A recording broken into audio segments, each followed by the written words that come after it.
We will now begin the City of Boynton Beach City Commissioner meeting today, Tuesday, November 5th, 2019. Would everyone rise for the invocation? Is Pastor Randy Patterson of Seacrest Presbyterian Church here? Not seeing it. So would Commissioner McCrae lead us in an invocation? Let us bow to the creator maker of all mankind. Father, here we are once more again, asking for your guidance and your leadership as we partake to do the business of this great city. We ask that you bless this great city, bless the leaders, but most of all, bless the workers as well as the citizens. And when we compromise tonight and when we discuss things, Father, let us disagree and also to agree. And when we walk out, let us walk out with peace and love with all mankind. Why? Because you love each of us. In your name we pray. Amen. Amen. I pledge allegiance to the flag of the United States of America and to the republic for which it stands, one nation, under God, indivisible, with liberty and justice for all. May I have a roll call, please? Mayor Stephen B. Grant. Here. Vice Mayor Justin Katz. Here. Commissioner Matt McCrae. Here. Commissioner Christina Romulus. Present. Commissioner Typin Serga. Here. We have a quorum, Mayor. All right. I'd like to move the agenda around, move up items 11A, 12F, and 9A. Would you mind having it before public audience or before consent agenda? Public audience is fine, Mayor, so we can get it over with. All right, so let's do it up before public audience. Mayor, list those items again, please. 11A, new business, 12F, legal, and 9A, I believe, is the city manager's report. Sure. All right, may I have a motion to approve the amended agenda? Discussion. Yes. Just one more question. On future agenda items, there's an item that says to be determined. I don't know if I'm forgetting, did we vote to put this on there, or is this something that we need to vote to put on future agenda items? If I've you'd never like, seen to be determined before. if you'd like, we can bring it up at future agenda item time, whether to keep it on there or move it, take it off. That's fine, but I guess in the same context, I'd want to have a conversation because it was my understanding if we hadn't voted on something, it can't be on the agenda. So putting something on the agenda to then have us vote to put it on the agenda defeats the purpose of us having to vote to put it on the agenda. So I just want to have a conversation about whatever to be determined. Would you like to have a conversation about that on future agenda items?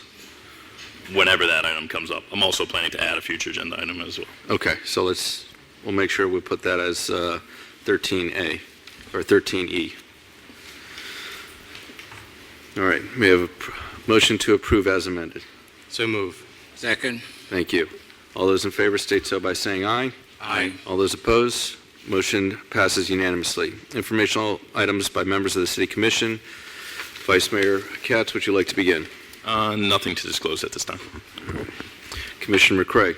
Thank you. I did the 4 hours mandatory ethics training for Palm Beach County elected officials. Also, one disclosure, State Representative Joe Casello called me in regards to an item that's on the agenda. I have a question I'd like to ask the city manager tonight. Lori Laveria, what is your title here in the city? My title? Yes, ma'am, your City title. manager. City manager. Yes, sir. Since we're getting ready to do your evaluation, I want to make sure that all of us sitting up here refer to you in anything that we do, video or anything, any comments, that we refer to you as the city manager and not CEO of Boynton. We do not have a CEO. Thank you. I thought I missed a meeting. Thank you. I'm through, sir. Thank you. Commissioner Romulus, do you have anything to disclose? I also received the same phone call from State Representative Joe Casello. I have nothing else to disclose. Commissioner Penserga. I also spoke with our state representative, Joe Casello, on the matter of the park. Other than that, I have no other disclosures. All right. As for myself... Mayor, Yep. I do want to acknowledge we have one more former elected official here. We have our former mayor, Jerry Taylor, in the audience. I want to acknowledge him. Okay. You would also like to... Also, I know that we have Representative Casello here. Right. And former Mayor Hay as well. And so on October 17th, I attended the Transportation Planning Agency for Palm Beach County. We are in discussions for the long-range transportation plan for the county. That's the 2045 plan. On October 18th, I attended Habitat for Humanity's CEO build over on Northwest 11th Avenue, and I'm very happy to see the houses that are going there. On the 19th, I attended the renaming for the Michael J. Metcalf VFW Post 5335, and I'd like to thank the sponsors there, Bud's Chicken and Seafood and Mission Barbecue. On the 21st, I was in Baltimore and took a tour of the City Hall that was built in 1867, and if you build a City Hall right, it can last over 150 years, so it was nice to see.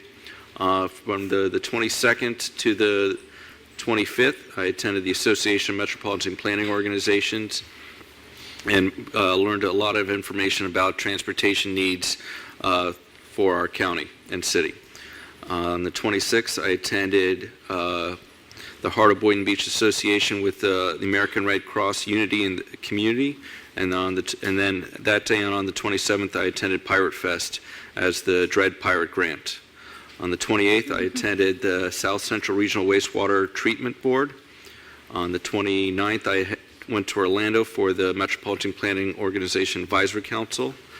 I attended the ethics course and chaired the Transportation Disadvantaged Local Coordinating Board. That is the board required to receive state and federal funding for Palm Tran Connection.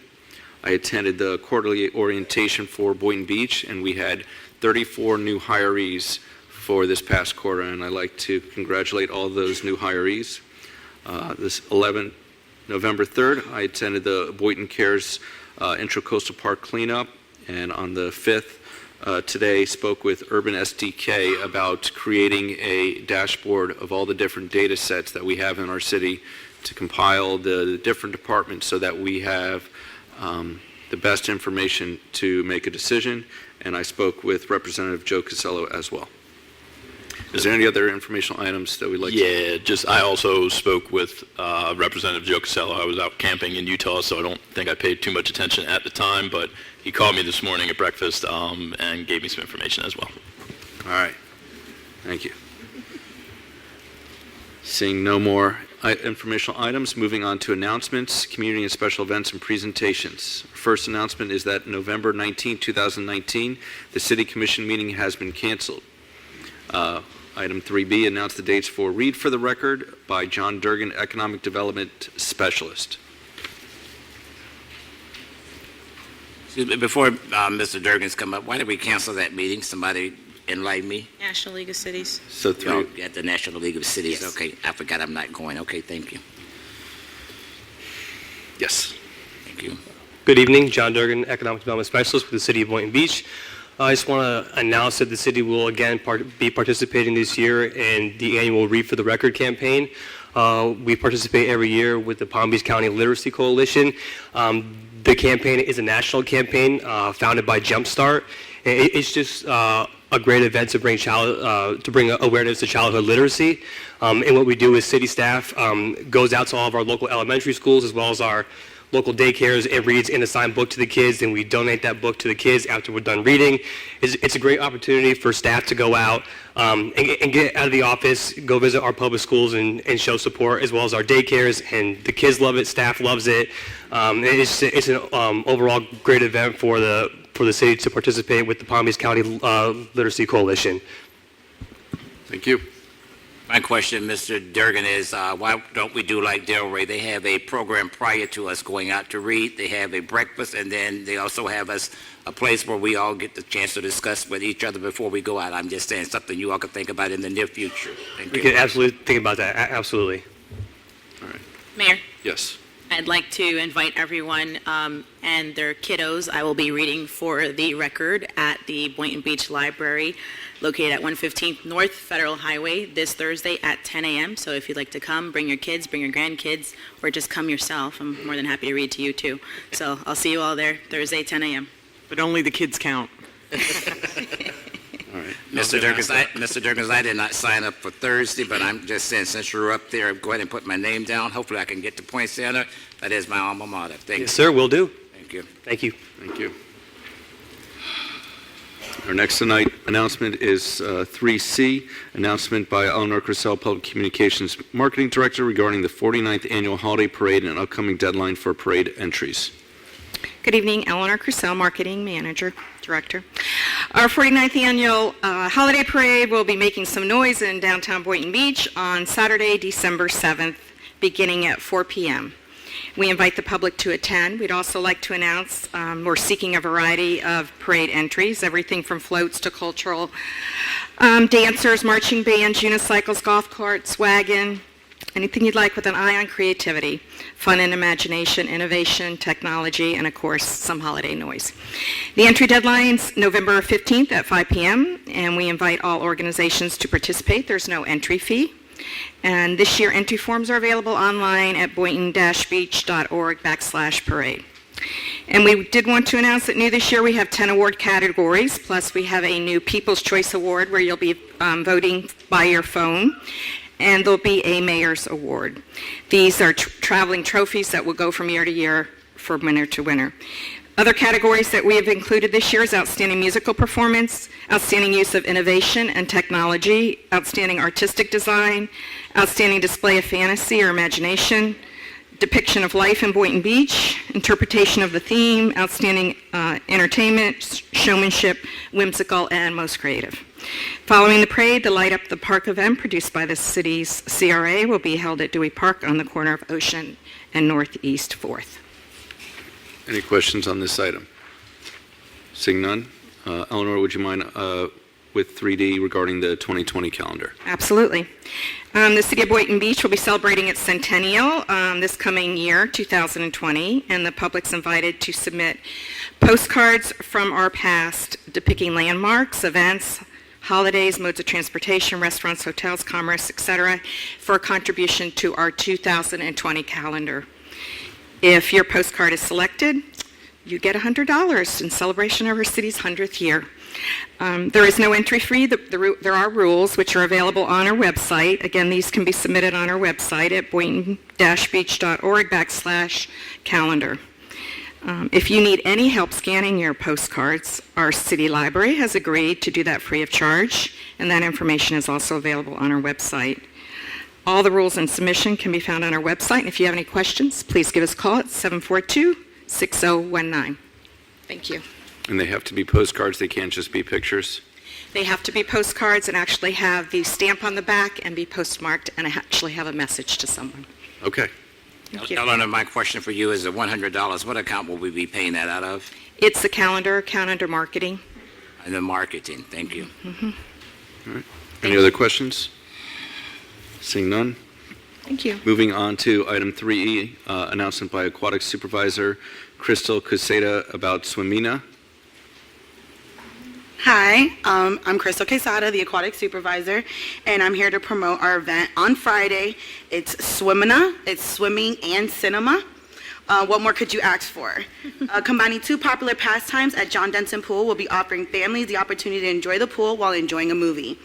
We have partnered with the Neighborhood Officer Program to bring you this fun, unique event. With regular pool admission fees, you will have access to all the festivities. Snacks and drinks will be available for purchase this Friday at 6:30 p.m. Any questions? Yes. Go ahead.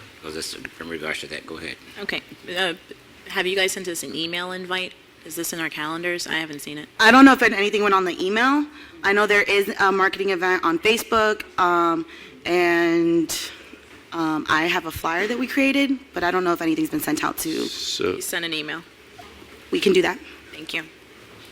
My comment is I want to tell city staff thank you for the fence that's around John Denson Pool. Some people might not agree with it, but it's long overdue. Thank you. I agree. It's a beautiful fence. All right, have a good one. Oh, I have a question. 1 second. Yeah. How's your Creole coming along? It's okay. We definitely have a lot more Creole families coming to the pool. Yeah. They have definitely loved the fact that I say proper bathing suit in Creole. And I definitely use Char du Bain a lot now. Awesome. Thank you. Have a good one. thank you. Next, item 3F, announcement by Recreation and Parks Director Wally Majors about Oceanfront Bark. Good evening, Wally Majors, Recreation and Parks Director. We want to invite you to Oceanfront Bark on Saturday, November 23rd from 9 till noon. Bring your dog to the party. I was supposed to say that, but as we did last December, we will close half the beach. We will waive fees from 9 till noon. We will have giveaways for the dogs. And you can bring your dog, let them run off leash on the beach. And we're going to do it again in January 25th and February 22nd. So as I reported to the commission, we will do it 3 times, and we'll get it in before the next start of the turtle nesting season. All right. Any questions? No? Did we vote on it to do it 3 times a year? Yes, sir. Okay, I just want to make sure like y'all kind of rushing this year. I'm not in favor of we were dogs on the asked. beach, so go ahead. And Wally, I hear we have another park opening on Saturday. Yes, and that was the next item that I was going to bring up. This Saturday, we're going to have a ribbon cutting and grand opening ceremony from noon till 4 o'clock. The grand reopening of Sarah Sims Park, and we look forward to having all the community join us. All right, thank you. I'm Wally, where are we with our ADA situation in our beach? We are in the process of actually making plans to install the accessible matting. Thank you for that question, Commissioner Tai. We just have to, when the permitting takes quite a while when we're dealing with the beach especially, but we actually contacted our ocean rescue chief, and we should be able to get it in within the next 2 to 4 weeks, hopefully. Are these the mats that we were talking about? Yes, sir. That's the matting that would allow somebody with mobility issues to be able to come and enjoy, put their feet on the sand, and join everybody else as well as they should. Fantastic. Thank you. Yes, sir. Wally, for the ribbon cutting, I'm glad you said ribbon cutting, but the citizens over in District 2, they felt like it was taking us too long to open up that, so they already started using it. Okay, and we have no problems. I'm just saying thus far. I'm just saying, so the only thing you're going to be doing is doing the official ribbon cutting. That park is already open. Thank you. All right. Thank you. Next, we have an announcement from the Solid Waste Division about the Tire Amnesty Week for the city residents from December 2nd through December 6th, 2019. Good evening, David Solomon team, Solid Waste Manager. Prior to doing the Tire Amnesty Week announcement, I wanted to introduce Joe Josman. He's one of our newest members from the Solid Waste Division. He's not new with the city, but he's new with the Solid Waste Division. All right, guys, so we got to raise these property values up. So right now we're doing Tire Amnesty Week, starting from December 2nd to December 6th. We basically want everybody to get their tires, put them out during the trash bulk day, but they're going to separate them. Basically, the reason we want them to be separated is so just that we don't get them all mixed up. And also, if you guys have any questions, you guys can call us at 561-742-6200. And again, it's just really just, if you have old tires, just put them out on the curbside, 3 feet apart from your containers. If you have any questions, call us. We'll be happy to help you. Do they need to call ahead of time? Actually, some communities need to call ahead of time, but those communities already know.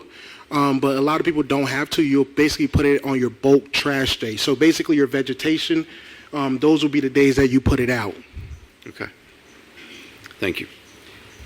And just heed the warning about making sure you put your tires more than 3 feet from your trash can, because I put them out last Tire Amnesty Day behind my trash can, and they We won't get them. It's just it's because of the carts and the way the drivers get them. We won't get them, but just keep them away from power lines, anything that just be disturbing the view.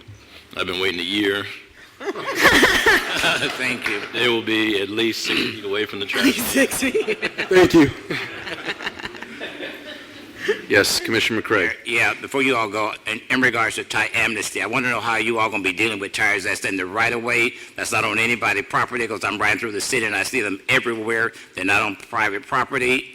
Y'all going to have a truck to go around and pick those up. I'm just saying, like for y'all to do Tire Amnesty and those tires are still there like the last time y'all did it, I had to call you all back, and that's double work. Yes, Commissioner, we do have calls every once in a while to go on a vacant lot and collect some tires. Some private properties, if we do not have access to it, we let community standards know about it, but the ones that we do have access to, and if they're on the right of way, we go ahead and collect them as a courtesy also. Sir, the part that I'm concerned with is not private property. I'm concerned with the right-of-ways. I'm just saying they be outside the road. Y'all right by, you don't pick them up. That's what I'm saying. Hopefully this time you all will do it. Hopefully. Thank you. Yes. I know hopefully you all will do it. Thank you. Yes, we will. Jesus. Yes, Commissioner Romulus. Can you please share that phone number that you said if residents have any questions, they could call? I didn't hear you say the number.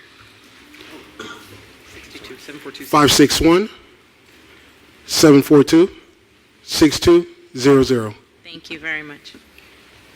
All right. And the hours are 7:30 to 4:30. Thank you.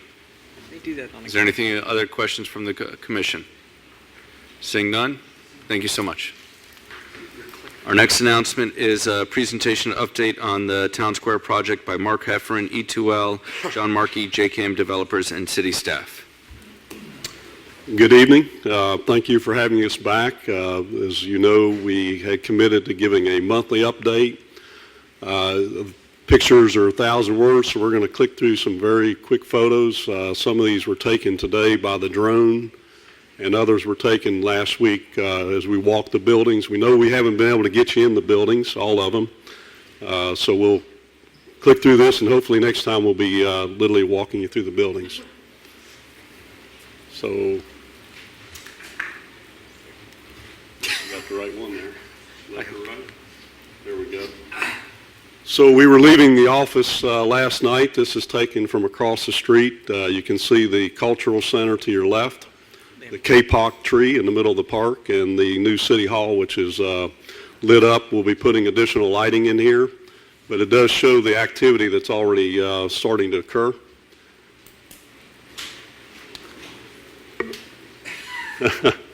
Not just me. So new batteries. Someone need to go to the laptop. Just use the computer. There we go. This is a picture from the drone today.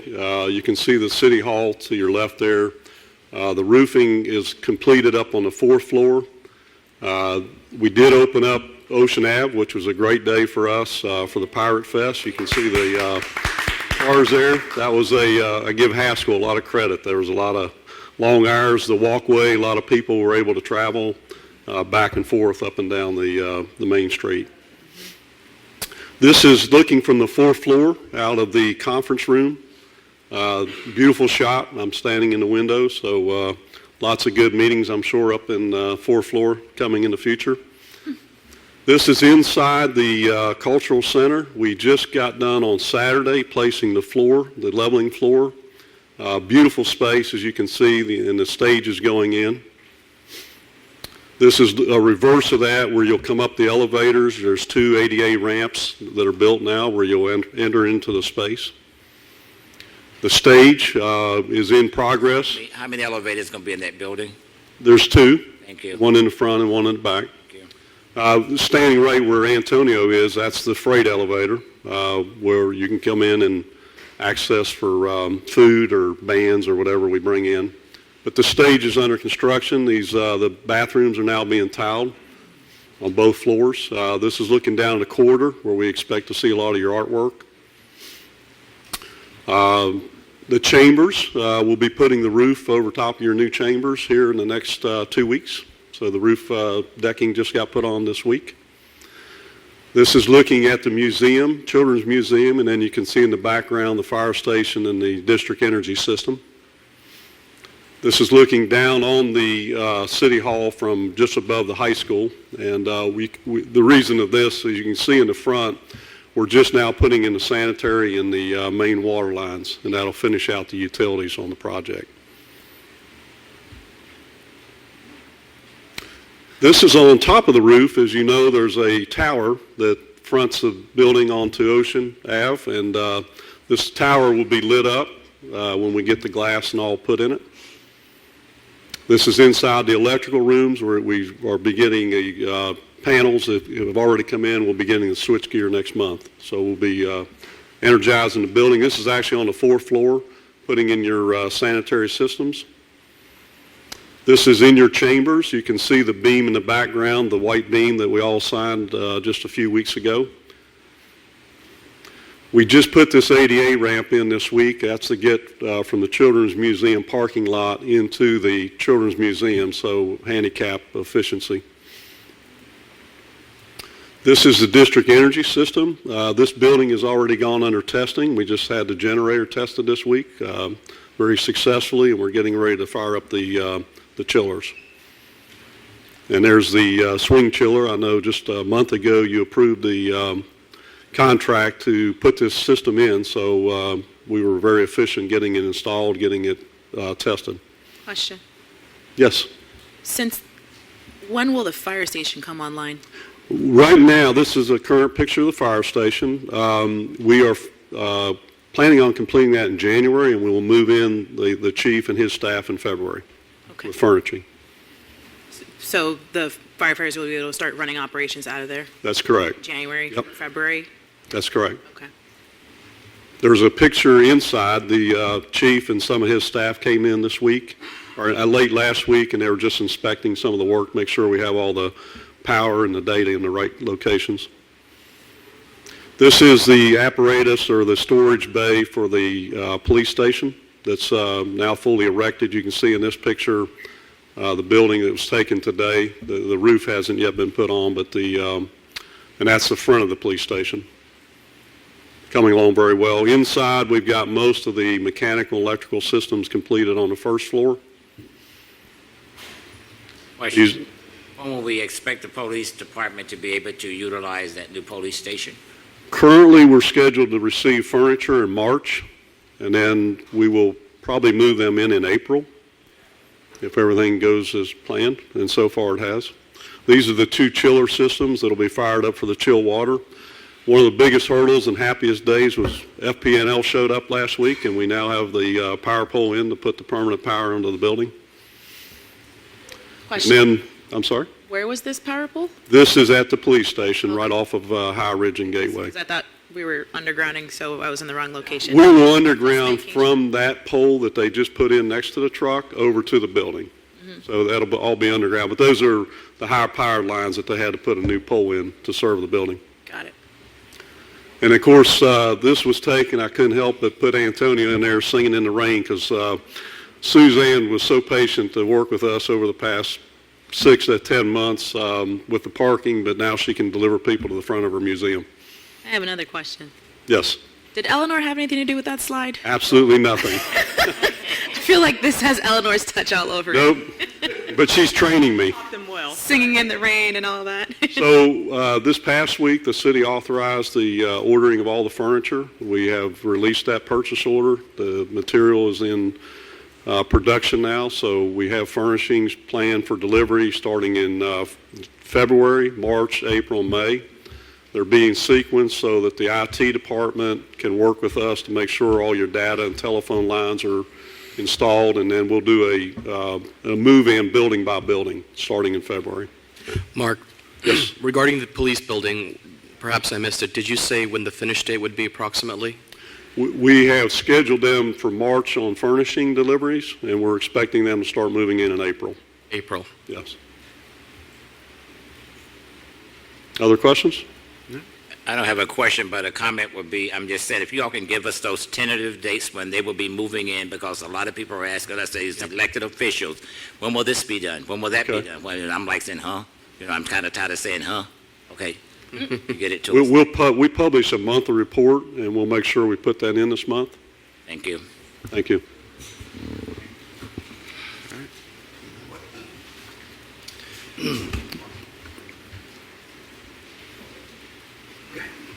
Good evening. For the record, John Markey, Private Sector Developers. Good evening, Commissioners, Mr. Mayor. Always a pleasure to be here and address you.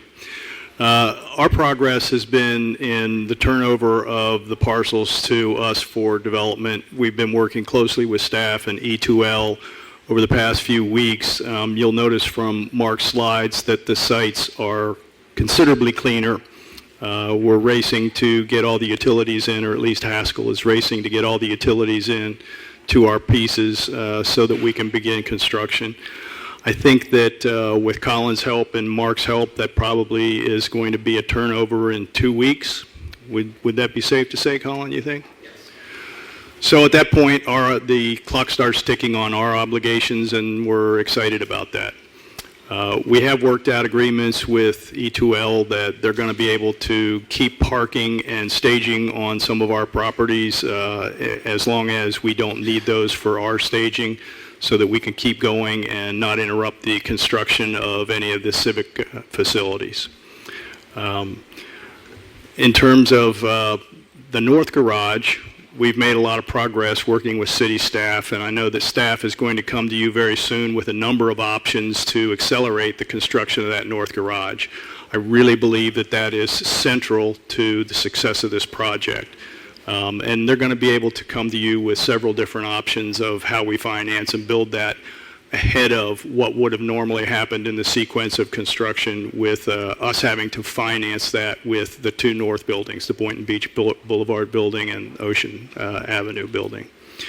So that's our brief report. I would like to point out, the mayor did mention that he was in the CEO build of Habitat, and every year we do a charity golf tournament for Habitat. That's coming up on November 15th of this year. Last year, we raised $15,000 for Habitat, and we're expecting to raise $20,000 this year. Our agreement with South County Habitat is that all of that money be spent in Boynton Beach, on housing in Boynton Beach. So we do have some spaces left. That's my pitch for golfers. If anybody wants to come in and help us hit that $20,000 mark, we still have spaces left. Any questions? Yeah, just a couple. So last time we spoke, and I'm glad that we're getting these monthly updates now, because I think per Commissioner McCrae, we get a lot of questions, and rather than have to kind of scramble to ask them periodically, we're getting these monthly updates, so that's awesome. I appreciate everyone availing themselves for that. A couple questions. Last time we spoke, I think you had stated that you were close to closing on a loan to help finance the project. Has that loan been closed on? Is that financial? That is not done because we haven't finished buying out and getting to a guaranteed maximum price on the south buildings, which has to happen. But we do have an existing loan, an existing mortgage on the property that it's anticipated, that's with City National, it's anticipated that that will just be a modification. That having been said, I've stood here before and told you that we always are shopping for terms with other banks. We've had a lot of banks visit the property, a lot of banks visit us. It's to the point where I almost can't keep them out of my office. We're going to have to spray for them or something. Okay. So yes, the financing is underway. We just need to get to a place where the construction is bought out. Is there a kind of date certain that you feel you need to have that financing in place to keep on track with the proposed schedule for the construction of the south garage and residential?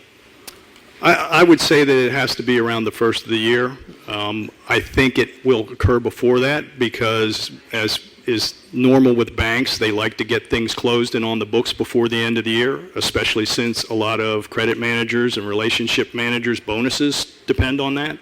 So there's a tremendous amount of motivation for banks to close before the end of the year. Okay. And so with that being said, the anticipated construction date for the south garage had been previously stated at June to coincide with the opening or the projected opening of City Hall. Is that still the expected completion date, June 2020, for the garage on the south end? I think that's a good TCO date, temporary certificate of occupancy date. I think we can make that. Okay. So we will be able to utilize that space we anticipate at the time the City Hall opens? I anticipate that will be the case. If it's not the case, I always have had the obligation that I have to provide parking. Okay. We've looked at those worst case scenarios with staff. I hope we don't have to go there. These parking garages go up very quick because they're all precast pieces. So I hope we make it. I believe we can make it. And that leads to my last question. If it were not to be finished in time and City Hall were to open, what is the plan B for parking the government buildings prior to the hypothetical completion date of the south garage? Plan B is to utilize the other parcels, parcels 2 or parcel 3. Okay. And is that something that, if that were to transpire, we have to sign some sort of agreement? Because the other parcels, meaning your land, correct? We worked out those agreements a long time ago, Commissioner, and, there was some foresight on the part of your council and your staff. So, I would let council reply to that, but I think that it's all covered in the current agreements. Okay. The city attorney, do you? I agree. It's covered in the agreement. Okay. All right. Thank you very much for the questions. Again, I think I speak for everybody that we appreciate the monthly updates, because if you don't go down here for a month, an amazing amount of work has been completed, so it's good to get this update in case you just happen not to have driven down Ocean Avenue. So thank you all again. Any other questions, Commissioners? Mr. Mayor? No? Thank you. Thank you. Our next announcement is from Mutessem Alturk, Director of Traffic Division, Palm Beach County Engineering and Public Works Department, will announce Palm Beach County's activation of Phase 1 of the flashing yellow arrow left turn traffic signals. Hi, good evening. My name is Melissa Ackert. I'm the Assistant Director of the Traffic Division. Mr. Alturk could not be here tonight. Instead, I'm here, and so is Mr. Rasim Awad, to go over our first phase of the flashing yellow arrow for left turn implementation in Palm Beach County. And I'm not sure where the clicker went. Oh, right here. There. Sorry. Thank you. I think it's the down button. Okay. Sorry. Okay. Okay, thank you. So this is a quick overview of what we're going to try to cover in our presentation. Generally, what is the flashing yellow arrow? What are the benefits of the flashing yellow arrow? An overview of our first phased deployment plan for Palm Beach County and our next steps. To start, we want to show you a video. And there's a link in the PowerPoint. This is from the FDOT. It's a public service announcement that they developed. If you go back a slide, there you are. Videos explain it a lot better than words, so we'll start with that. We'll see how long it takes.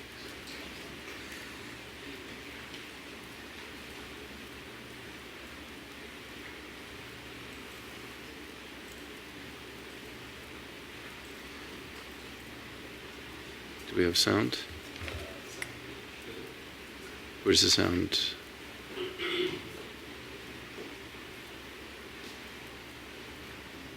Is there sound on the computer too?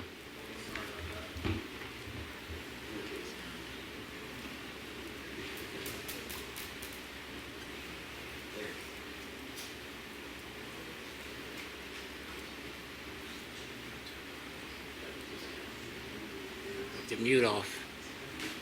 You got it mute on the YouTube now. Yeah. It's muted. Turn with caution, as the light will soon change. Type of traffic signal on Florida's roadways. It's the flashing yellow arrow, which allows a left turn with caution. You already know a green arrow means you can make a left turn. A solid yellow arrow means complete your left turn with caution, as the light will soon change. A solid red arrow means no left turns permitted. Now a flashing yellow arrow means it's okay to make a left turn if there's no oncoming traffic. Remember, oncoming traffic still has the green light. The flashing yellow arrow, allowing you safe and efficient travel in Florida.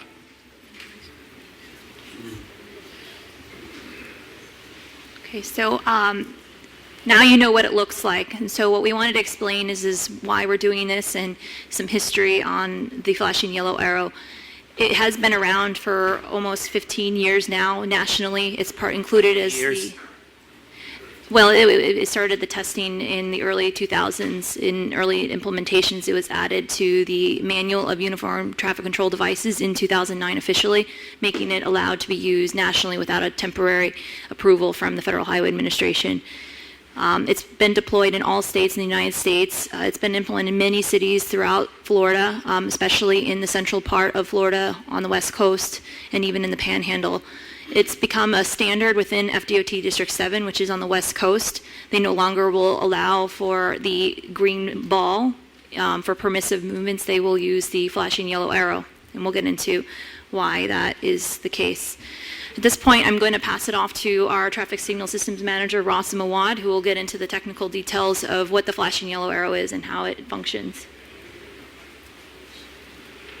Good evening, Rasim Awad, Palm Beach County Traffic Division. Signal Systems Manager.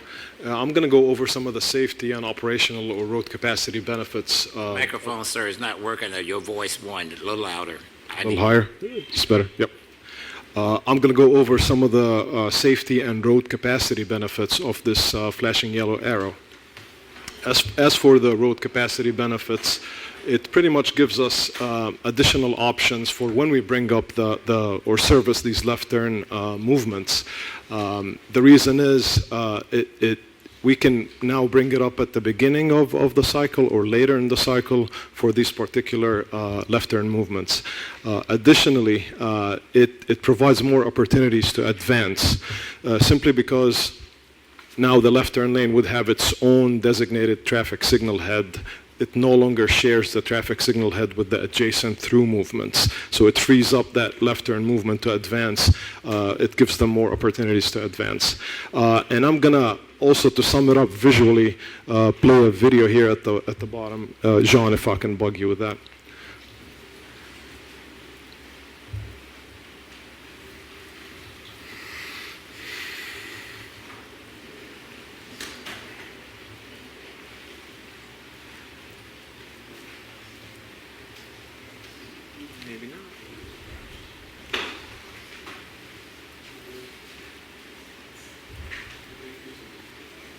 Here are the flashing yellow arrows at Olive and Barnes West. The signal is red with traffic stopped. With the green arrow, traffic turning left can turn safely. Since westbound Olive Boulevard traffic has a red light, those drivers making a left turn from eastbound Olive are protected. The steady yellow arrow means that the light is changing and drivers need to be cautious. After a short stop, the signal starts flashing a yellow left turn arrow. This means that drivers need to watch for oncoming traffic and pedestrians before making their left turn. A flashing yellow arrow is more intuitive than a green round signal. People see a green signal and think, go. We learn that a flashing yellow signal tells us to proceed more cautiously. National studies have shown that after a short learning period, these flashing left turn signals are better understood and obeyed and are safer. An advantage of the flashing yellow left turn display is that it gives traffic engineers the flexibility to use specific indications during different times of the day. This means that the flashing yellow arrow or steady green arrow may not be seen every time you approach the intersection. This will reduce your wait times at signals using this display. Though traffic on eastbound Olive has stopped, westbound traffic is still moving. The people turning left can still turn cautiously as you see the flashing yellow arrow is still operating. Here's another solid yellow arrow. The light is changing.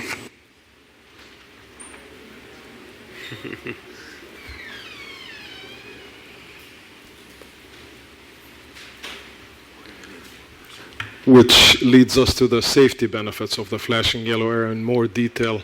Again, as the video mentioned, the flashing yellow arrow has been found through studies since the early 2000s and extensive testing by the Federal Highway Administration that it's better understood by drivers. It simply replaces the green circular indication, which means yield to oncoming traffic and pedestrians, and oftentimes this is taken mistakenly as go and advance. It improves pedestrian safety in crosswalks. If you look at the diagram to the right of the screen, this conflict of a left turner and a pedestrian in the crosswalk is a common conflict at signalized intersections. So this treatment helps us in two ways. Number one, again, to the bottom right of the screen, flashing yellow versus a green circular ball. Again, more cautionary indication. And then the second level of that, if we have high pedestrian demand, we can skip that flashing yellow altogether when someone actuates that pedestrian signal. So we avoid that conflict altogether in high pedestrian demand areas. So my question is that would you have a flashing yellow when there's a green arrow, a green walking man, or would it be a red? Yeah, well, we have the flexibility there. So it could be red or it could be flashing yellow and people could be walking. Correct. Yeah. Okay. And that's the flexibility. Again, we can certainly, at times of high opposing demand as well as high pedestrian volume, AM and PM peak periods, skip the flashing yellow arrow altogether and just go solid green arrow, solid arrow, stop the left turners with Well, a solid. it would make sense that if there's someone walking, that would be red. Yes, yes. And we plan to do this when we have high demand, for sure. And also, finally, the flashing yellow arrow is in alignment with the Transportation Planning Agency's Vision Zero Action Plan, which was adopted recently. And this was one of the treatments that was identified as an implementable treatment that improves safety. As for the initial phase, we chose the Congress Avenue corridor pretty much by the Boynton Beach Mall area, starting on Gulf Road on the south end, going north almost to just south of Gateway Boulevard. 7 intersections on Congress Avenue, but also 1 intersection to the west on Boynton Beach Boulevard. We chose this area because it gives us varying patterns of traffic, some heavy pedestrian activity by the mall. So we'll experiment with all the options that this treatment gives us. Sir, what is the effect of this program on those that have been cited for red light speeding? It doesn't. Running, yes. It doesn't really have an effect. It's simply replacing the green circular indication. And we honestly do, on the county side, we do not monitor the red light running cameras, so it's probably something that the law enforcement will have to get in and see how these would be monitored. So, Actually, I have a follow-up. I think the better question is, does this, I would ask this to either our city attorney or our people who control the program, does this program now fall under the jurisdiction of the red light camera program? If somebody's running it, does that that apply? Okay. Completely independent of the red light camera program and the potential for citations for those violations. So when that solid red turn light is on, somebody wouldn't get a red light camera ticket for violating that? No, if you were to run that red light, you would get a ticket. Mhm. You'd get a citation. Okay, so when are these due to be installed here in the city? I'm sorry, what was it? When are these lights due to be installed in the city? Why are they installed? When? I'm sorry. Yeah, we're going to talk about this in more detail, but we're looking towards the end of this month. Okay. Yeah. Before you install them in Boynton, let me ask you a question, sir. Where are they installed at now? Right now, we now. can in throughout the state, pretty much. Are we the first? Palm Beach County. Palm Beach County? Yeah, I'm talking, yeah. This will be the first installation in Palm Beach County. Boynton would be the first one. Yes. That's what I need to hear. Boynton would be the first, I'm going to say it, guinea pig. Okay, that's what I want to put on the record. As for the purpose of this initial phase, we wanted to establish a baseline of what it takes from a design, from a cost standpoint, as well as update our standards to include this flashing yellow arrow treatment. And then we want to seek funding to expand this program countywide. We will be seeking state and TPA grants in the future to accomplish this countywide. With that said, I will turn it back over to Melissa to go over the few next steps. We have actually created a tip card that we're planning to mail out to the citizens that live in the vicinity of the Congress Avenue corridor. They'll be receiving that within the next week or so. The tip card is, that's the first page of it, is also over here. If you want to get a tip card for yourself, we printed a couple of copies. It's also available on our website. It further explains how the flashing yellow arrow operates and how to respond to the new signal operation. We were able to reuse some of the tip card information that was used in the state tip card that was used throughout the state. That's what that image on the right is actually coming from the FDOT. And we added in some more information that was more specific to Palm Beach County, such as where it's being deployed and who you can contact if you have any additional information. We've reached out to Commissioners Weinroth and Commissioner Kerner to discuss this as well with him, and we presented at a few different meetings.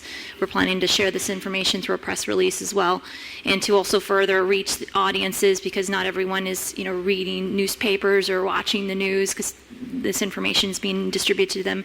We're also going to deploy these portable changeable message signs like we do when we activate a new traffic signal. We'll put these boards in front of the new signal, and it will display a message, two-phase message, letting people know that there's a new signal operation coming in the next couple of days. Our tentative start date to activate the Phase 1 is starting in about 2 weeks on the weekend of the 16th and 17th. Our crews are going to go out and change out the signal heads. This requires them to take down the 5-section signal heads at most locations. The tip card, which you can't see too well from where you're sitting probably, but it'll show on the left side what you normally see, and on the right side what you will see with the flashing yellow arrow. And with that, we will close the presentation. If you have any questions, let us know. Yes. Yes, Commissioner McCray, would you like to begin? Thank you. First of all, is the insurance companies on board with this? It's in the Manual of Uniform Traffic Control Devices, so it is allowed to be used as a traffic control signal operation. I'm not sure if the insurance agencies, have to have a say in it because of that. See, my stake is that we have a lot of seniors. I'm just saying, we have a lot of people from up north. And I'm hearing what you all saying, but this question is not for you all, but I'm going to be calling the chief up. I need to ask him some questions about, how are we able to handle this, the law enforcement officers here in Boynton. So that'd be my next set of questions, be to the chief when y'all finish. Okay. All right.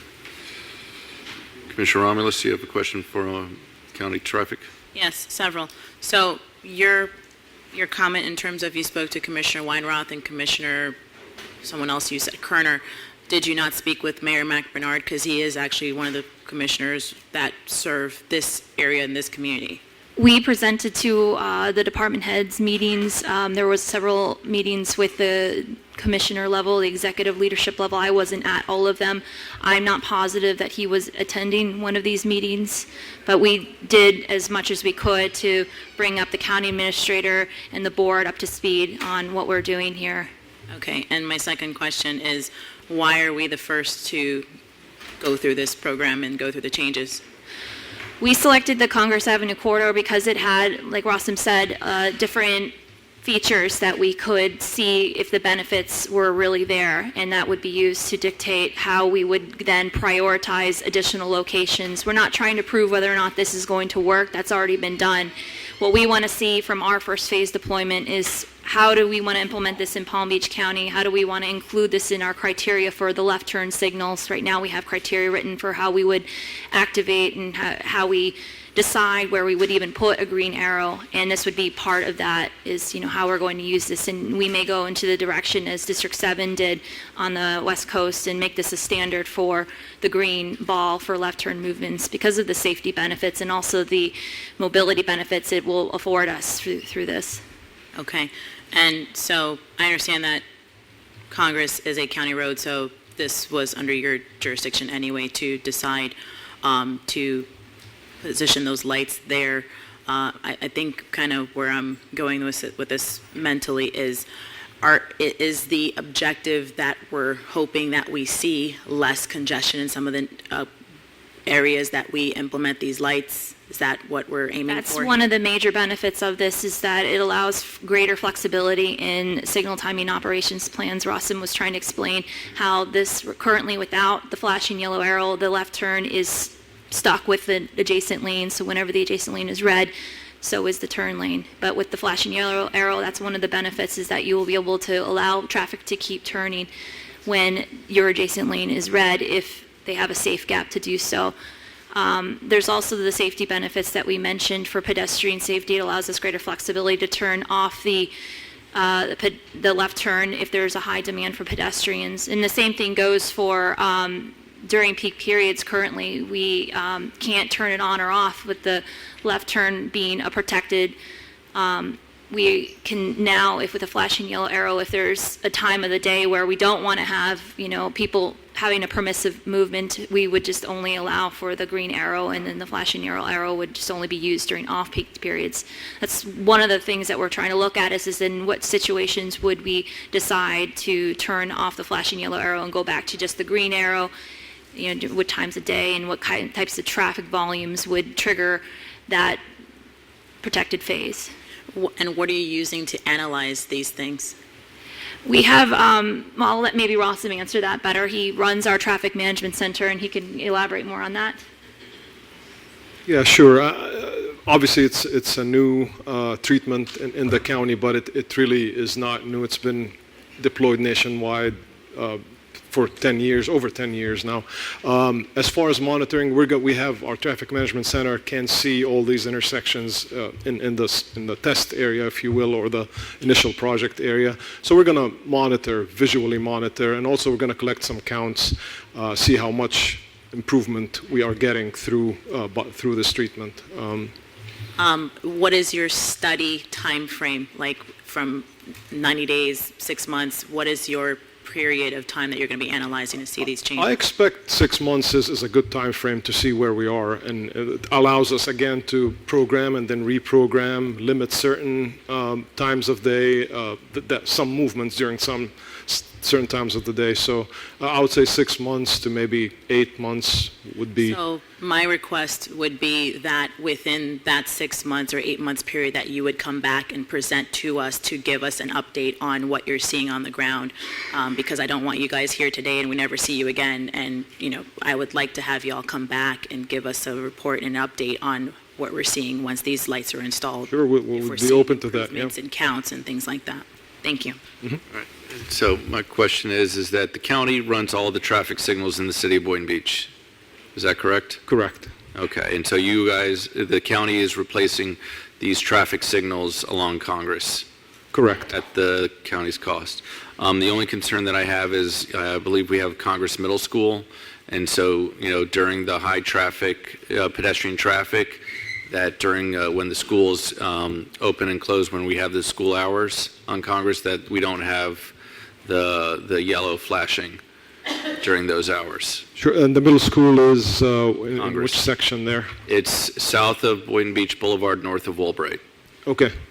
We'll keep that in mind for sure. All right. Yes, Vice Mayor. I just wanted to say that I'm happy about this. Recently in speaking to a reporter, they were asking about the future of Boynton Beach, and one of the big questions that they raised, and this is arguably one of the top questions residents raise, is, with increased density, increased population, what are you going to do about traffic?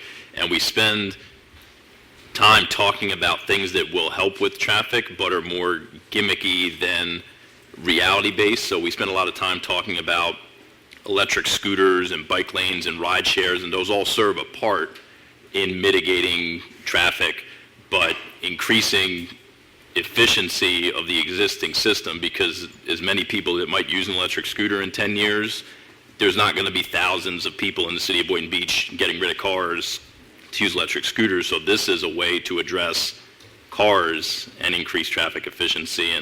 And just from going to other cities and other states over the course of whatever travels I've been on, they exist, and it keeps traffic flowing. That's the goal. It reduces traffic congestion. So I like the idea that we're tackling the other stuff through policy, blue ways, green ways, bike paths, all that. But this is the county and FDOT being productive. So I think it's great, and I look forward to the report in 6 months, and because there's a lot more being built in that area.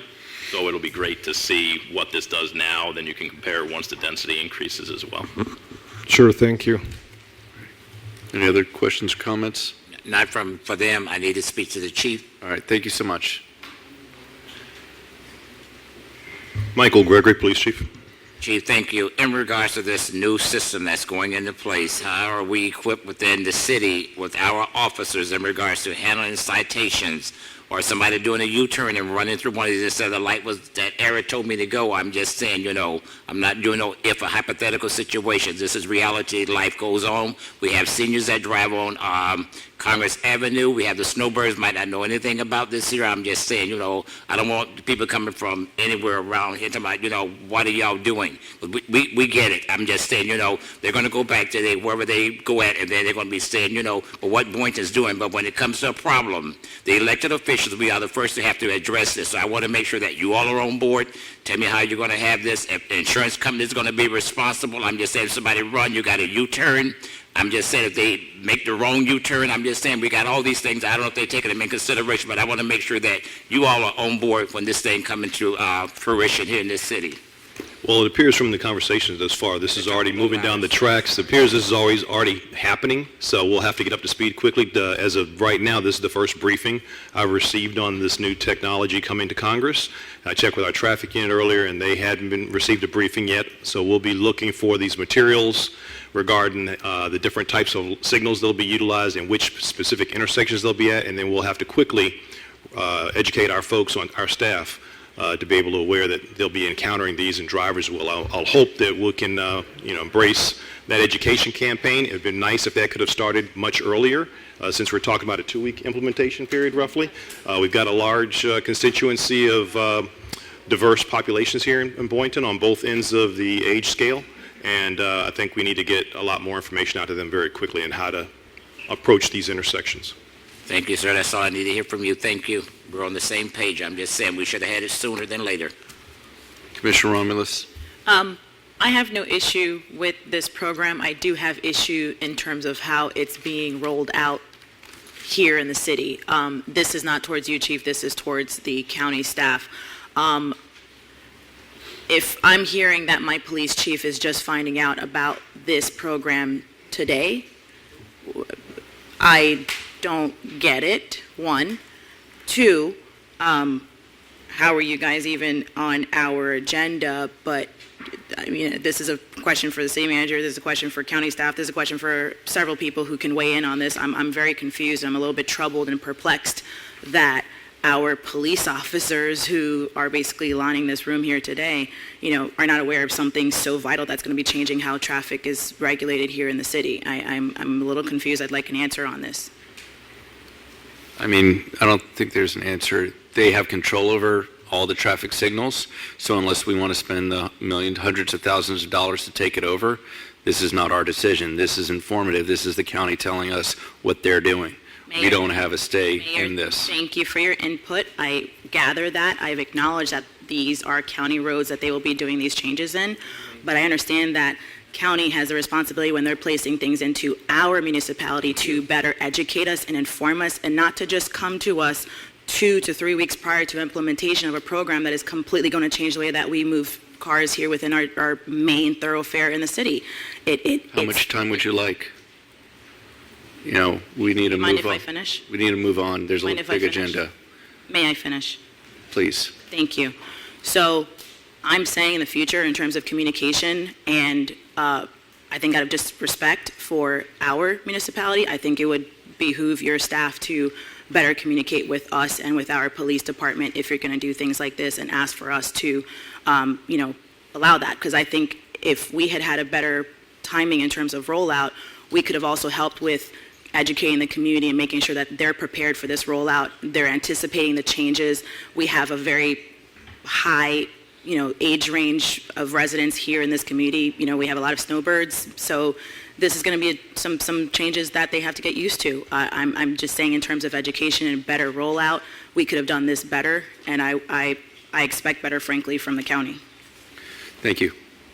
I agree with you, Commissioner Romulus. Thank you. All right. Moving on to the next item is the city's fiscal year 18-19 budget document has been awarded the Distinguished Budget Presentation Award by the Government Finance Officers Association. I'm going to say it's the budget department, not budget document. Good evening, Mayor and Commissioners. Mara Fredrickson, Finance Director. This evening, we'd like to announce the achievement of the city's fiscal year 18-19 budget document being awarded the Distinguished Budget Presentation by the Government Finance Officers Association. To give you a little background, The budget document that is submitted is evaluated separately by 3 reviewers. The reviewers rate the document based on 27 specific criteria. Each reviewer then gives an overall rating along with comments.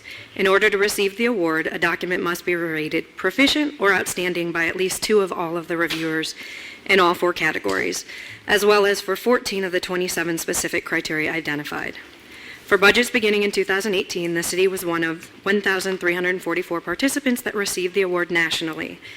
The award represents a significant achievement for the city because it reflects the commitment of the governing body and the staff to meet the highest principles of governmental budgeting.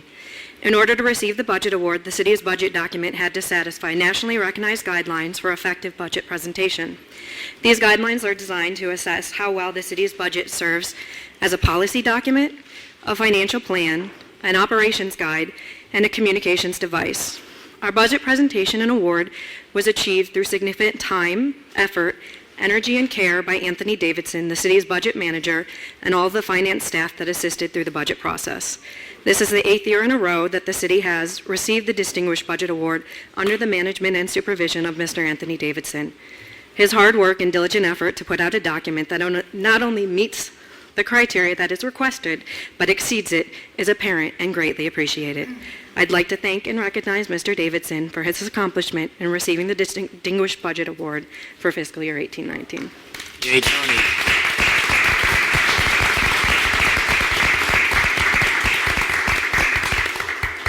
Thank you. Comment. Yes. I just want to say thank you very, very much. You're phenomenal, especially 8 years in a row of receiving this honor.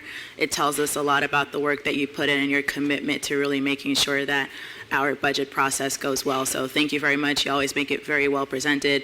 I've always learned so much from you since day one when I was here, when we sat down and went through that budget line by line, and you were patient enough to sit down with me and walk me through it. So thank you for the work that you're doing, and keep it up. Thank you. Next, we have item 3K, City of Boynton Beach citation. Whereas Sandra Raffelli is the president and founder of Azul for Better Living, Inc., a nonprofit organization dedicated to improving the quality of life of residents with intellectual and developmental disabilities through industrial design, fashion, and the arts. And whereas development disabilities affect the lives of many people throughout our community and causes many to be isolated, unable to work, or experience self-made success. And whereas Sandra is determined to continue to bring apprentices and caregivers together to participate in programs focused on family empowerment, workforce skills development, teamwork, and rehabilitation featuring various artistic techniques. And whereas Sandra's involvement on the city's inclusion support team improves the quality of life for many Boynton Beach residents and the surrounding populations, helps strengthen our community, and spreads hope to those in need. Now, therefore, be it resolved that I, Stephen B. Grant, Mayor of the City of Boynton Beach, Florida, celebrate Sandra Raffelli and do hereby proclaim Wednesday, November 6, 2019, as Sandra Raffelli Day in the City of Boynton Beach.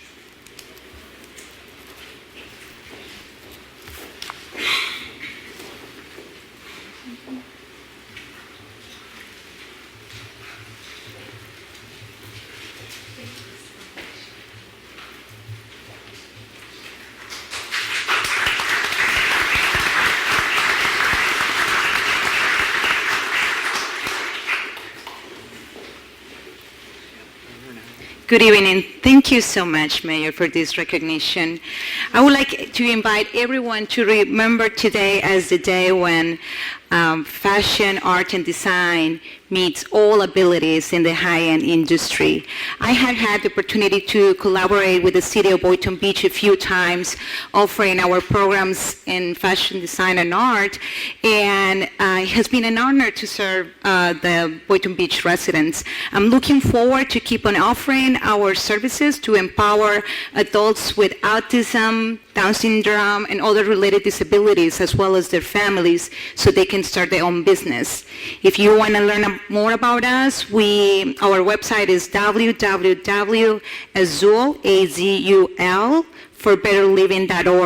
We have many of our creatives who are already designing, and they're ready to dress you up. Thank you. All right, thank you.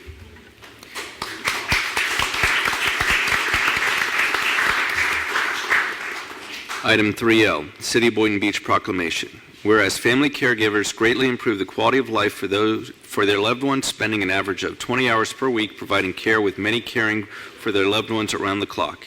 And whereas over 43 million adult and over 1.3 million youth family caregivers in the United States are the unacknowledged backbone of the nation's long-term care system by providing daily assistance to manage health and personal care, thus enabling their loved ones to stay in the home longer. And whereas family caregivers promote a culture of support, demonstrate the importance of family, and strive to value the various stages of life for loved ones. And whereas family caregivers are there as full partners in the care of their loved ones in various settings, patients may have more than one doctor, nurses change shifts, prescriptions may be filled at different pharmacies, but family caregivers are the constant advocates and support. And whereas, although family caregiving can be a rewarding experience, it often comes with consequences such as increased risk for health issues from chronic stress, less time to take care of self, fewer social relationships, reduced hours of employment, and increased demands on financial resources. And whereas family caregivers deserve to be acknowledged and appreciated for the compassionate care they provide in countless situations across our communities. And whereas it is important to recognize that many contributions of family caregivers and encourage our communities, health providers, employers, and others to support their invaluable efforts. Now, therefore, I, Stephen B. Grant, by the virtue of the authority vested in me as mayor of the City of Boynton Beach, Florida, hereby proclaim November 2019 as National Caregivers Month. Would Vontel Mills from Healthier Boynton Beach please come up to accept the proclamation?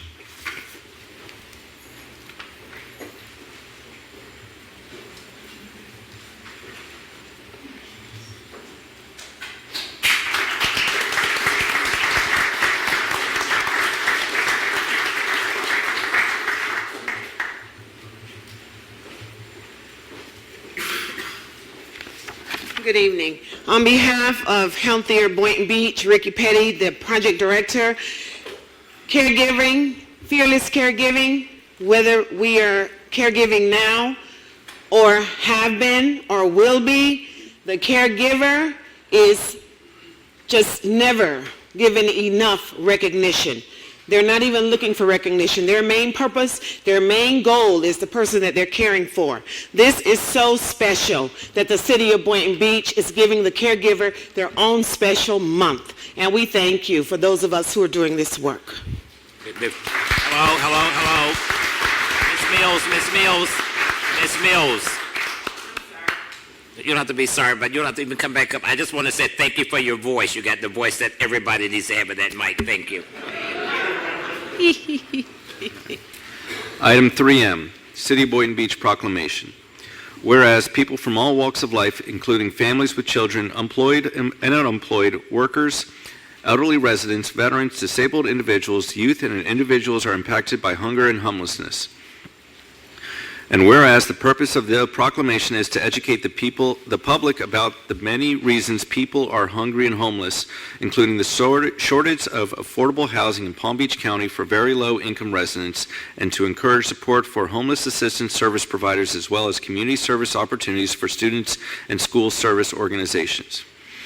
And whereas the theme of National Hunger and Homelessness Awareness Week 2019 is focused on bringing America home by eliminating barriers to accessing essential services such as affordable housing, affordable health care, child care, education, and the cost of basic necessities that often contribute to hunger, food insecurity, and people experiencing homelessness on any given night in Palm Beach County.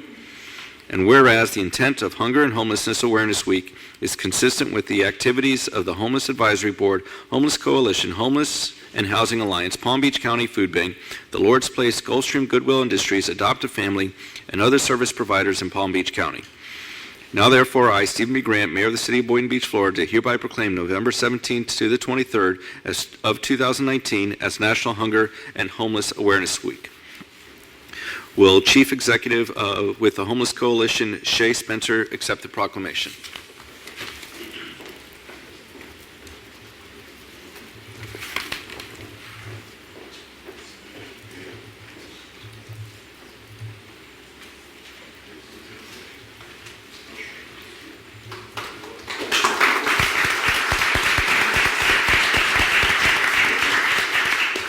Good evening, and thank you, mayors, commissioners, and other officials.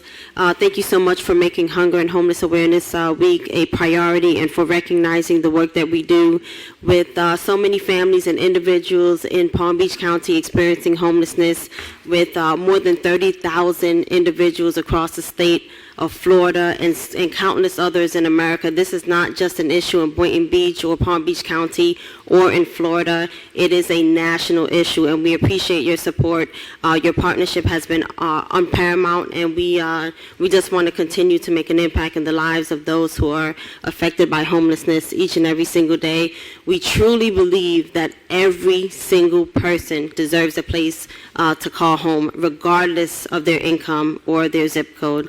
Thank you so much for your support. Thank you.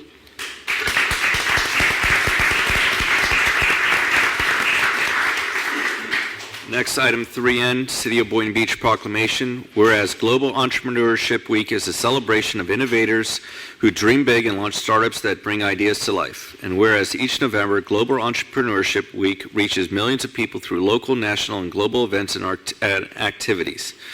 And whereas Global Entrepreneurship Week connects participants to a network of nascent entrepreneurs, and whereas entrepreneurs advance innovation, create jobs, and build wealth. And whereas the City of Boynton Beach is encouraging more innovation, more jobs, and a stronger economic ecosystem by encouraging the development of entrepreneurs through grants, incubators, and co-working space, and networking opportunities. And whereas we are partnering with the Palm Beach County Business Development Board and other Palm Beach County municipalities and business to support an entrepreneurship luncheon on Thursday, November 14, 2019, from 11 a.m. to 1:15 p.m. at the Kravis Center, 701 Okeechobee Boulevard, West Palm Beach, Florida. And whereas during this week we encourage youth as well as residents throughout Boynton Beach to explore innovative ways in which entrepreneurship education can bring together the core academic, technical, and problem-solving skills essential for the success of our city's future entrepreneurs. And whereas the Boynton Beach City Commission encourages connecting education to economic growth industries, recognizing the entrepreneurship and small business creation are the growth engines of any economy. Now therefore, I, Stephen B. Grant, Mayor of Boynton Beach, do hereby proclaim November 18th to the 24th, 2019 as Global Entrepreneurship Week in Boynton Beach. Would Connor Lynch, COO of Plastage Insurance, please come up to accept the proclamation?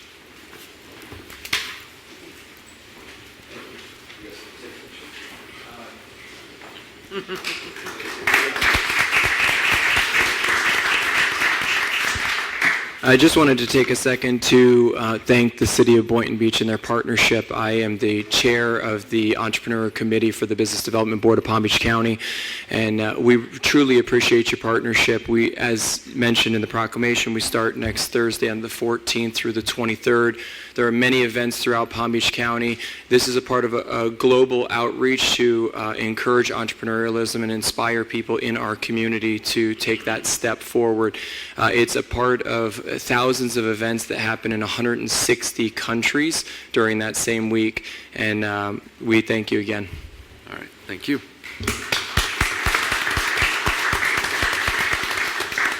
And also, I'd like to note that this Thursday at 7:30 in the morning at Fire Station 5, we will have business over coffee, where we'll have some of our city staff there with our economic development and strategy coordinator. Item 3.0, City of Boynton Beach proclamation. Whereas worldwide, an estimated 36.9 million people are living with HIV. An estimated 1.8 million new infections occur each year, or about 5,000 new infections each day. And whereas worldwide, 25% of people infected don't know their status, and only 59% of persons who are living with HIV are currently accessing life-saving antiretroviral therapy. And whereas the global spread of HIV infection and AIDS necessitates a worldwide effort to increase communication, education, and action to stop the spread of HIV. And whereas the Joint United Nations Program on HIV/AIDS observes December 1st of each year as World AIDS Day and leads and inspires the world to achieve its shared vision of zero new HIV infections, zero discrimination, and zero AIDS-related deaths. And whereas the 90-90-90 ambitious global plan to help end the AIDS epidemic has set its target for 2020 that 90% of all persons living with AIDS will know their HIV status. 90% of all people with diagnosed HIV will receive sustained antiretroviral therapy, and 90% of all people receiving antiretroviral therapy will have viral suppression. And whereas in Palm Beach County, more than 8,500 persons are living with HIV, and about one new infection occurs every day, at the Palm Beach County HIV Community Prevention Partnership and the Palm Beach County HIV Care Council, through its partners, are working together to renew HIV/AIDS awareness and to expand and strengthen the local effort to stop the spread of HIV in Palm Beach County on World AIDS Day. Now therefore, I, Stephen B. Grant, Mayor of the City of Boynton Beach, Florida, do hereby proclaim the first day of December 2019 as World AIDS Day, and urge all residents of the City of Boynton Beach to take part in activities and observances designed to increase in awareness and understanding of HIV/AIDS as a global challenge, and urge residents to join the global effort to prevent further spread of HIV/AIDS.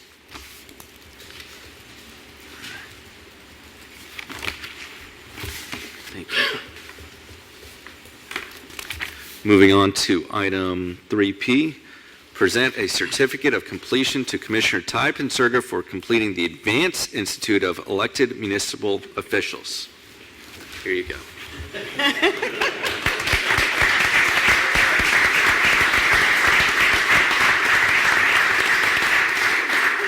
Would you like to say a few words? Go ahead. Thank you, Mayor. This was a wonderful experience. I went to Tampa, and what we do, it's basically a crash course in how to be a public servant. The number one takeaway was learning to balance a budget while simultaneously handling disasters.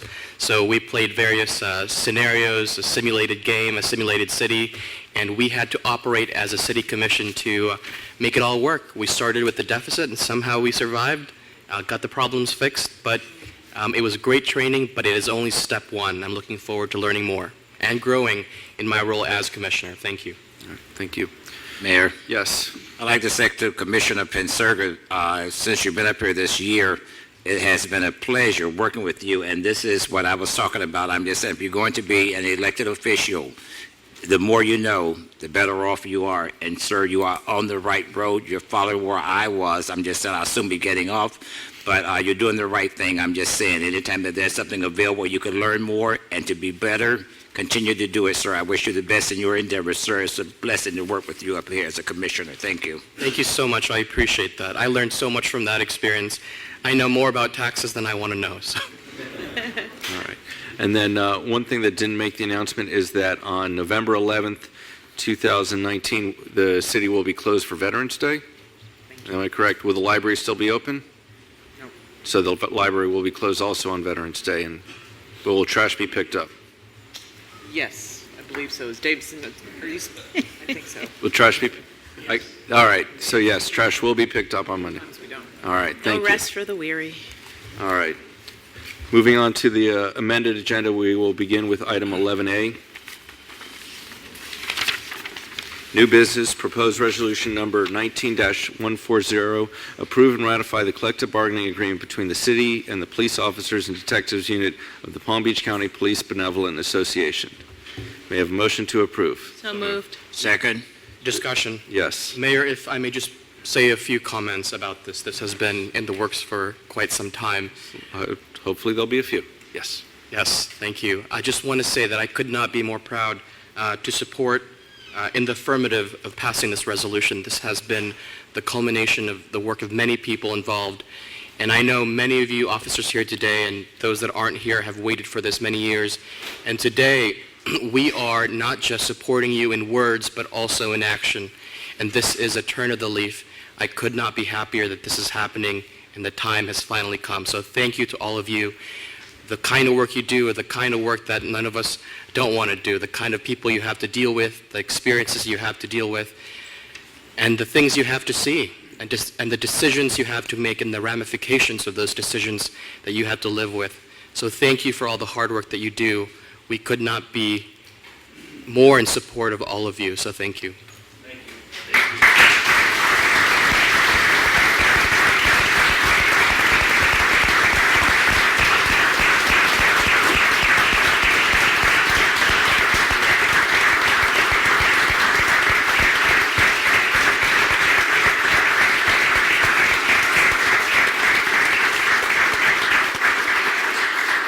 I'd like to Vice call- Mayor, I saw your hand next. Yeah, I'd just like to echo those sentiments. I also wanted to tip my hat to the negotiations team for not just the police union, but for also the city. Negotiations are never fun. Whatever the outcome is, even if it's positive, it certainly was never a positive experience to get to that.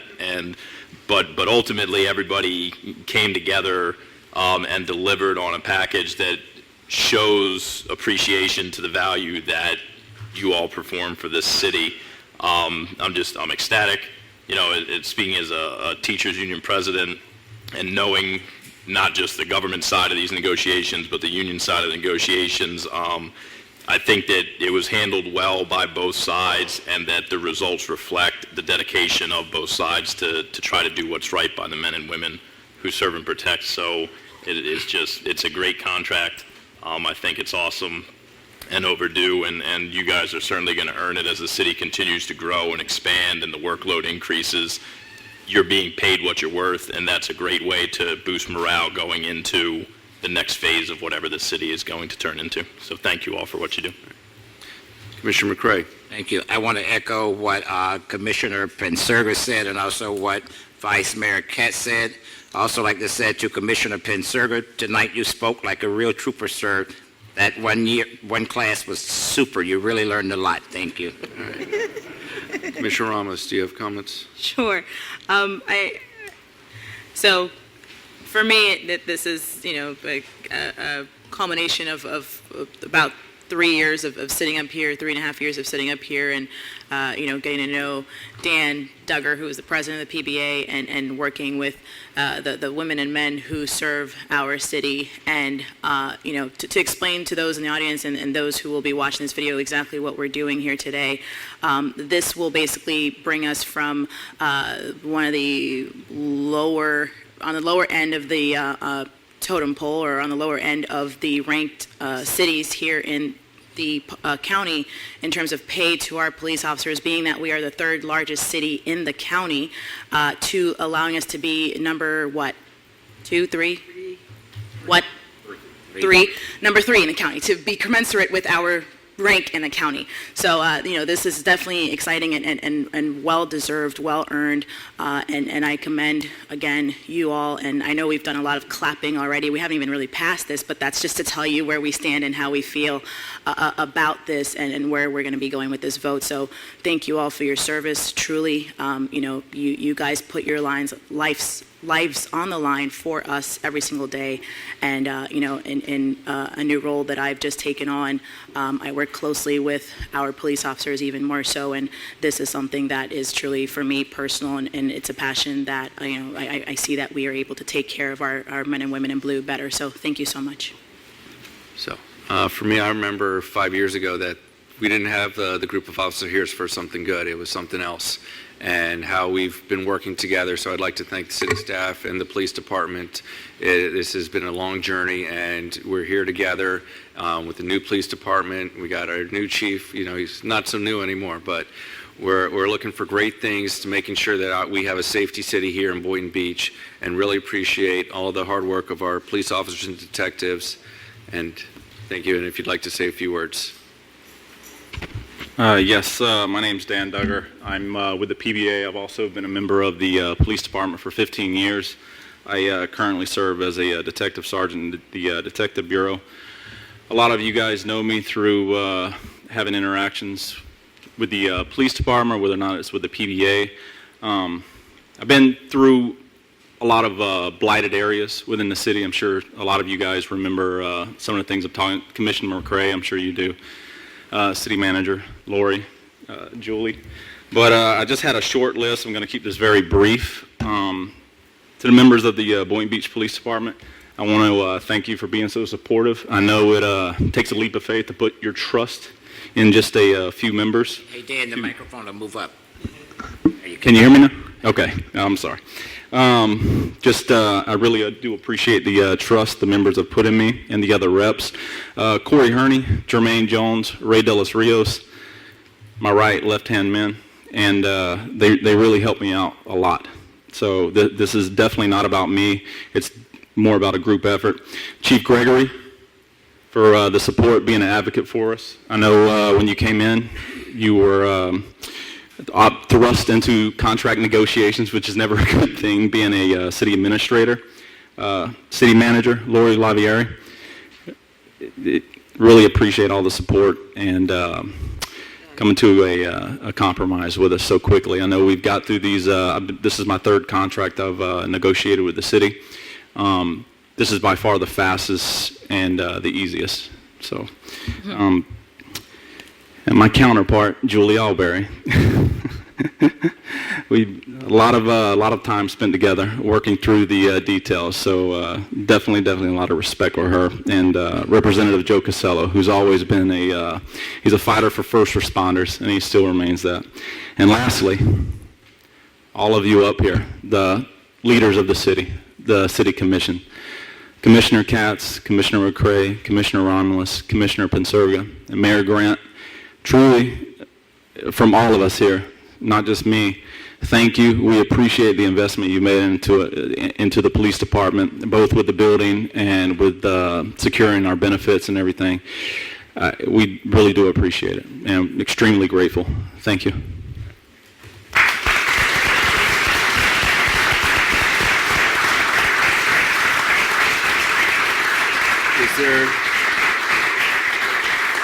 Is there any further discussion for item 11A?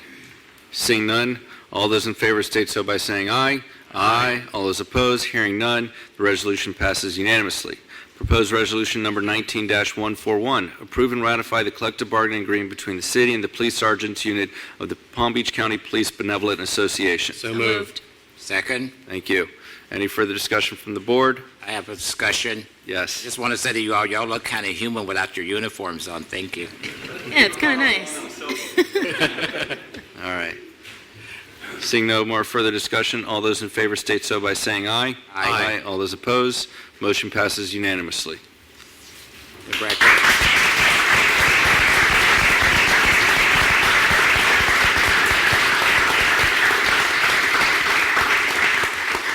Now we can finally clap. Because it's official. Thank you.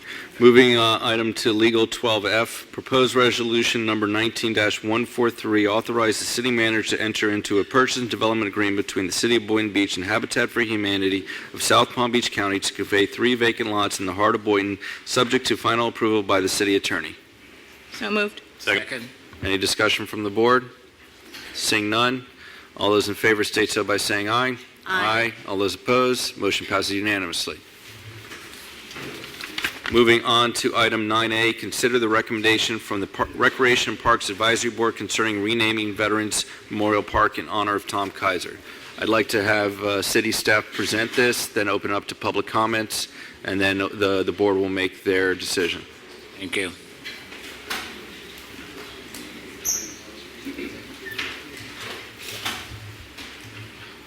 Good evening, Wally Majors, Recreation and Parks Director. We recently received a recommendation from Representative Casello to rename Veterans Memorial Park in honor of Tom Kaiser. As per the established process that we must follow when we receive these recommendations, the recommendation is forwarded on to a committee that reviews the recommendation for appropriateness and determines whether they want to approve the recommendation, make alternate recommendations, and then forward that up to the City Commission. The recommendation was forwarded up to the Recreation and Parks Advisory Committee since this was a park and it seems appropriate that they would be the ones that would be evaluating the recommendation. And they did so at their meeting on October 28th. And we shared with the Commission a draft of the minutes from that meeting. And in summary, the advisory board recommended not to rename the park, but also was very, very passionate about making sure that they recognized the significant contribution that Mr. Kaiser made to the development of the park, and felt that we should still find a way to ensure that his contribution was recognized in an appropriate manner. Ultimately, they felt that the park should be there to recognize all veterans, and by naming it in his honor, it would take that spotlight away from all veterans and place it on just one individual. But again, it's very important that they were very, very persistent in making sure that they in no way undervalued what Mr. Kaiser contributed to development of that park site.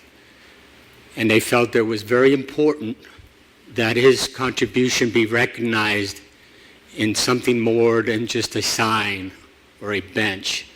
And again, we provided you the minutes from that meeting.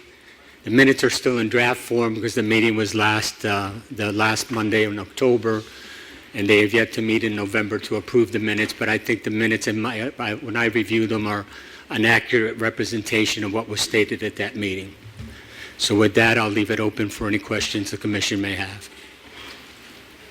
All right. So I think we're going to have the public speak, and then we'll have the board comments and decision. So, Jim, do you mind putting it on for 3 minutes? Hi, Susan Oyer, 140 Southeast 27th Way. I was not even in the middle of all this and just walked in tonight and heard what was going on. I've got to agree with the board. My family has bought a bench for my father and grandfather. Someone in my family has fought in almost every war in this nation's history, back prior to the American Revolution even. And I do not doubt in any way, shape, or form that Tom Kaiser deserves some kind of great honor. I think he's done an amazing job. I certainly hope the city can find a proper way to honor him, maybe a beautiful gazebo or some kind of structure, a permanent structure at this park. But I agree with the board that I think this would be the wrong message to send, to take away from all those tens of thousands, millions of men who've died over our nation's history, and from not just from here, obviously, but the tens of thousands that have died from this area and done service, to not keep this as Veterans Park. But I do think we absolutely need to honor this man for his great contributions. We just need to find a different way to do it. So thank you for your time and your consideration.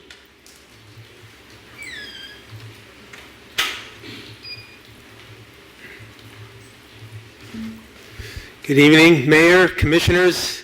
It's a little different being on this side of the podium, but it's good to be back home. I would argue that this park does exactly what it was set out to do in honoring all veterans. All of you have been there on many occasions. I believe there's 28 monuments and benches that explain and show the different conflicts that we've had over the years. A little bit of history. In 1973, the park was built. It was the former site of the original police department and city hall, and it was located on that property. And the park then was called Bicentennial Park. From 1973 to 211, the number of name changes occurred, from the Bicentennial Park to Veterans Bicentennial Park, and in 2011 the commission approved the renaming of Veteran Bicentennial Park to the current name Veterans Memorial Park.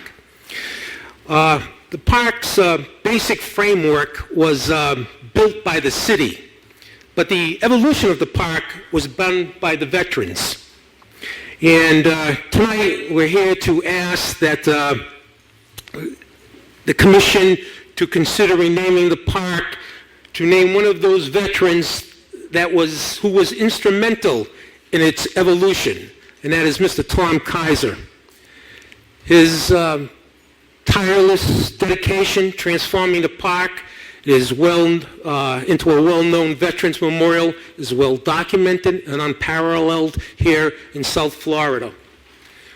Mr. Kaiser's work to keep in the forefront the memories of our unsung heroes and military veterans of conflicts of past wars deserves special recognition. As Mr. Kaiser has stated, all vets are my brothers. The park's monuments are my children, truly making him a caretaker of our country's past history of conflicts of war.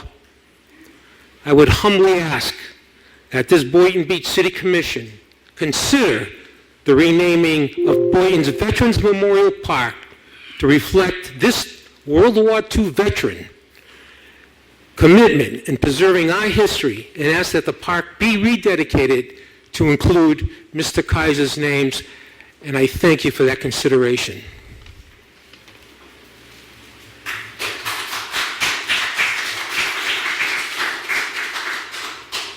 Jerry Taylor, 1086 Southwest 26th Avenue.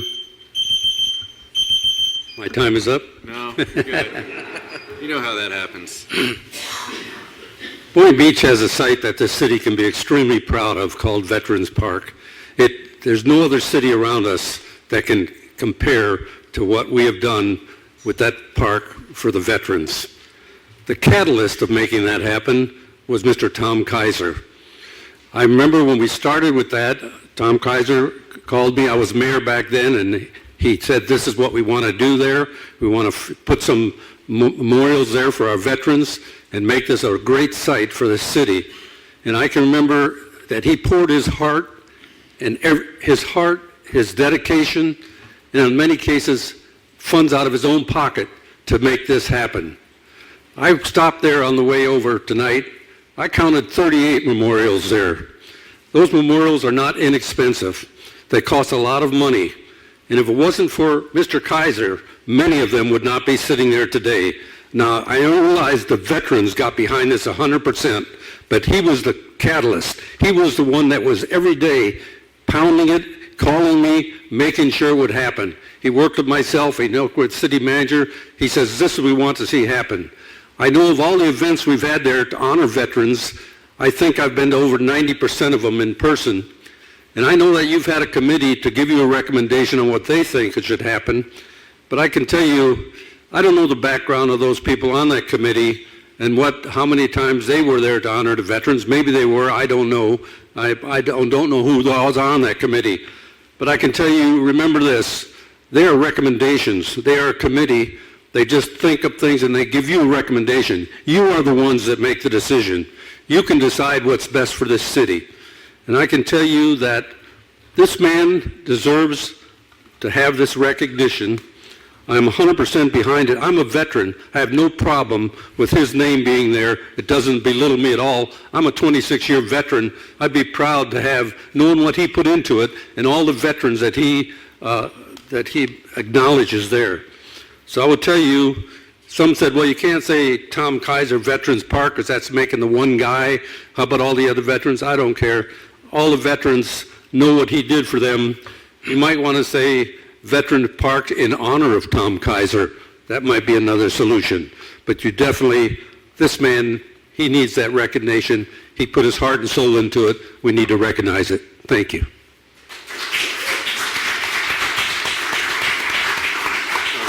I'm going to let... Ron, you got one more. Yeah. Good evening, Mayor Grant, City Councilman, Laurie. My name is Stanley Gavlik. I reside at 15815 of Avinco Street in Delray Beach, 33446. I am the commander of the Korean War Veterans Chapter 17 in Delray. Incidentally, we're the only Korean War chapter in Palm Beach County. Regarding the naming of Boynton Beach Memorial Park on Route 1 in honor of Thomas Kaiser, the membership of our Chapter 17 is in favor of having this done. Tom Kaiser realized his dream to establish a Veterans Park when Boynton Beach allowed a parcel on Route 1 to be used for that purpose in 2007. I have been involved with the Boynton Beach Veterans Groups since 2000 when I first met Tom. As his treasurer, I have witnessed all his hard work on this park from 2008 to the present. Because of Tom Kaiser's network's ability and involvement with all veterans groups, all the monuments, benches, bricks were erected with donated funds. This park is a showplace. It honors all military veterans of past wars and is used often for veteran ceremonies.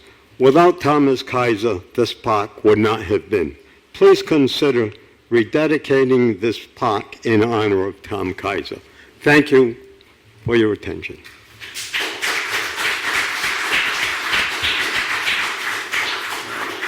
Is there anyone else from the public that would like to speak on this item?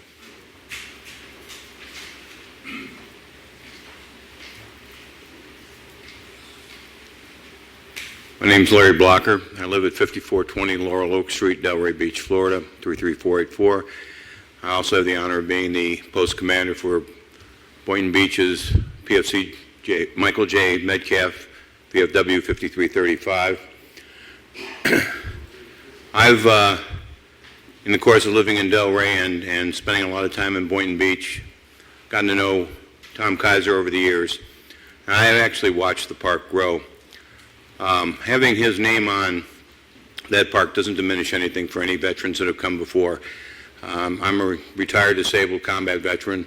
My father was a combat veteran in World War, in Vietnam, World War II, and Korea. My grandfather, World War I, World War II, and Korea, in this country.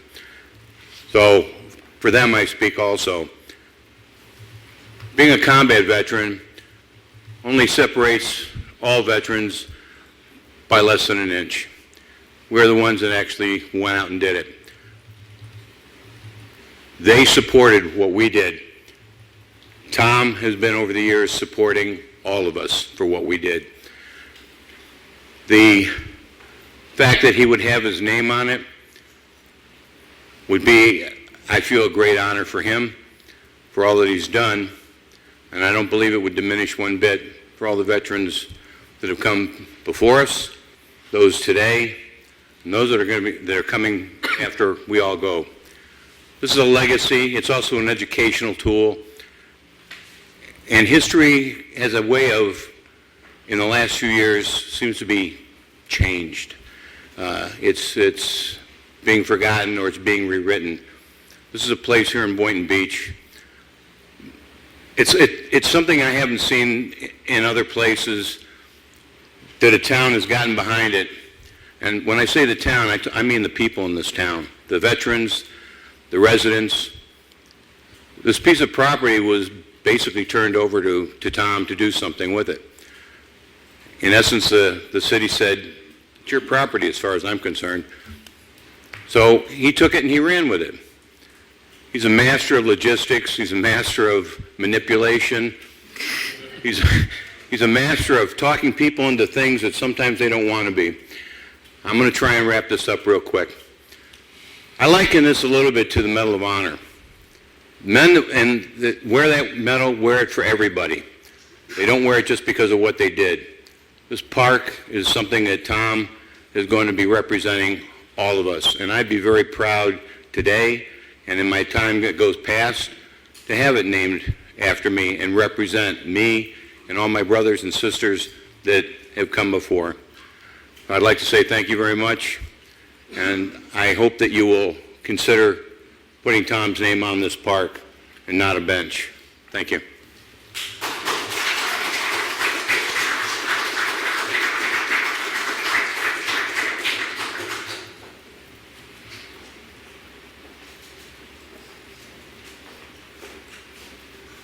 Mr. Mayor, council members, Mr. Vice Mayor, I've been working with... Can you state your name? I've been working with Tom for a long time. I know him from New York. He changed so much. He built the Korean War Memorial out on Long Island. I know him for a long time. He doesn't stop at anything, just to bring. When he started here, I met him, and I worked partially with him to help out also to get the park done. Now, it is very important that the man get recognized. He did such a hard job. He never stops. He never stops. No matter how old he gets, he never stops. He keeps going and going. And I realized if it wasn't for him, we wouldn't have that park.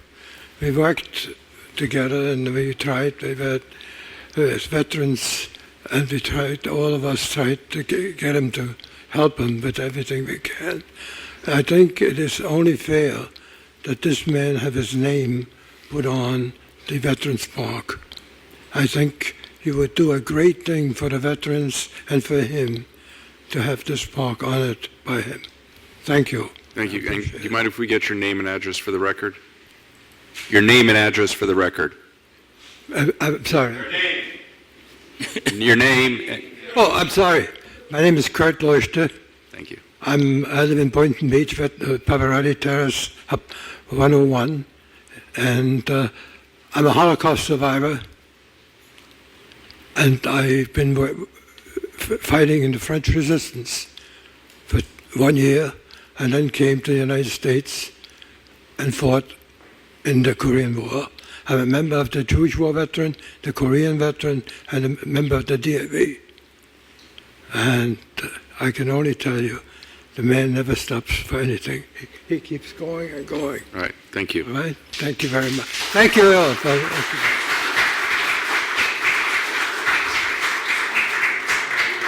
Do we have any?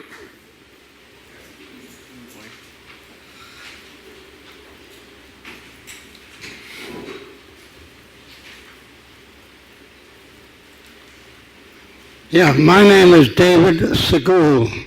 I'm a 96-year-old veteran of World War II and the invasion of Iwo Jima.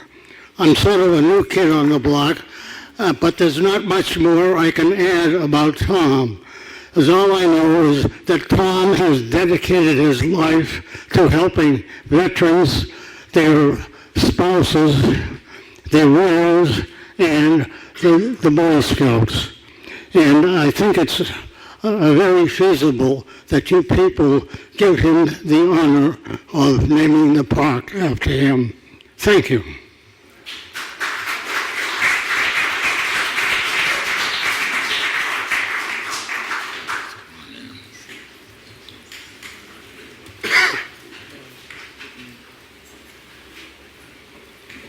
I thank you in advance for all your attention. And am I coming through on this well? Yes. I'm a past commander of the Jewish War Veterans of the United States, also a veteran of World War II, towards the tail end of it.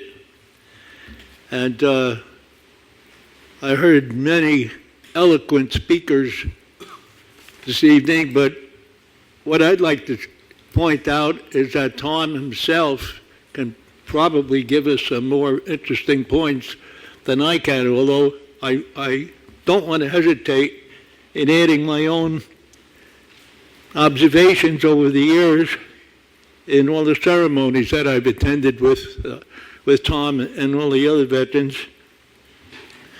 And namely, Tom is recognized and known throughout the Boynton, Delray, Boca area, West Palm, as a leader in all these ceremonies. I mean, I've seen a few of them, but I think Tom has really got some information that we'd love to hear, and I would relinquish any time that I have and call on Tom. Maybe he'd like to come up to the mic and take my place, right? And I thank you once again for your attention. Tom, come on up.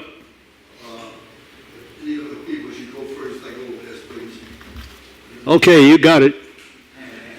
Thanks again. Did you get his name? What's his name? I'm just saying he didn't say his name. Can we get his name? Jerry Stewart, S-C-H-N-U-R. Jerry Stewart, man of Jewish War.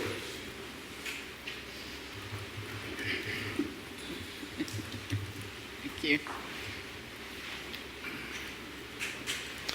My name is Paul Bosco. I live at 1239 Roma Road in Boynton Beach.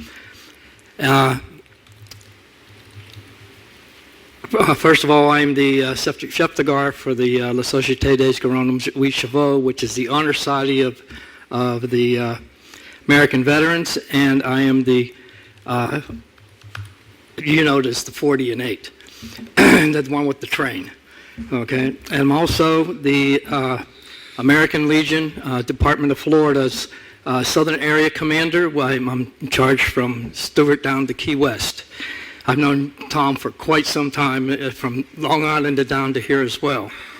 And I was on the first committee to work on the, excuse me, to work on the monument itself. He's worked tirelessly. I can't even, to get up here and say that, you heard everything that the man's done, and he has worked extremely hard to get that position, to have the park itself named after him. And I believe that that would be a great idea for the city, and it would be one of the best recommendations that I could see. Well, anyway, I believe that you should name the park after him. I'll just go. Thank you. Thank you.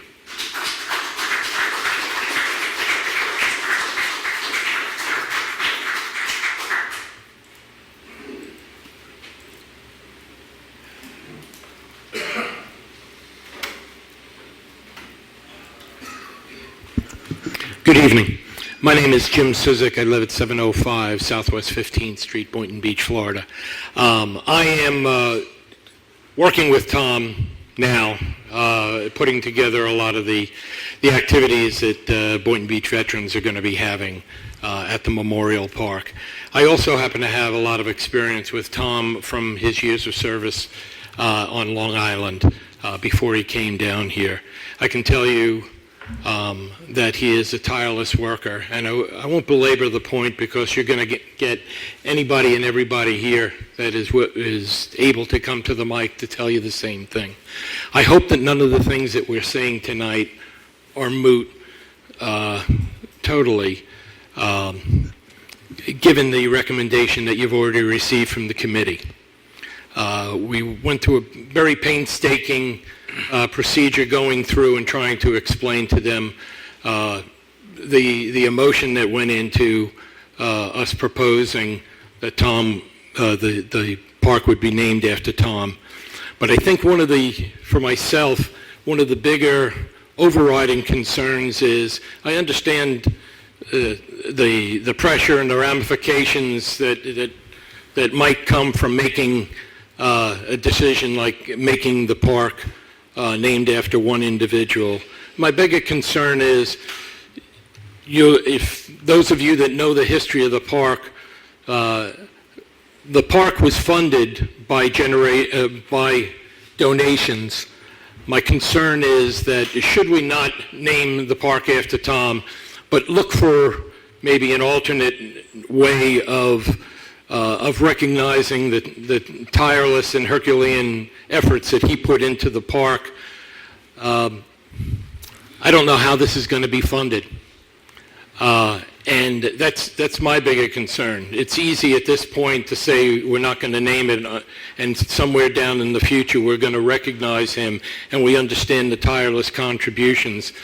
I just want to go on record to say that those kind of things take a Herculean effort on the part of those individuals that are going to try to reward him to come up with something appropriate. I thank you for your time. Thank you. So, may I get a raise of hands of all the people that would still like to speak? All right. Yep.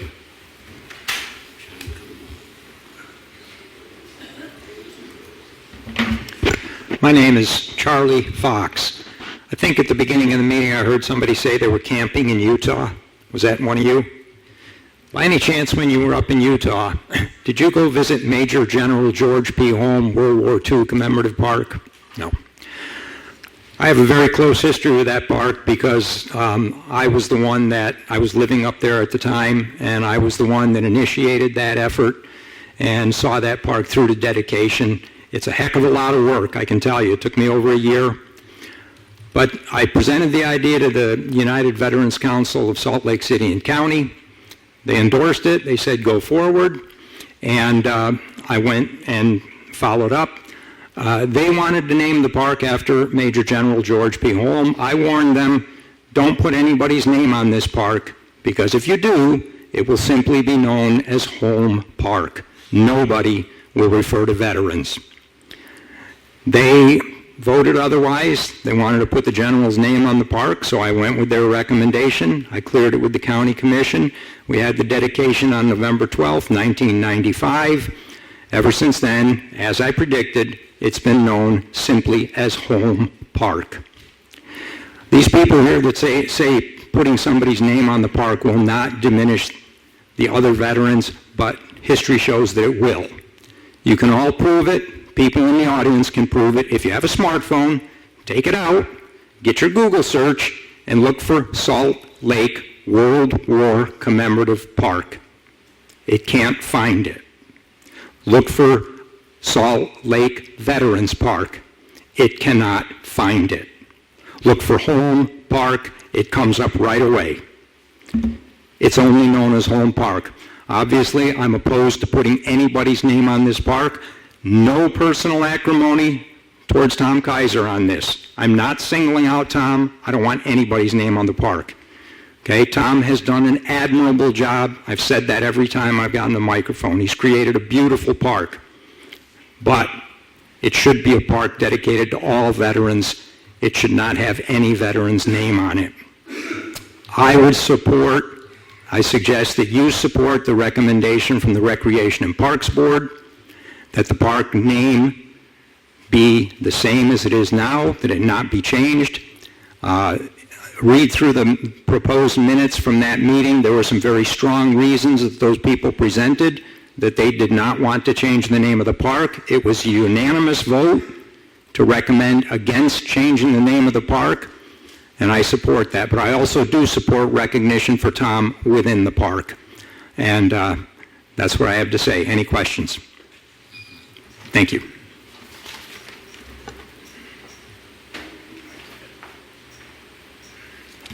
Minister Bernard Wright, current candidate for District 2 City Commissioner, CEO Bernard Wright Ministries Real Talk Radio. I'm a citizen of Boynton Beach, and I'm just speaking in behalf of President John Hepburn, who is the president of the Veterans Group of South Florida, who has also endorsed me. Amazingly, he was talking about Mr. Tom Kaiser. I've never met him, but it was some great words just last night and the previous 2 nights. And just being a part of this agenda. Recognition is what this subject title is: acknowledgement, honor, respect. So, in behalf of him, he has no problem with Mr. Kaiser's name being there, telling me all the work that he had done. I did not know who Mr. Kaiser were. By the grace of God, bless all you veterans tonight, but I just want to speak in his behalf that he would have no problem with his name being there. To God be the glory. And I just want to speak that because it's about culture. It's about history, recognition, by the grace of God.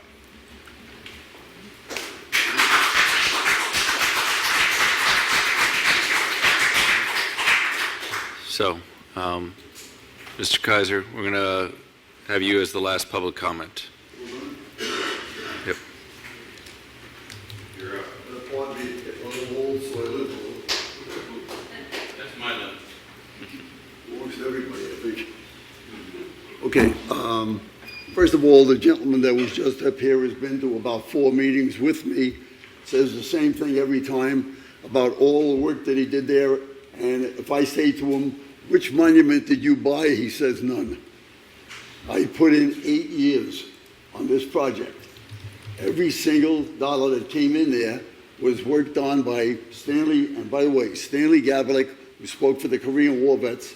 I want you to know I worked with like a brother, okay? He handled every single check that came in, not one mistake, the bricks all spelled right, and I have to tell you that I would go anywhere with him on any project, okay?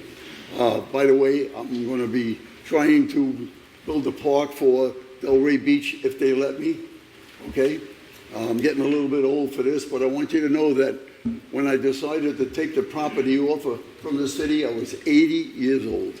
Anybody else want to start a project like that and give you 8 years of your life at 80? Okay? But I want you to know they're also on television all the time, in the newspapers all the time. And it's always the Veterans Park, okay? And people now come. In fact, I got a call from NBC television this week. are you going to have your veterans there, Tom, so we can interview them?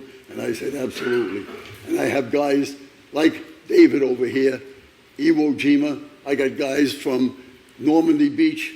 I got guys to the Battle of the Bulge. I've got them all living with me. I'm in an old folks' home.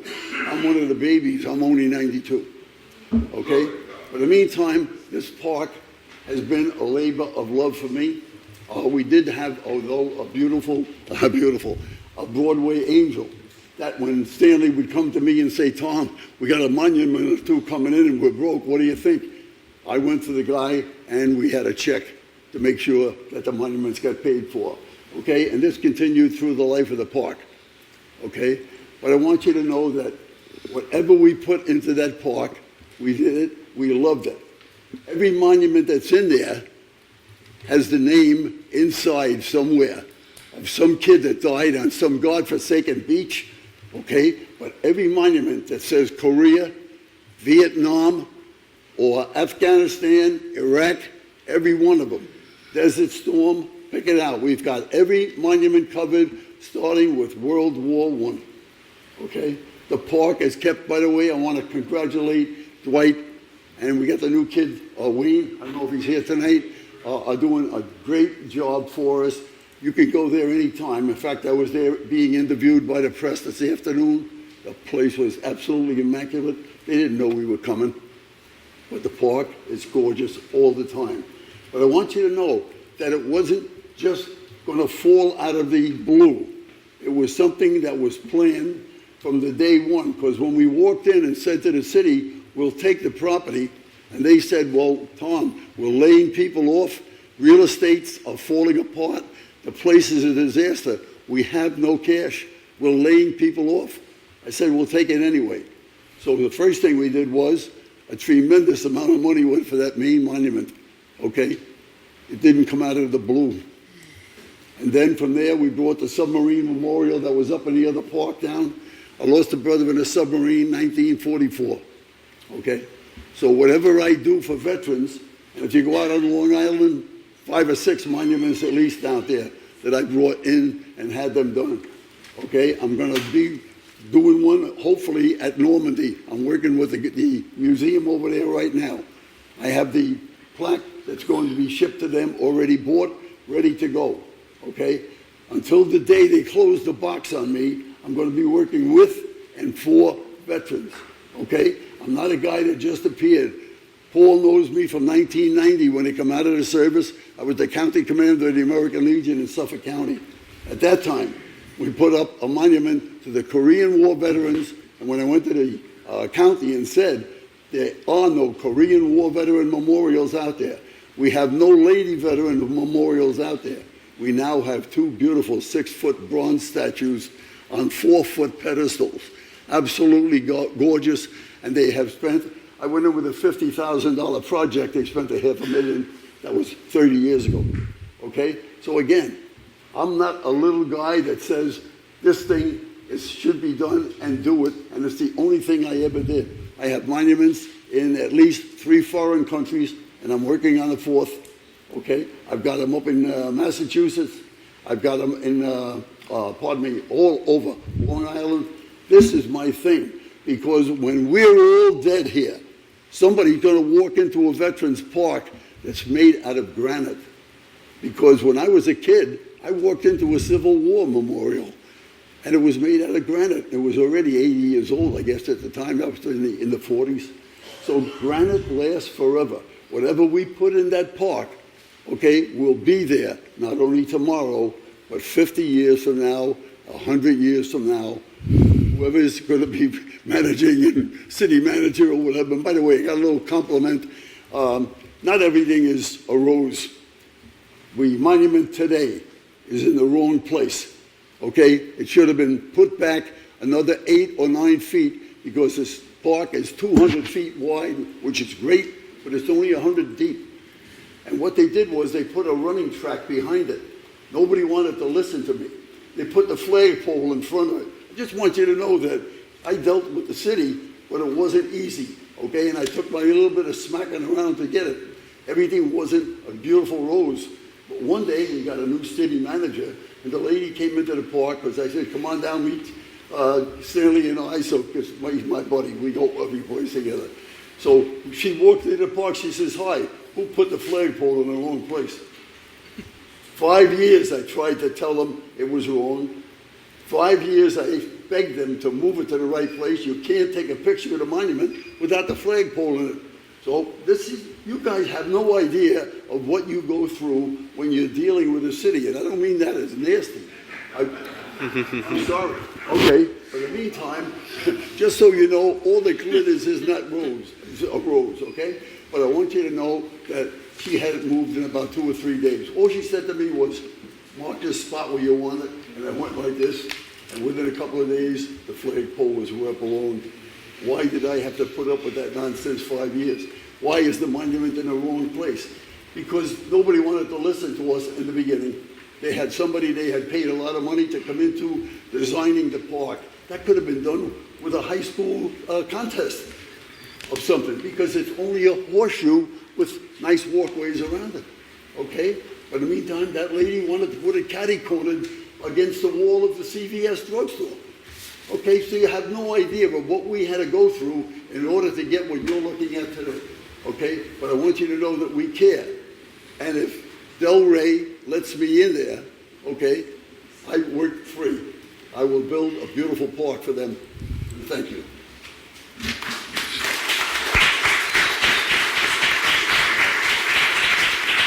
So I believe... I wear the French Legion of Honor medal, almost all given to combat veterans, okay? The 17-year-old kid got Tom. Pacific time for the war to end. I know. I got my brother out there with a submarine. Tom?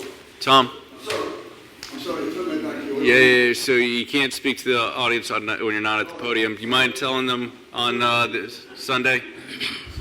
Thank you. Sorry. So I believe Commissioner Ramos, you had your hand first, and then I'll go down the line.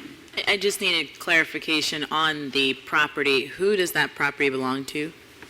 City. So I needed to make sure that that was clearly stated, because I don't want it to be put out there that the city gave Tom Kaiser property and let him do. The rights to build. I understand that, sir. I just wanted to make sure that it was clearly stated for the record that the property belongs to the city of Boynton Beach and not to Tom Kaiser. We did not give or hand over the property for him to do as he willed. The property still belongs to the city of Boynton Beach. I just want to make sure that that was very clear and stated for the record. All right. Vice Mayor, would you like to go next? Sure. I'll keep it short. I'm not a veteran, so I take the input from veterans on affairs of this nature. As we build Town Square, we've contracted with a team to solicit contributions to get their name on buildings. And if you donate X amount of dollars, you might get your name on some building in Town Square or some green space. So if somebody, some man or woman, some corporation can give us a chunk of money to get their name on a building, why can't somebody who put their hard work and their sweat and their tears into remembering the men and women who have served and or have given their lives? I just, to me, as I sat and listened to everybody and I thought about this, that to me stuck out as the most poignant way for me to understand why I'm in support of this, is because if Tom Kaiser had been some rich guy and just gave us a fat check, his name would have been on that park from day one.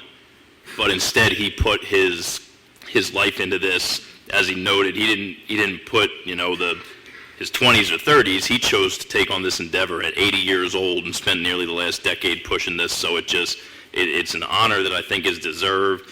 The item before us doesn't have a specific name laid out, and that seems to be the chief concern of opponents, is that we don't want to turn it into not Veterans Park but Tom Kaiser Park. So there's no specific name laid out, and with that concern being aired to us, I think that in support of this, I would request that the city, assuming it were to receive a majority vote to move forward, the city would work with the veterans here, Tom, the advisory board, to fashion a name that still ensures that people know it's Veterans Park, but also pays tribute by having Tom Kaiser's name in it. So I know that was a concern voiced by some, that was a concern voiced by some on the advisory board. I think that through proper usage of the name of the park and his name, you can put to bed that concern so that it is still known as a Veterans Park, but it pays great tribute to the man who led the charge to get it to where it is. So I support the idea of incorporating Tom's name into the park. Again, if he had been some rich guy and gave us a check, his name would have been on that park. But he put effort into it, which is worth more than money. So how could I deny him that honor when he earned it, when someone else could have just bought it? And that's where I'm coming from. The committee should be made up of the various... Jeez, Tom, you can't, it's Commissioner McCray. Thank you, sir. And I'm going to be as long as I want to be. First of all, I grew up here in Boynton. I was here when the police department was there. Also, the fire department was there. I was there when they tore it down. I'm still here. We built a park over there. It was called Bicentennial Park. Somebody came up here and said that we wasn't doing anything with it. I beg the difference. It was a passive park. And it was used by the citizens that lived over in District 2. When we went downtown, we used that park. That's number one. Mayor Taylor came up here and said that Mr. Kaiser took the charge to say that, he wanted to do a park here in Boynton. Seemed like, Mr. Kaiser, the rest of you all have forgotten about Commissioner Bob Insler, Vice Mayor Bob Insler, who I served with up here, who took the charge as well and brought it to this commission and said that, let's work on making it a Veterans Park. At that time, he did not say, let's make it a Tom Kaiser Park, nothing else. And when we voted upon it that night, we voted for it to be the Boynton Beach Memorial Veterans Park. Now tonight we're dealing with something by putting somebody's name on there. I don't care, sir, what you have done. I recognize what you did. But it's an unjust to the citizens here in this city. It's an unjust to the people that have served this community, have served this city of Boynton, and have fought. I grant you all. I thank you all for fighting. I'm not taking that from you. But when we voted to name it the Boynton Beach Veterans Park. I do thank the rec board for doing what you all did, because you did just what we asked you all to do, because you all know the history of this park. They don't know the history of this park. Nobody said anything about Vice Mayor Commissioner Insler, although he's dead now. I served with this man. Nobody said let's recognize him when he died. Sir, I'm talking. I'm just talking. Yeah, he will be recognized. You can be recognized too by putting something else. Don't change the name of that park. I'm just saying we voted for it to be named Boynton Beach Veterans Park. Now, if you want to put something in honor of Tom Kaiser, that's fine. But let's not forget Commissioner Bob Insler, Vice Mayor Bob Insler, sir, who took the charge right along with you, who took the bull by the horn and ran and brought it here to this city. Mayor Taylor, I appreciate you for saying what you said, but you too forgot about Commissioner Bob Insler. And I find that kind of degrading tonight at this meeting that nobody seems to remember Commissioner Bob Insler except I, who served with him. Thank you. All right. Commissioner Pinsurga. I've listened to all of you and I've read the email. Many of you spoke beautifully, and many of you have also said an idea that you've said in passing or you've said as a side point, and I want to extract it and just bring more attention to it. And that is the idea that when you honor somebody, it does not in any way take away from the successes and the contributions of other people. And tonight, that is the overarching principle in which I will vote. It is possible to honor and celebrate our heroes and individuals in the city that have made significant contributions without it taking away the work and the effort that other people have given. And there is precedent for this. For example, I know Susan Oyer is in the audience. Your family has contributed so much to the city, right? And so that's why we have an Oyer Park. We have a Dewey Park. Boynton is named after Major Nathan S. Boynton. But no way does that take away from the contributions of other individuals. And sir, when I heard you speak here tonight, and you talked about the contributions you made, even at the loss of your own finances and your time, you weren't doing this for money. You weren't doing this for personal gain. You had heart, and you had a heart for Boynton. And for that, and for the contributions of any other individual in this city. I am happy to honor you, and if that means putting your name on something, absolutely. You deserve it. You have a heart for Boynton, sir. Thank you. And so, Commissioner Ramos, I'm going to get to you after me. Sure. I've been with Tom since I got elected. And, he used to say, I've only missed one meeting or one event. And so he says, you can't make them all. And that's kind of it, is that, he's missed one as well that I'm aware of, or two. And so he's always been there, and he's the one that is making sure that we are honoring the veterans for over a decade now, because that wasn't the original Veterans Park.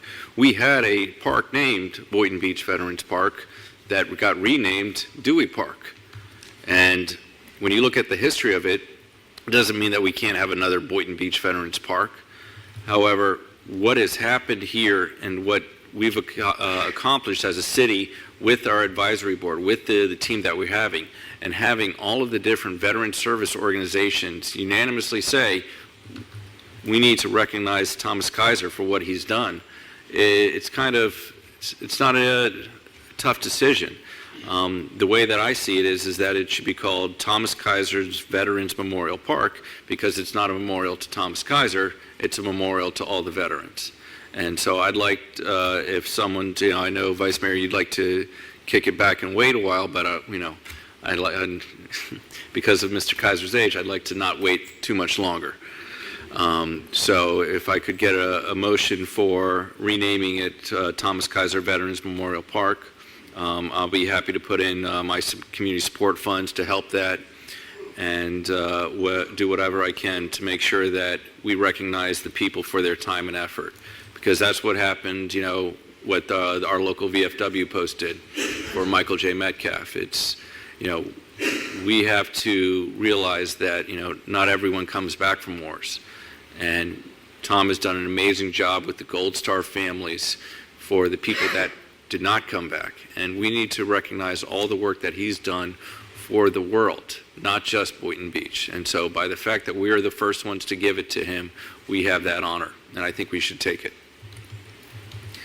Commissioner Romulus? Thank you, Mayor.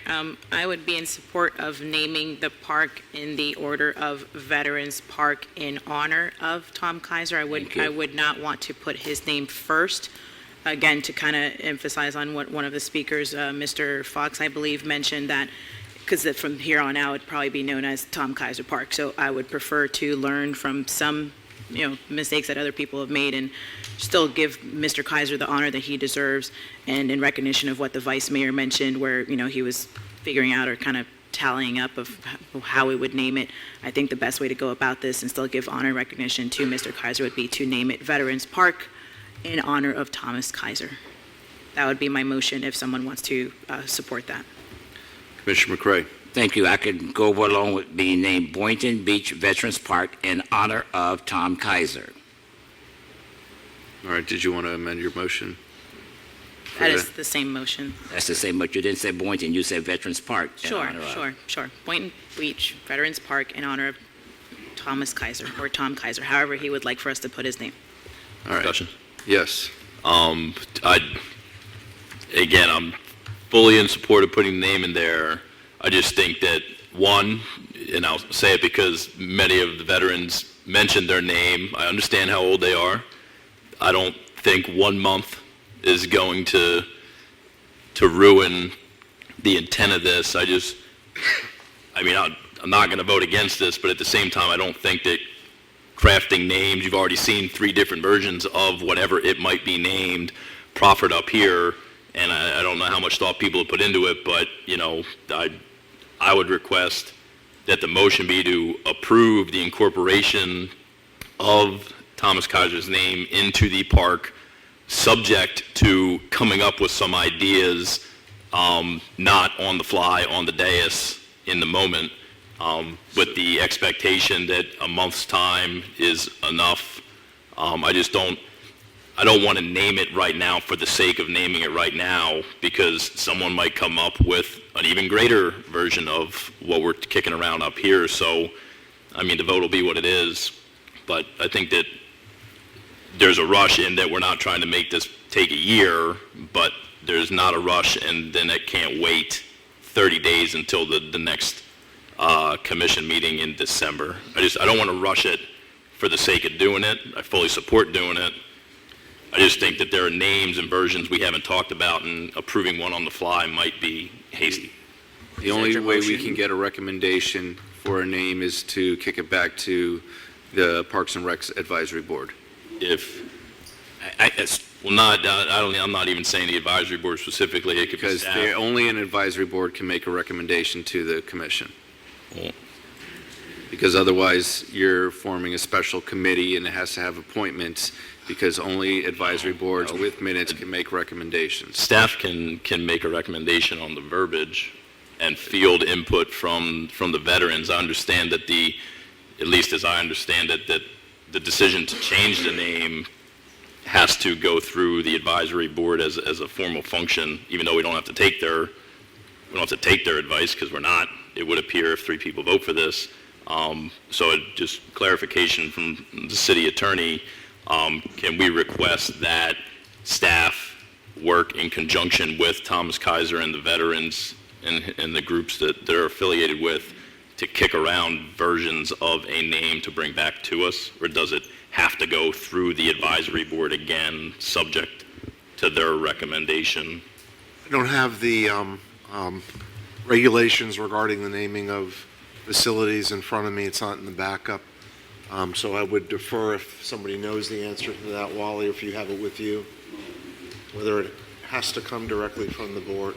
No, it does not. And again, the recommendation can come from anybody. It is filtered through either the commission or the city manager, who then refers it to an advisory board that then again ensures that it's appropriate, and then allows for public comment, and then brings it forth to the city commission for ultimate approval.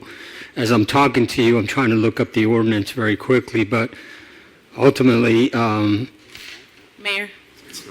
Well, Wally, do you mind if we let the commission speak while you're looking of course, of course, yes. All right. What's Mr. Romulus. What's the current name of the park?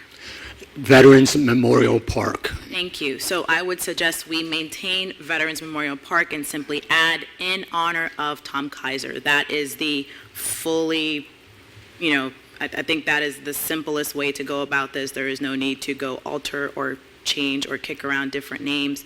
It can simply be maintained as Veterans Memorial Park and just adding the verbiage in honor of Thomas Kaiser.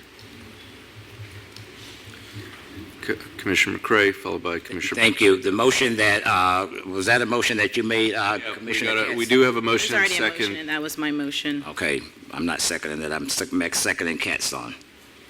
So you withdrew your second? Yeah, I was second Vice Mayor Katz's motion, so that we don't have to rush tonight. There's a motion from Commissioner Romulus to name it Veterans Memorial Park in honor of Tom Kaiser. Is there a second for that motion? No. All right, so then I will offer a motion. I'll withdraw my motion. I will offer a motion to have city staff work with the veterans to come up with either a definitive recommendation to us or a list of recommendations of the name, but the motion is to move forward with renaming the park to incorporate Tom Kaiser's name, and to bring back ideas to incorporate his name while still ensuring that what people's concerns were, that it would no longer be known as a veterans park, are taken into account in the organization of the words. And so I think that's a good idea in the sense is that, do we want to name it Tom Kaiser, Thomas Kaiser, Thomas E. Kaiser? There's a lot of different options available. And so, Tom? Yeah. And so. I'm going to second your motion. Thank you. So, and then. To be brought back at the first commission meeting in December. And so the motion is to incorporate Tom Kaiser's name into Boynton Beach Veterans Memorial Park, or Veterans Memorial Park, moving forward, and have the finalized name figured out in the December 3rd meeting. Is that, in essence, your motion? With recommendations from staff and appropriate parties. Thank you. I second it. Discussion. Yes. Just want to ask Wally, so the monument that we currently have in place, does this mean that we now destroy that monument, start with a whole new monument with whatever naming that we end up? It's a good question. We'd have to get a vendor out there because we've changed the name on that particular monument sign already once before, which in essence would require that depending on how we change it, we pull off the existing letters. Probably at that point we would have to repaint the sign and then determine if the letters that we have can be refurbished, and then whatever letters we have would have to be included or added to, and then, in essence, try to fit all that in and to actually see if the existing mounting area would be able to withstand the additional alteration. So it may be possible, and as an educated guess based on previous experience, that would be in the realm of $500 to $700. If, however, again, the more you pull something off and put something back on, literally these letters have a mounting bracket behind them. It's similar to drywall. So you're going to pull them off and you're going to have holes there that are going to have to be plugged in depending on the spacing of the letters. You then are going to have to replace additional letters depending on what is determined to be the name, and those will have to be mounted on that board again. It's whether that board can withstand that again, and I'm not sure. If that is not a viable alternative, then we would have to replace the sign. Which would cost? A new sign, brand new, is about $6,000 to $7,000. Okay, so again, the reason I said that I think it would behoove all of us to potentially keep the name and simply just add in honor of is it mitigates this conversation that perhaps may lead us from a $500 to $700 expenditure to a several $1,000s expenditure. So that is the consideration that is here before us. That's what I wanted to put out there for everybody to consider. All right. That is all. All right. Excuse me, Commissioner. I'm going to let Mr. Kaiser speak again because this is in his honor. You got to come to the podium, though.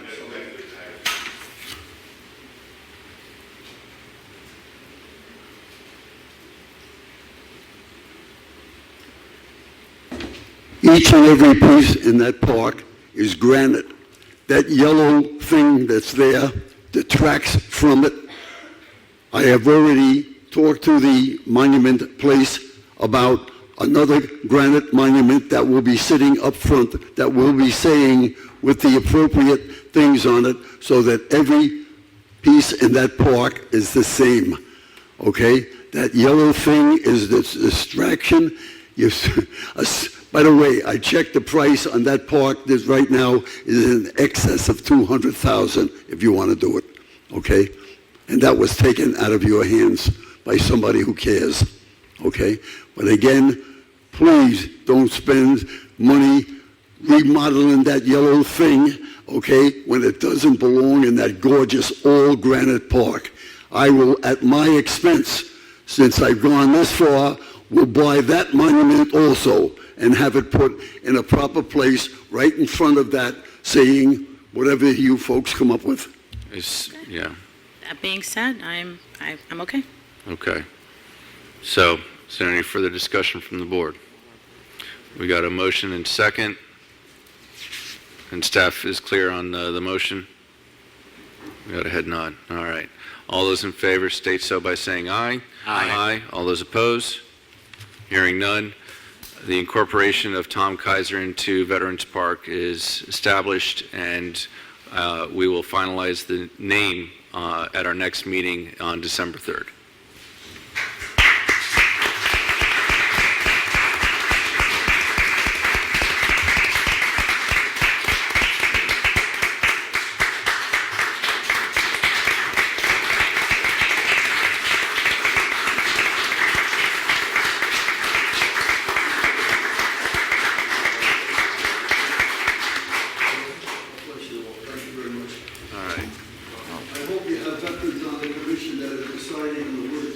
You're the one.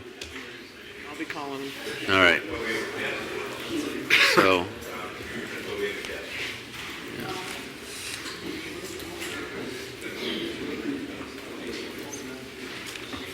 Okay. Gentlemen, I'm going to give a 2-minute recess.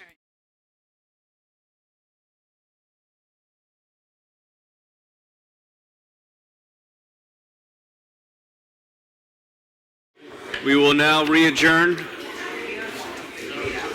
our meeting, and we'll be at item 4, public audience. Individual speakers will be limited to a 3-minute presentation for items not on the agenda. Please state your name and address for the record. Look at all the people. Can you hear me? Yes. Good evening. My name is Christian Ehrenruth. I live at 5 Selfish Lane in Ocean Ridge, and I'm here on behalf of Oceana, which is the world's largest ocean conservation organization. I'm here to ask that Boynton Beach will join the 91 other municipalities that have passed resolutions to ban seismic airgun blasting and offshore drilling. On September 11th, we have already passed 2 bills in the House, H.R. 1941 and 205, which would place a permanent moratorium on drilling off of our coasts. However, there is no Senate companion bill, and we need as much support as we can possibly get. There was a great deal of bipartisan support in Florida. Only one representative out of the entire state voted against it.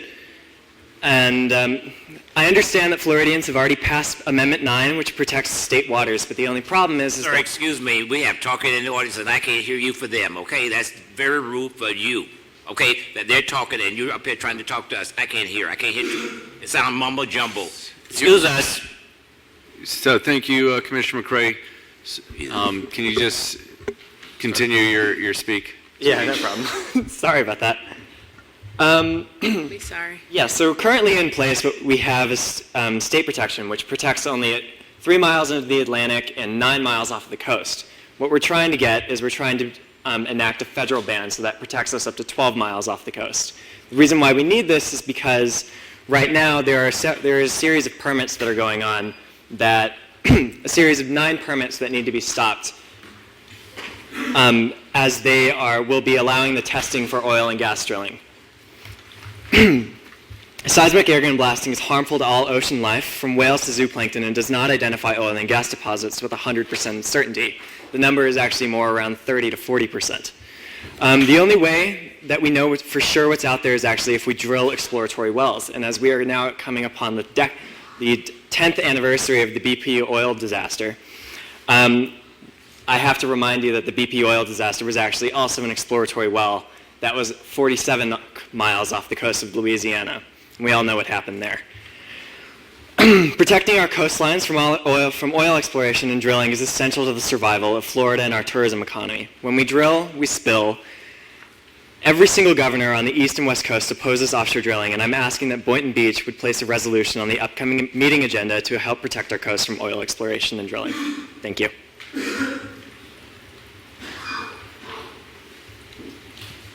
Colin, here you go. Susan Oyer, 140 Southeast 27th Way. There's a packet for each of you, and then the letters are for the commissioners. Thank you. Did I say my address? Okay, thank you. The first story I'm sharing, since it's been a while since I've educated you on anything, so I thought I would catch ourselves up. There's a wonderful program that's going on in Philadelphia that does pet fire rescue.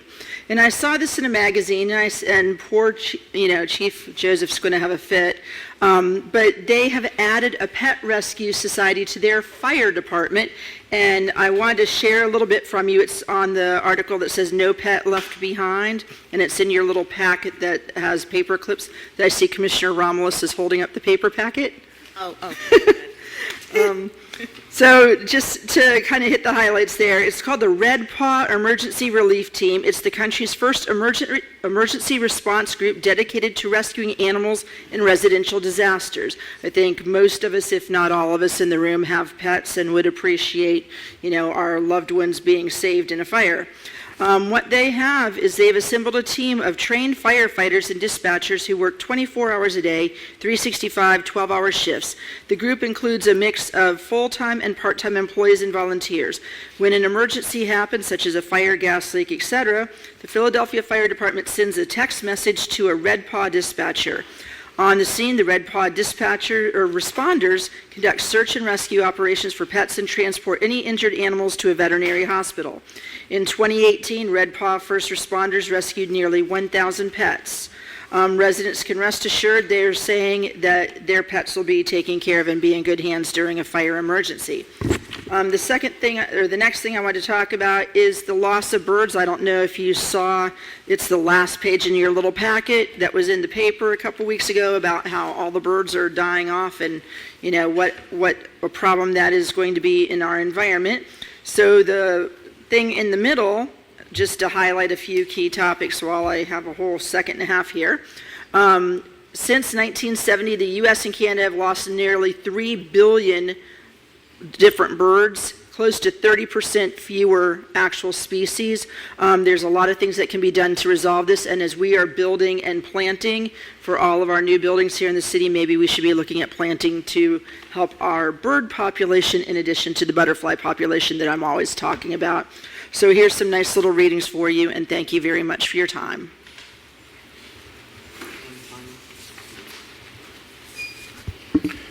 Torrey Orr, 407 Northeast 17th Avenue. I want to talk about the park this weekend.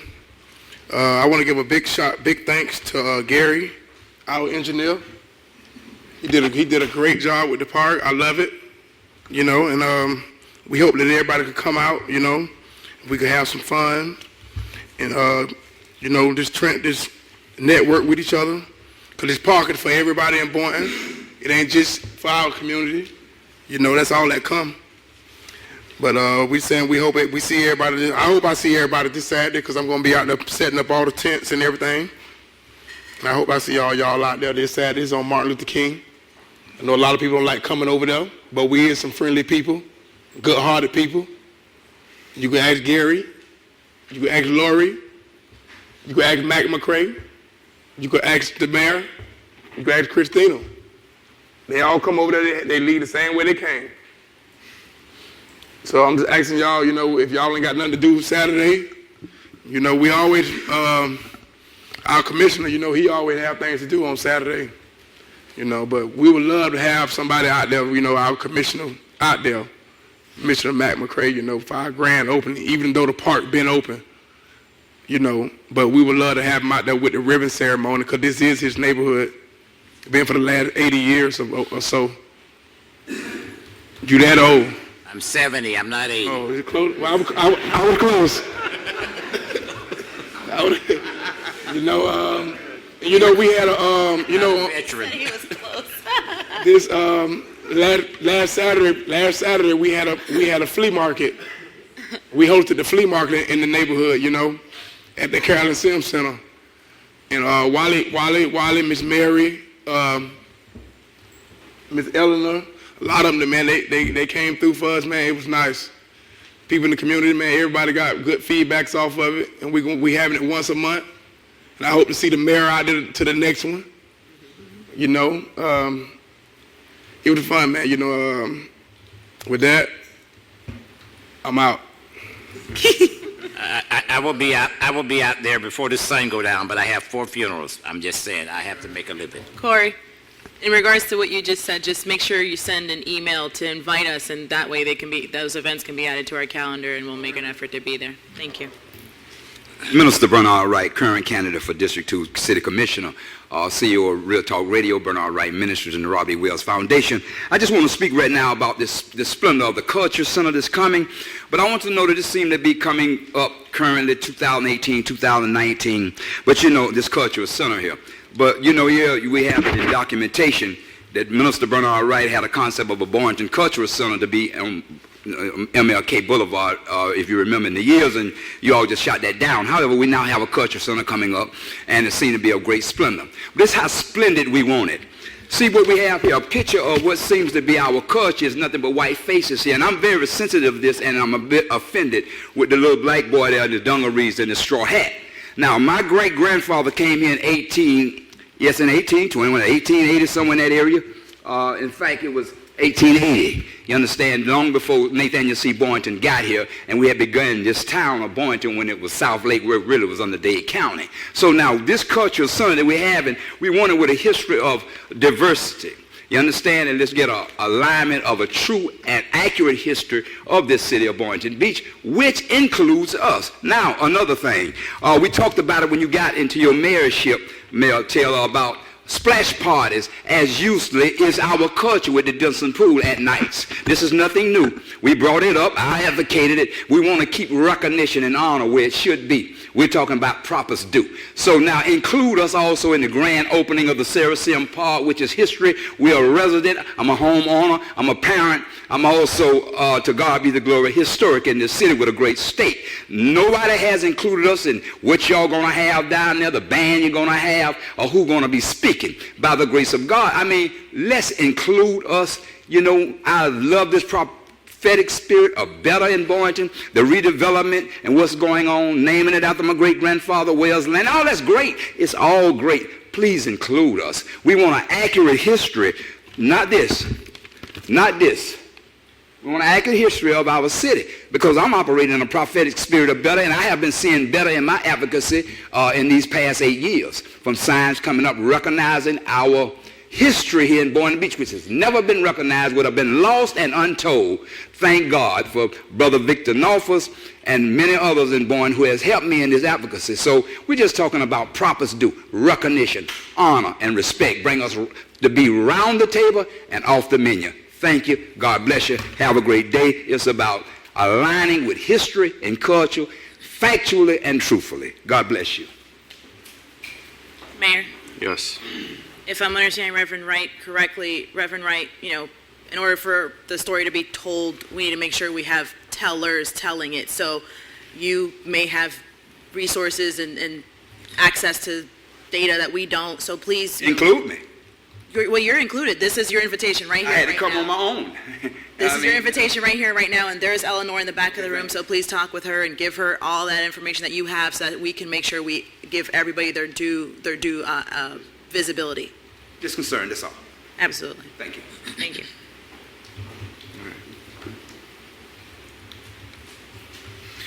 Seeing no more public comment, moving on to administrative. Approve the request of Mayor Grant to distribute $200 of his community support funds to young men of distinction. So moved. Second. Any discussion? Seeing none, all those in favor state so by saying aye.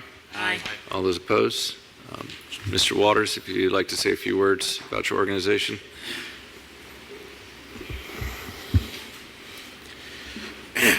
Good evening. I am Jacoby Waters, the founder and the CEO of Young Men of Distinction.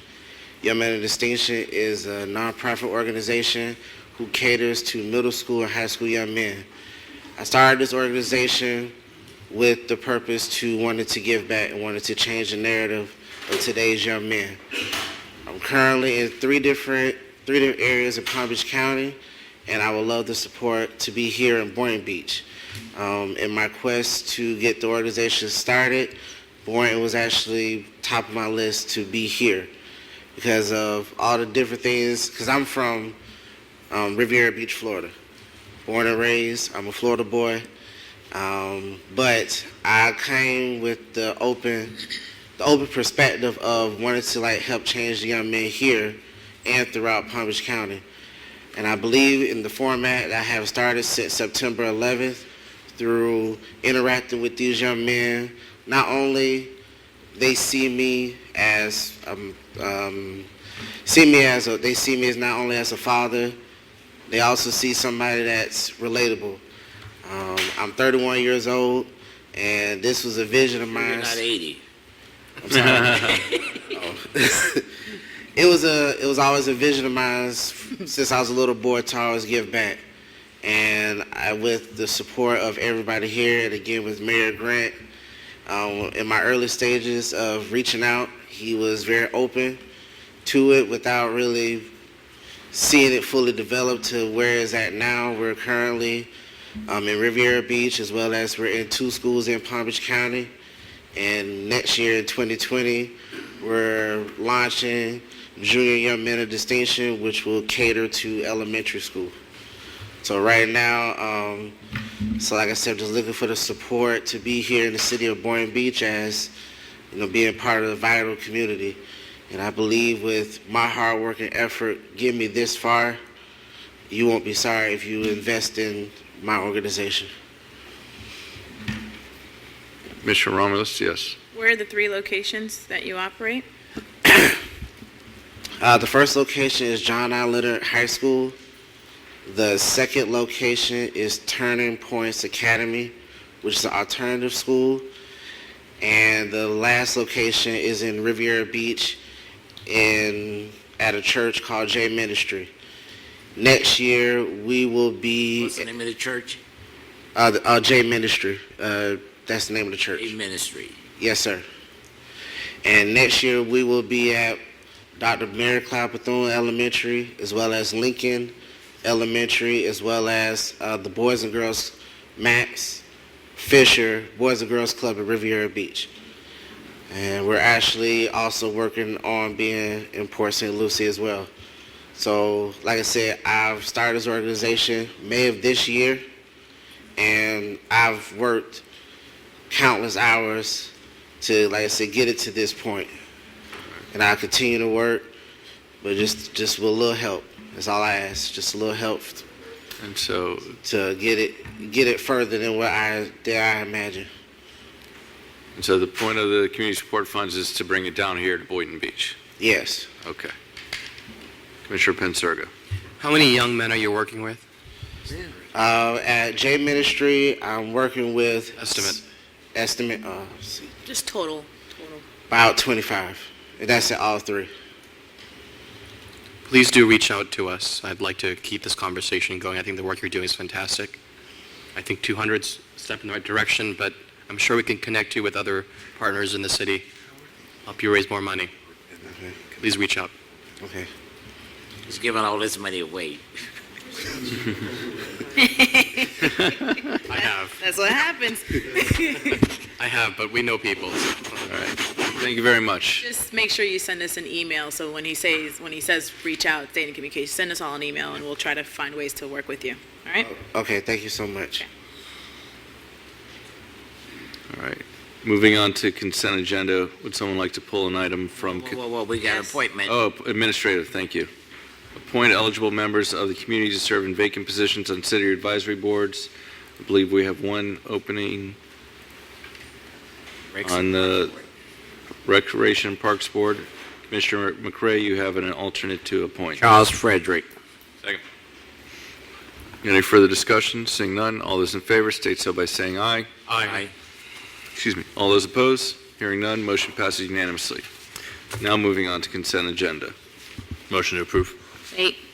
I'd like to pull item D off, and I think it's Z. Yeah. And Z. Yeah, D and Z.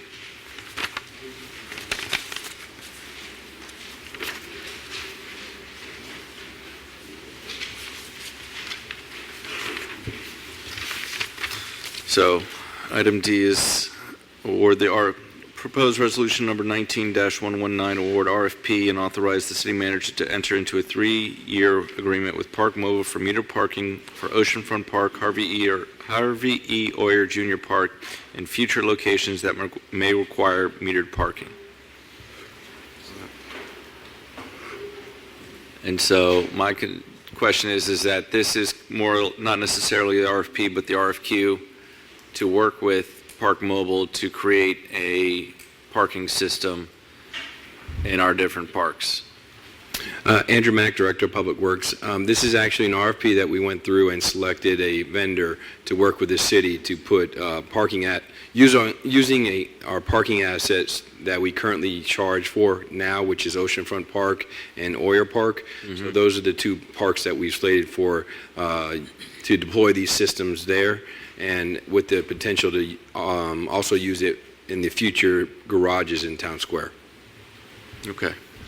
And then My only other concern is that our oceanfront park is in the municipality of Ocean Ridge. Is that going to affect anything that we do with Park Mobile? This is just step one of the process, so we are going to go ahead and when we award that, we will be bringing back to you a future agenda item with ordinance resolutions, a fee proposal, and some specific items as far as how we're going to set rates, what we're going to do as far as the new division. So all that will be bring back to you at a future meeting. Okay. Yes, Commissioner McCray. Thank you. Although our park is in Ocean Bridge, it's still our park, our ocean park, right? Yes, sir. Thank you. At least they didn't steal that from us. Commissioner Romulus. Never mind, let's finish this conversation. All right. One minor question. Yes, Commissioner We Penserga. currently have an attendant over there at the beach. What happens to this individual should we get this new parking meter system? Yes, sir. So as part of the automation process, we'll be converting those positions to full-time positions, and we're looking to make them park rangers. So this will help bolster our current positions, which we have now, which is 1.5. We're looking and hoping to bring that up to 5. So this will actually give us an opportunity to have 5 full-time park rangers in the city.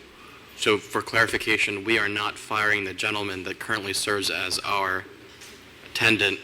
Rather, we're just repositioning him. Is that correct? Yeah, they will have an opportunity to retain service with the city in that new position.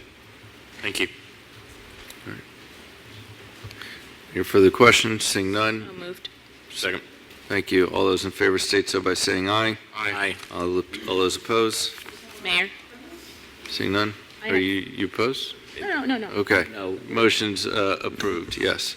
I had some items to pull. Okay. Before you pull your item, excuse me, who do the park rangers report to? Who do they work up underneath? Recreation Park. Parks and Rec? Currently, they report to Wally Majors.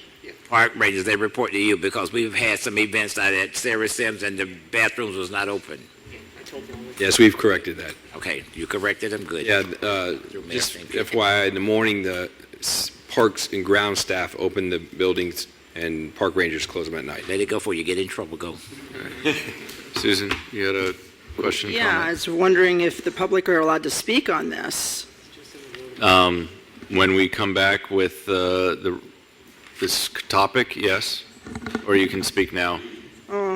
If I'm allowed to, I'll speak now. Okay. Yeah, Susan Oyer, 140 Southeast 27th Way. I think this is a horrendous idea. I think this is an extra tax on people to pay for parking that they're already getting for free. I think that's going to keep people from coming to the parks. I think everything about that is wrong. I think everything about that is bad. I get the whole oceanfront park because you're already paying for permits to get in there, but you are now taking free parks with free parking access and charging people to park there. There's no charge to park at the park named after my dad, and Yeah, now there you is. want to put a parking meter in there? There is. I've never had to pay. Well, Nor is have- there anyone else I know? I mean, when you bring your boat there? No. Okay, well, that's how you pay. Okay, but you want to do this to other parks as well? We're not saying for other parks. Right now it's just listed for Oceanfront Park, Harvey Oyer Park, and future locations. Yeah. So are future locations going to be regular parks that are not, where no one's having to pay now? And all of a sudden they're going to have to pay this tax on their parking, a parking tax? There's a possibility. Yeah, so this is how revolutions get started, coming from a history teacher. So I would suggest you vote against that, except you've already voted before I got a chance to talk. So thank you. Thank you. Does anyone have a reconsideration? No, I just want to get some clarification because I heard the city manager speaking under her breath. So if she could give some clarification for the public record, that way everybody's understanding exactly what this vote is. The award of this bid and the system, the structure will be in place to be able to expand paid parking throughout the community if the commission desires to do so. Right now, the only focus is on Oceanfront Park, where we charge for parking, as well as Harvey Oyer Park. We may be owning a parking garage on our Town Square project in the future. This is going to allow a structure to be in place to start managing parking as we grow as a city. But right now, there is no intent to expand it beyond those two parks.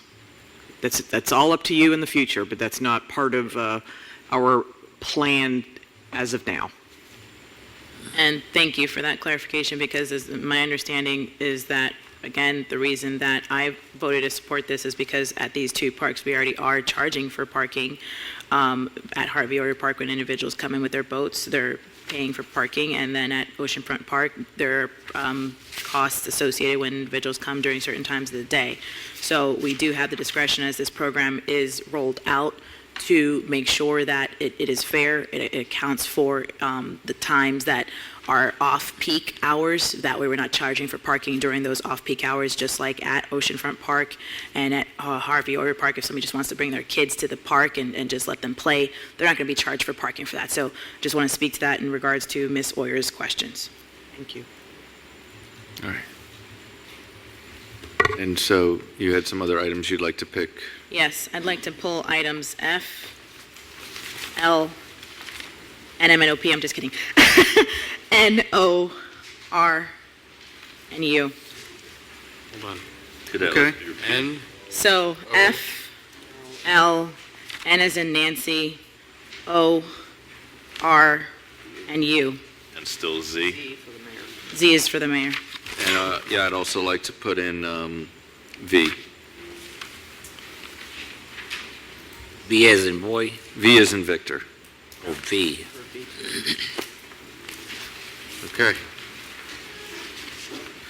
So the next one is 6F, proposed resolution number 19-121, authorize the city manager or police chief, Michael Gregory, to sign all documents of FDOT safety office associated with a grant acceptance and grant agreement in the amount of $50,000, subject to the approval of the city attorney for the Boynton Beach Impaired Driving Enforcement Program. So Chief, while you're up, so I would want you to speak on items F, L, N, and R. All those items are relative to you. Just kind of, just a brief description of the grants that we're getting, which are items F, N. Commissioner Ramos, do you mind if we do one at a time, because I didn't... I understand. I'm just making the umbrella statement because they're all just grants. So I just want him to emphasize on that and the fact that they total to about $110,000. I think that's just a great thing for the city. So I just want to emphasize on that. So go ahead and speak, Chief. Michael Gregory, Police Chief. Thank you for the opportunity to speak on these. Regarding item 6F, that is the grant award from the Florida Department of Florida State Office from Florida Department of Transportation State Safety Office, if I could say that correctly.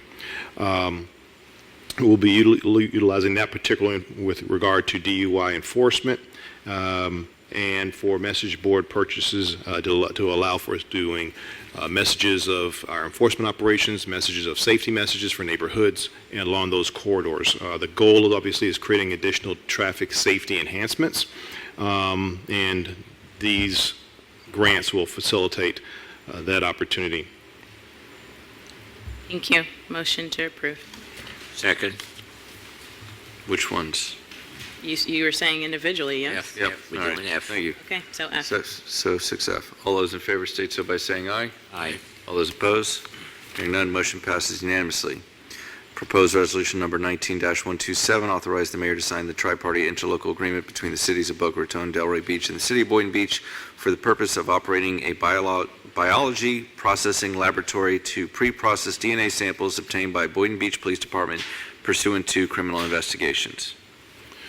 Michael Gregory, Police Chief. Just very quickly, that one is a lot of how it sounds. Right now, the current technology, there's a challenge with processing DNA. There's a number of steps that are involved that what has to occur is what they call pre-processing, basically preparing the evidence sample before it gets into the equipment.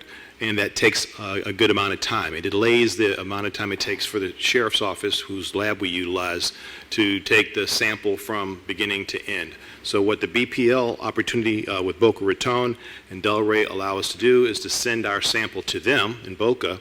They pre-process it on behalf of the sheriff's office and prepare it for direct examination by the sheriff's office. That shaves off the time it takes for the processing from start to finish, and we've been very successful at utilizing that service with Boca Raton and Delray over the last few times that this contract has been in place, a few years this contract has been in place. So we're looking to continue that service because it has been of use. We are getting samples back in a more timely fashion with the BPL lab doing the pre-processing of the evidence before it goes to the sheriff's office for final lab results.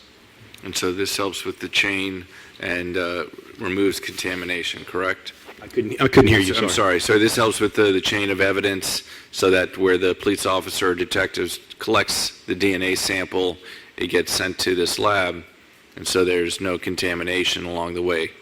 Yes, it doesn't really get involved with the chain of custody. I mean, obviously we maintain a chain of custody, but the idea is it takes away extra steps that the sheriff's office would have to do. So since they would have to, the traditional way, they would have to do these pre-processing steps along with all the other evidence in the county that's submitted by other agencies, and that slows down the time it takes to actually get to processing the evidence sample for DNA. Having the BPL do that pre-processing in advance, when it arrives at the sheriff's office, it can go straight into the finalized evaluation and analysis. So that's what this proposal does. It allows us to speed up the amount of time in which we get DNA samples tested and the results back to the agency, which obviously we know in these type of crimes where we actually have DNA samples, time is of the essence, and the more we can shorten that time, the quicker we can identify a suspect and get them off the streets and keep them from committing more crime in the city. All right. Thank you. Yeah, Commissioner Ramos, you had another question? Yes, and thank you, Chief. I brought this item up because I just think it's important, and reading the description, it just talks about how doing this program allows us now to bring evidence time down from months to days. So I think this is valuable and very important, and I want to make sure we continue this program, so I am in full support of it. Thank you. Motion to approve. Second. All right. Any further discussion? Seeing none, all those in favor state so by saying aye. Aye. All those opposed? Hearing none, motion passes unanimously. Item 6N, proposed resolution number 19-129, authorize the city manager or police chief, Michael Gregory, to sign all documents associated with the acceptance and grant agreement for Florida Department of Law Enforcement Office of Criminal Justice Grants Identity Theft and Fraud Grant Program, subject to the approval of the city attorney. Michael Gregory, Police Chief, thanks again. This one is an innovative grant that we're very excited to have been able to participate in the application process, and now we've been awarded the dollars. It's about $9,949 that we'll be able to use for assisting with overtime payments for fraud investigation, as well as for the development of some crime prevention materials for at-risk communities for fraud and elderly fraud type of crimes.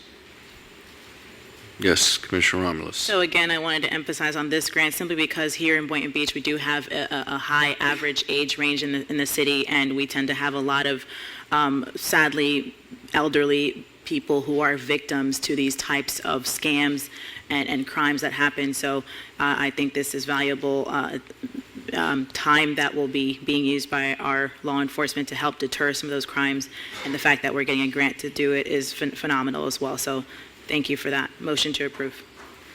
Second. Thank you. All those in favor state so by saying aye. Aye. All those opposed? Hearing none, motion passes unanimously. Item 6O, proposed resolution number 19-130, authorize the city manager to sign an interlocal agreement for a multi-jurisdictional climate change vulnerability assessment and a grant agreement with the Florida Department of Environmental Protection for a resilience planning grant of $75,000. Good evening, Rebecca Harvey, Sustainability Coordinator. Did you just want a little background about the project? Yep. Sure. So this interlocal and grant agreement are both for a project with the aim of assessing climate change and sea level rise vulnerability regionally, or micro-regionally, I guess, among 7 municipalities plus pockets of Palm Beach County within and between the municipalities. That will save all of us costs that we would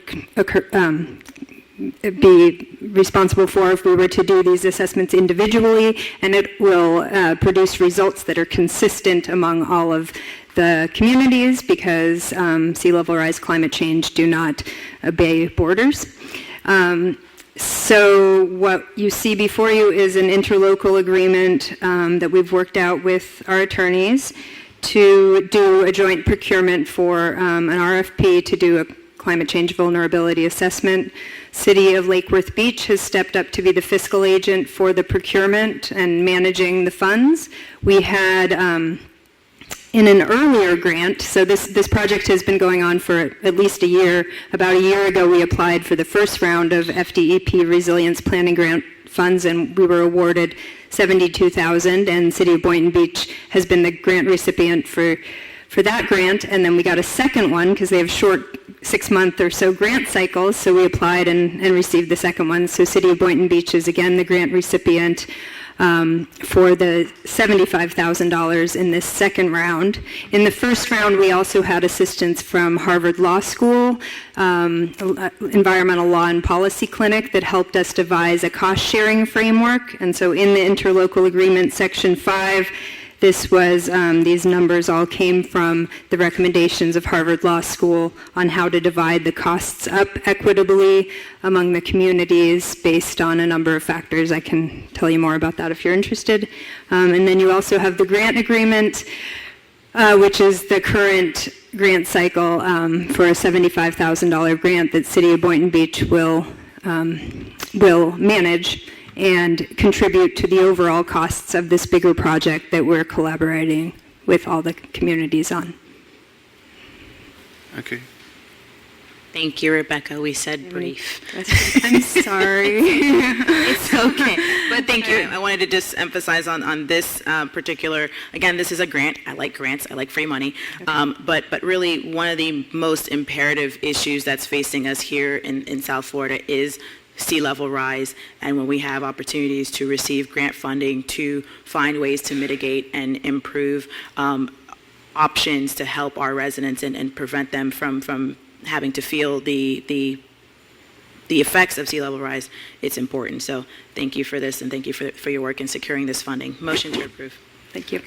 A discussion? Yes. Grant money is not free. It comes with things attached to it. Thank you. Still. It's not free. All right, sir. Okay. Ready to vote. All right. All those in favor state so by saying aye. Aye. All those opposed, motion passes unanimously. Moving on to 6R, proposed resolution number 19-133, authorize the city manager or police chief to apply for, accept, and execute all grant documents, including the grant agreement, subject to the approval of the city attorney. So, which grant is this one? Michael Gregory, Police Chief. Again, this is another grant opportunity with Florida Department of Transportation State Safety Office. This one allows us to enhance our speed and aggressive driving enforcement and education activities. Roughly, lost my footnote. It'll help us offsite and underwrite extra operations. Obviously, we do traffic enforcement, we do traffic education and aggressive driving education on a regular basis, but there are areas that are more prone to these types of traffic crashes related to speed and aggressive driving. As part of this grant, we'll be conducting analysis of our crash data and traffic citation data to find hotspot locations where there seems to be a connection, a correlation between the speed and the crashes. This grant will allow us to do extra enforcement on top of our regular activities to try to better interrupt that speeding and aggressive driving that may be leading to crashes in those hotspot locations. All right.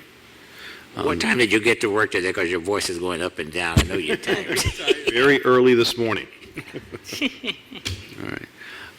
So part of the meeting I had today was with Urban SDK. They had access to, who is it? The Waze data and both of, I guess, the FDOT's data. Is that something that you're using as well to figure out where these hotspots are, or where's our data coming from? Our data is coming from the actual traffic crashes that we investigate in the city. So obviously the crashes along Congress, the crashes on Federal Highway, all the roadways in the city, our officers conduct those investigations. We have that data, and it'll be mined for hotspot locations where there's a correlation with speed and or aggressive driving. Okay, so it was interesting. So the data today that I saw has access from Waze. So they are actually doing the time study of it takes for it get from point A to point B, and that was another way that we're using technology to find out where the speeding occurs. And that's why I don't use Waze. Yeah. So I just, I don't know if we can use this grant to help find the new data sets or... Yeah, we can explore all the different options for what has accurate data. I think that's going to be coming down to a part of the challenge is looking at what is accurate. I know there are measurements done, as you heard earlier from the presentation with the county traffic department, where they do the measuring devices across the road to allow them to determine speed counts and traffic counts. That's highly accurate data. Our traffic report investigations is highly accurate data. Some of the social media crowdsourcing, it may be a little less accurate, but we're certainly open to looking at the best data to correlate with our enforcement and education operations. All right. Do we have a motion and second? So moved. Second. All those in favor state so by saying aye. Aye. All those opposed, motion passes unanimously. Thank you. Thank you. Thank you, Chief.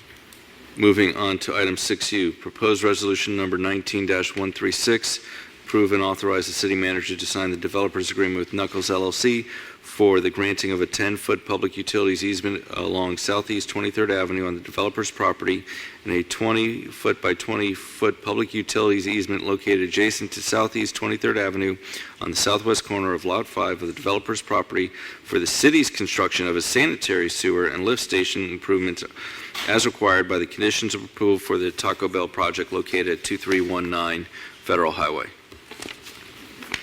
Colin? Yes. And so the city is spending money to redo the lift station that's underneath Federal Highway? Yes, that's what this is for, is to move the lift station that's under 23rd to an easement that's not under the road.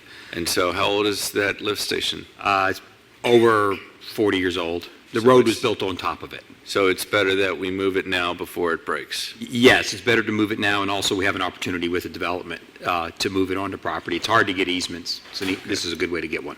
All right. Colin, I have a question. The other day I seen some guys out there doing surveys or whatever. Is this what they was doing? On 23rd? Yes. Yes. So you already started without us? No, that was the private developers doing this. They did all the work to lay it all out, so that was their surveyors. They don't. Okay, just don't go so You've already fast. approved the site plan. This is just the easement approval to approve to accept the easement from the private developers. We still don't go so fast. Okay. Right. And we'll be bidding the work and bringing it back to you as a bid when it's ready. All right. We have a motion to approve? So move. Do I have a second? I'll pass the gavel and second it. You got it, Vice Mayor? He seconded it. Thank you. All those in favor state so by saying aye. Aye. All those opposed? Hearing none. A second for discussion. Oh, I didn't hear that. I just heard second. Yes. Yeah, no, I was just saying I'm not in opposition to lift stations, but I still am in opposition to this project, so I will be voting no. Okay. So, all those in favor state so by saying aye. Aye. Aye. All those opposed state so by saying no. Nay. All right. And Vice Mayor? Yeah, I voted for it. All right, thank you. Moving on to item 6V, declare 41 vehicles equipment as surplus and approve the disposition of these items submitted by Fleet Maintenance Division using various means such as J.J. Kane Live Auction, J.J. Kane Online Auction, and govdeals.com. I just want to see if we can do what we did last time and offer a vehicle to our local schools, one vehicle per school, if that's okay, if any of the schools would like one of them. You said one vehicle per school. What are you saying? So for South Tech Academy or Park Vista that have the auto mechanic academies. Then that's what you should say, sir. You're talking about offer one vehicle to a school, and we got a lot of schools. I'm just saying. It wasn't clear. Thank you. Yes. Commissioner Pensurga. Mayor, I really like this idea of yours. I think it is a good use of resources for educational purposes. I don't know how anybody could be against that. But Don't in vote addition for to it. that, but you just said it. There's a but. I do want to add that I also know that there are plenty of people struggling out there to get a car. And I know that, for example, churches and other community groups, they try to raise funds to get a small, cheap, affordable car and give it to somebody in need. So I am in support of your idea, but I'm just considering if we could expand it to other groups besides schools. I don't know what the thoughts of the other members here are, but Unless one of them comes forward, I'm not in favor of doing something to an unknown organization. This J.J. Kane is in Riviera Beach, and they have the next public auction is on, I guess it's the 23rd of November. Jim, are there any legal considerations to this, what I'm suggesting? No, we would have the appropriate paperwork to make sure that there's no kickback liability to this. No, I don't have anybody in mind now. I'm just suggesting that there are other ways to give besides education. It's commendable and I support that, but there are other ways to give as well. You know anybody in mind that's looking for a car? No, I don't. Okay then, so let's move on. I know there are other people in the past that, that have had that need, so. Well, I think what I'm hearing from the mayor and from Commissioner McCray is that if there is somebody who fits the description of what you're saying, maybe it would be, it behoove them to come and make that ask of us, and at that point, we could consider that. All right. All right. All those in favor state so by saying aye. Aye. All those opposed? Motion passes unanimously.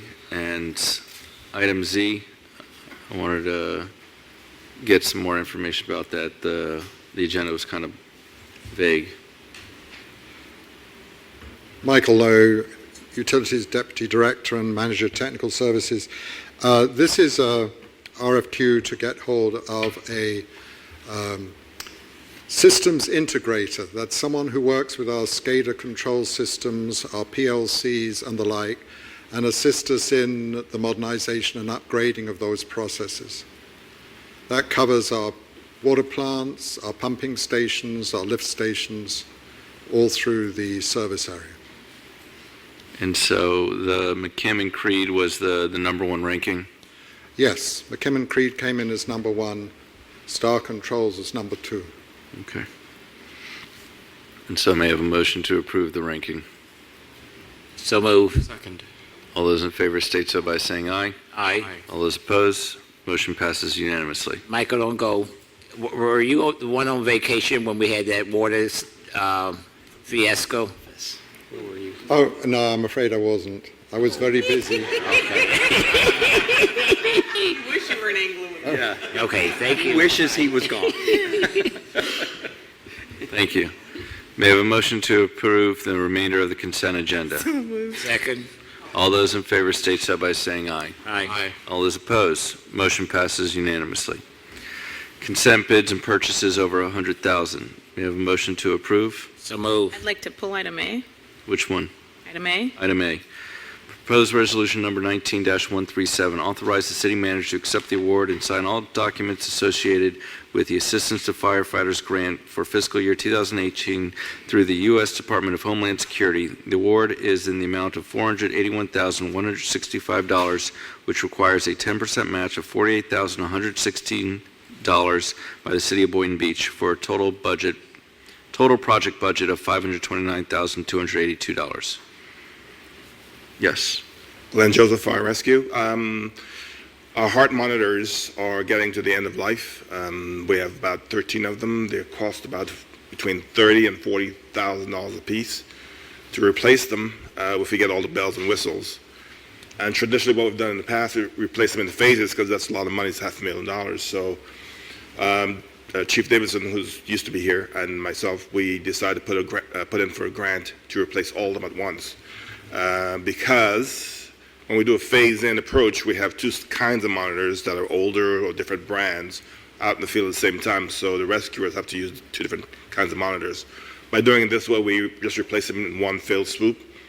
The $40,000 will buy us the latest technology, which would integrate with our records management system, as well as give us other resources, including passive monitoring, 12 lead EKG. We could do expired carbon dioxide monitoring, the amount of oxygen saturation. So there's a lot of other capabilities that the new monitors and the new technology bring to the field that we currently have in some monitors, but not all of them. This will be a complete refresh for that amount of money. Any questions? Yes, sir. Yeah, so we have to pay $48,116.55? Correct. That's the cost So of only one monitor. therefore it's not free money. It's not free money, but it's the cost of one out of 13 monitors we have to buy. Come free, for me, but close Commissioner to it. McCray, come for me.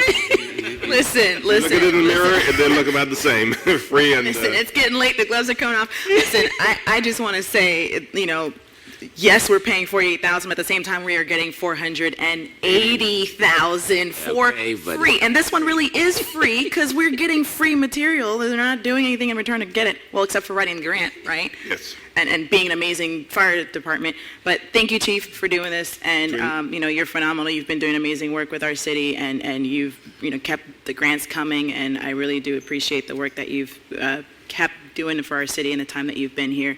You're phenomenal. That's all I have to say. Motion to approve. Second. All those in favor state so by saying aye. Aye. All those opposed, motion passes unanimously.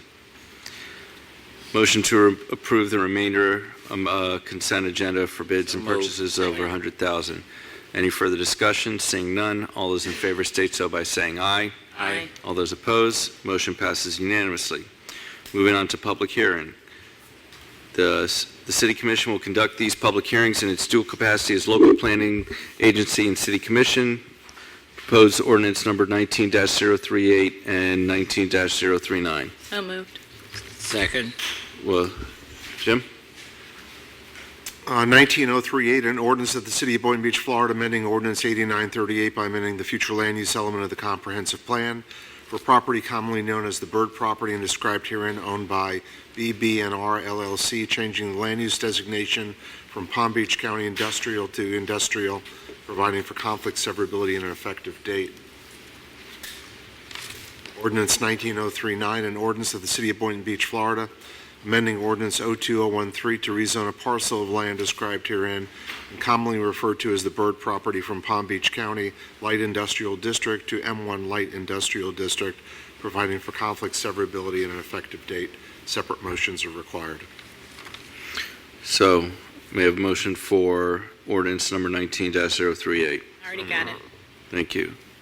Then we had a second? Yes. Any further discussion? Any comments from the public? Seeing none, may I have a roll call, please? Vice Mayor Katz, Yes. Commissioner McCray, Yes. Commissioner Romulus, Aye. Commissioner Penserga, Yes. Mayor Grant, Yes. vote is 5-0. For ordinance number 19-039. So move. Thank you. Any further discussion from the board? Any comments from the public? Seeing none, may I have a roll call, please? Commissioner McCray, Yes. Commissioner Romulus, Aye. Commissioner Penserga, Yes. Mayor Grant, Yes. Vice Mayor Katz, Yes. vote is 5-0.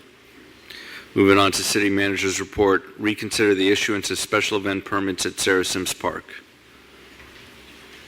Commissioner McCray, would you like to begin? Yes, thank you. Since we're having the dedication of Sarah Sims Park on this coming Saturday, I'm going to offer a motion that we reconsider the issuance of special events permits, that we remove this and go ahead and let them start having their events back out there at Sarah Sims Park. This is a park for the community, and they've been having special events elsewhere, and they have not been proven to have any problems. I'm in favor of voting for this. Second.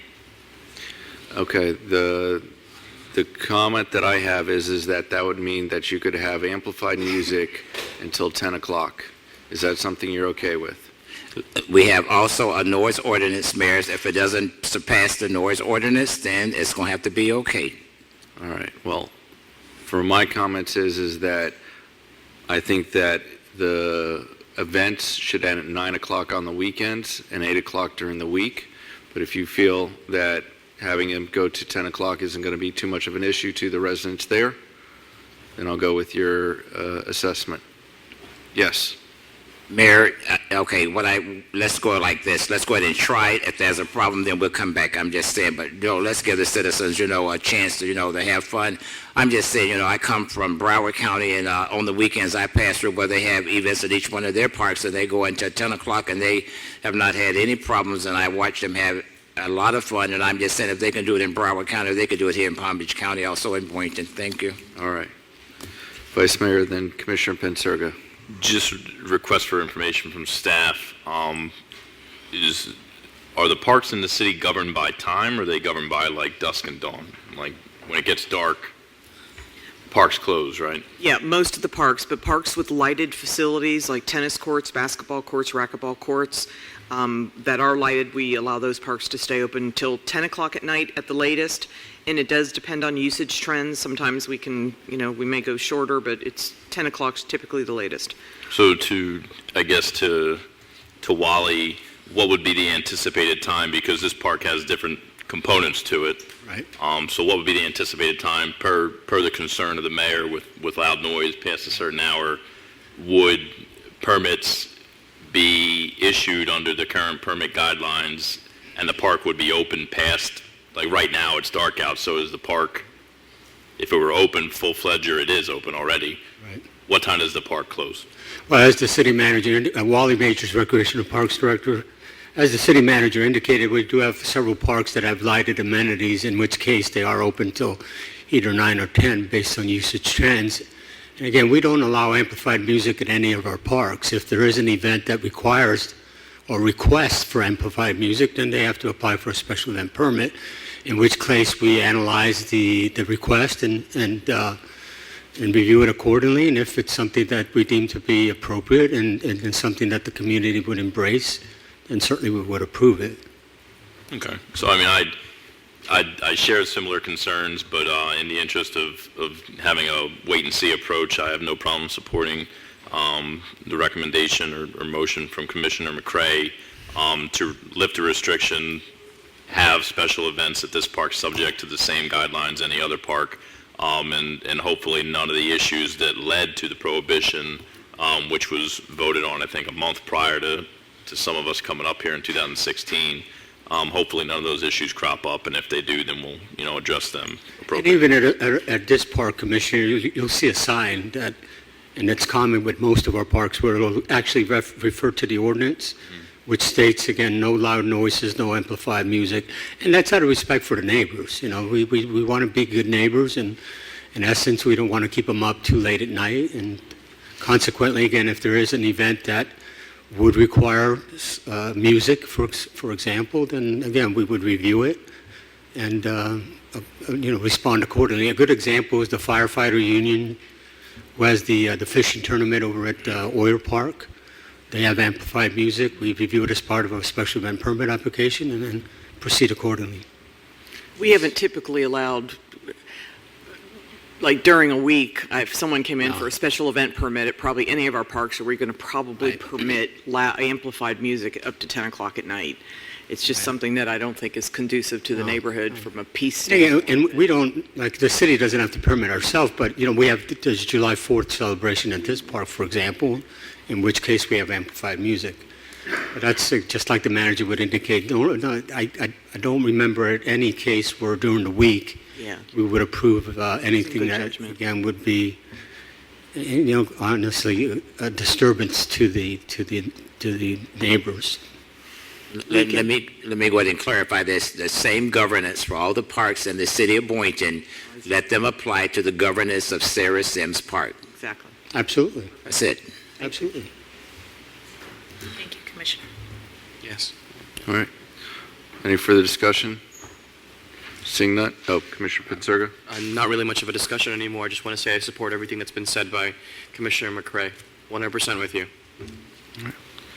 All those in favor state so by saying aye. Aye. All those opposed? Hearing none, motion passes unanimously. Discuss and design and location of Community Greens Urban Orchard for the heart of Boynton. Yes. Becca's going to come talk to us, and this is also a result of a grant program that we participated in, right? Community Greening Grant. Again, Rebecca Harvey, Sustainability Coordinator. I'm here today with Matt Shipley and Stephen Cito from Community Greening. On behalf of the city, I just want to say I am honored. I think the city is honored to partner with Community Greening. They're a local award-winning nonprofit based in Delray Beach. Since 2016, they have planted more than 3,000 trees, is that still the number? With more than 3,000 volunteers and are expanding throughout Palm Beach County. I won't read all this, but just their vision statement of community greening is to have an engaged community creating sustainable green spaces and a vibrant tree canopy to equitably strengthen our environment, economy, society, and health.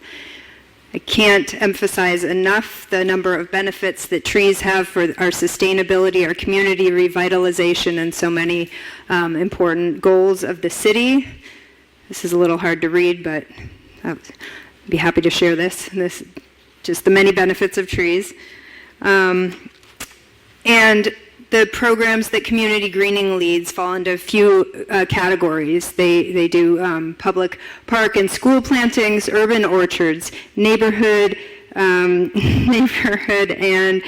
residential plantings, and tree giveaways. And the grant includes all of those components. And we've already had one very successful kickoff of a tree giveaway. We gave away 200 trees at Sarah Sims Park on October 5th.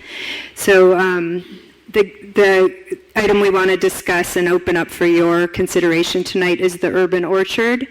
And we have a couple visuals here. We don't yet have a design of the orchard for Boynton Beach, which we're waiting on the finalization of the site in order for these guys to do a design, but a couple of examples from Delray Beach and very recently from West Palm Beach, and I can let Matt talk a little bit more about that. I don't know how much talk you want. I know I talked too much last time, so. Just keep in mind it's 10:08 p.m. Yeah, I realize. I get excited. But we're here for questions. Should we just You don't leave it have at that? a location yet? Yes, sorry. Yeah, so I didn't put that in the slides, but it's in your packet, and the proposed location is adjacent to Sarah Sims Park, just east of Sarah Sims Park on Martin Luther King Jr. and Seacrest. This is a fenced-in area of city property. The fenced-in area, that's what you all gonna put in there. Stop shaking your head, Colin, I'm not talking to you. That's what you all planning on putting in there without, getting community input. I'm just saying, Where's this, what's the street address for this location? It's right by the An cemetery. address, it's in your packet, and I'm sorry I didn't put it on the slides, but I could pass this around. I don't know if it has an address, but Is it's it the right one next to the cemetery. Next to the cemetery, the nice fence that's already, it looks nice and clean in there, and I'm trying to find, So, okay, oh, Lord. next to the cemetery. And yeah, do you want to speak? What kind of trees you gonna put in there? And Matt can certainly answer that. And Fruit. just show you the overhead of the Delray Grove, very similar model, to show you how spaced out the trees are. And it's not, a closed forest. There's a lot of open space. Thank you. What kind of trees you're gonna put in there besides green, okay? Yes, of course. My name is Matt Shipley, 1210 Vista Del Mar, Delray Beach. The types of trees that we put in are actually recommended by the citizens, and so it's culturally appropriate to a lot of the people from the neighborhoods. So you'll see a lot of soursop, sugar apple, breadfruit, lychee, guava, starfruit, and mango, avocado. The list kind of goes on, but there's usually about 50 trees in the grove. So in other words, it'd be beneficial, food-wise. Extremely, and it's a good way for parents and grandparents to they show still their have kids how to guavas? pick fruit. Yes, guava. We have been doing a lot of community outreach with Healthier Boynton and also just talking to residents, and they're very happy to have it at Sarah Sims. It's what they've recommended, and so we would like to follow up with what they would like. Well, it's kind of nice. They recommended it. I know nothing about it, but go ahead. So I'm just giving you the community output that we've gotten. Understand. Yes, Commissioner Romulus. Can I invite you to my backyard? Please. Sure. Come plant some trees. Anyway, motion to approve. Second. All right. The only other discussion is that we have a couple other parks in the heart of Boynton. Was it the Palmetto Linear Park and the Barton Park? If you find funding, is the commission against planting fruit trees over there as well? Where? Linear Park and Barton Park. Yes, Commissioner McCray. Thank you. Barton Park, I'm just saying, is a passive park, and my take is that, first of all, we want it to be passive the way it is. When we start planting trees, whether y'all want to say it or not, fruit drops, raccoons eat fruit. Okay, I'm just saying, I don't want all this. We got enough wildlife over in District 2. Okay, enough wildlife. We don't need any more. Okay. I hear you. Okay, as long as you hear me, okay. Thanks, Mayor, but no thanks. All right. Well, I would say let's keep the conversation open and let's see how Yeah, the put 'em in her progress. backyard. Put it in my backyard. I'm more than okay with We that. look forward to working here with So you on let's see how this first Yes. project goes, and then we can model other parks to follow this. Sounds good. Thank you. All those in favor state so by saying aye. Aye. All those opposed, motion passes unanimously. Thank you for waiting. That parks. That parks. Moving on to item 9D, presentation of staff's recommendation for the 2020 Entrepreneurship and Business Incubation Grant Program. Good evening, John Durgan, Economic Development Specialist. Tonight we just wanted to bring you staff's recommendations for our Entrepreneurship and Business Incubation Grant for fiscal year 1920. Some minor changes to the grant from last year. Thank you. Am I hitting it right? Down button. I got it. Okay, here we are. So the grant components for last year, we did fund 2 business incubators as well as 4 working groups on entrepreneurship. And those were broken down into new and existing for the incubators, $20,000 apiece for one for new and one for existing. And then we had 4 working groups on entrepreneurship in the focus areas of women, youth, technology, and regional networks. So those are the overall components for last year's grant. This year's grant, we did want to change it up a little bit. We wanted to fund 4 business incubators with a total of $10,000 each. As you can see, those 4 business incubators related to last year's working groups. The only difference is instead of funding a incubator on regional networks, we decided to focus a incubator on minority-owned businesses. So we would have 4 incubators that we would fund, one for women-owned businesses, one for youth, one for technology, and one for minority-owned. And then the working groups are all new this year. The categories for those are going to be hospitality and tourism, sustainability, health, and the gig economy. Staff came up with these. I'll just go through them briefly. The hospitality and tourism, obviously we live in sunny South Florida, and one of our largest industries here in Boynton Beach is hospitality and tourism. They're one of our service areas, residents, businesses, and visitors and tourists. They support thousands of jobs throughout the city, and we thought it'd be a good idea to kind of dive in deep in entrepreneurship with the hospitality and tourism sector. Sustainability is the next one. I know we touched on some of those topics tonight, but that is a growing concern down here in South Florida. It's also a large growing segment here in Florida, especially in South Florida. So we did want to focus on entrepreneurship and sustainability. The third focus, the focus area will be health. Obviously, our largest employer in the city of Boynton Beach is Bethesda Hospital East, and having that hospital as the anchor, it does support many other businesses, whether there's doctor's offices, physical therapy offices, but we didn't want to limit it to just to health care. We also left it broad for a reason, so we can add in something like food and nutrition, community gardening, anything that relates to the health industry. We wanted to focus on to see what are the gaps and opportunities for entrepreneurs in that focus area. And the last one is the gig economy. That's a growing part of our segment, especially in South Florida, where the cost of living is rather high. So a lot of people do segment their primary income and pick up a second what's called a gig, whether that's driving for Uber or Lyft. Or it's also something that people use to turn a hobby into a business, whether they're creating something and selling it on Etsy or creating a YouTube channel. There's many ways people are getting involved in this growing segment of the economy. So we did want to kind of focus on that in regards to entrepreneurship to see what are some of the opportunities and how the city can support them.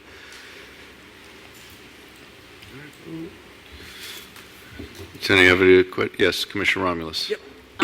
So, John, you and David, I commend you guys on the work that you're doing. My only hesitation in allocating the funding to move forward for this is I'm still not sure what the first allocation of funding did. I don't know if I missed it or if I lost it, but I don't really remember what happened to the first allocation of funding and what report that we got back from the entities that we funded, and to now approve a second round of funding to move forward. Are we basically saying that we're paying for these people to do research on our behalf to do these things? I don't necessarily understand how that helps us to then do the things that we're trying to do, which is to create more minority businesses, create more women-owned businesses, if all we're doing is basically giving them money to tell them, research this, give us a report, but what are we actually doing to implement and put effective change on the ground to make these things happen? So explain that to me, educate me, because I'm lost. Yeah, of course. So last year we were kind of strapped for time. The grant period was kind of constrained to 4 months. So we did give them some extra time. The working groups submitted their final reports on November 1st, so that was a couple days ago. So we did get the final reports back from the incubators as well as the focus groups a couple days ago. So we're still going through those reports to see what their findings were. So it was based off that time constraint of last year to get those results back. What we plan to do is to utilize those reports to kind of see if there's any initiatives or any ways the city can support those entrepreneurs in those given focus areas. And one of the ways we wanted to do that is to focus on that incubation. The $10,000 for this coming year, and the same as last year, those funds were not meant to solely support and self-sustain those incubators. Those were there to supplement those incubators because one was already existing, one was new that was created here in Boynton Beach, but those were not meant to solely fund them. So in their proposals, one of the criteria was how are you going to sustain your incubator after the life of the grant. So it was never meant to self-sustain those incubators, but the reports we're just getting back now, and we're just starting to kind of dig into them and see what kind of feedback those working groups did get, and see how successful those incubators were on incubating businesses. Yes, it was a short period of time, and we would love to have a longer period, but we wanted to fund them for the length that they had the grant, which was 4 months. The new and existing incubator from last year did give us a 2-month progress report that kind of showed where they were at in that process, what they've done so far, how effective they have been, and then their final report was due November 1st, which we're still going through those. And are we not putting on December 3rd is the intent to bring the report back to the commission? I think I've talked to David as far as reporting back to you on the last grant cycle, because we started it so late. It was a late start in the fiscal year. So this is just getting guidance now. Based on the feedback when we awarded last year's grant, Commissioner McCray, remember, he had concerns that we were doing two $20,000 grants and then a couple others, and there were several viable candidates that didn't get funded. So now we're just looking at breaking it down a little bit more, but we wanted to get your guidance on that tonight for the next year. But we'll report back to you in December. See if you want to. We won't award anything immediately till you get that report. We are just trying to get ahead of the game to be ready to go for year 2 if we decide to do that. Okay, with that clarification, then I can support, because I'm just not ready to allocate more funding for something that we haven't gotten any type of report back on already. So that's December 3rd. Again, because it was such a short cycle, so we're trying to not be so late this year and getting this stuff out. So we wanted to respond to your feedback on breaking it down and allowing more people to have the opportunity. So we'll have 8 awards versus 6. There were 6 last year. There'll be 8 larger amount, yeah. So it's spread out a little bit better for people. Commissioner McCray. Thank you, but when we approve this with the statement that we would be getting feedback and getting a report. And that's the plan. Yes, and we do have... Stop. That's the plan. But my take is that before I can move forward, I'm going to go ahead and approve this, but I'm just saying in the near future, Lori, if you all said that we request a report, I think the reports needs to come in prior to us getting something else. I'm just saying there's no need to just, it's not working the way you all are doing it. Give us the report, then let's go from there. Yes, sir. Okay. We're just, I'm good with it, but as long as y'all getting caught up, but I'm just saying let's do it the right way. Commissioner Pensurga. In your internal discussions, John, have you ever considered an entirely different format of giving away these economic support grants? Have you considered, for example, I'm a big fan of Shark Tank. Have you considered some sort of citywide competition And the reason I bring this up, first of all, let me go back to that analogy of Shark Tank. Many people who go on there, many of them know full well that they're not going to get it, but because of the national attention they get, that itself fuels their business. And that's kind of one of my issues with this program, not that many people know about it. Yeah. The second is we're awarding many, many grants, and I understand the intention to do that, but we're diluting the money. I get that 2,500 or even 1,000 has an effect, and it has a limited purpose, but I would really like to see, larger numbers so we can make something more impactful. Which brings me to my other point, which is, what are the metrics by which we are measuring the success of these programs? Are we counting the number of jobs created?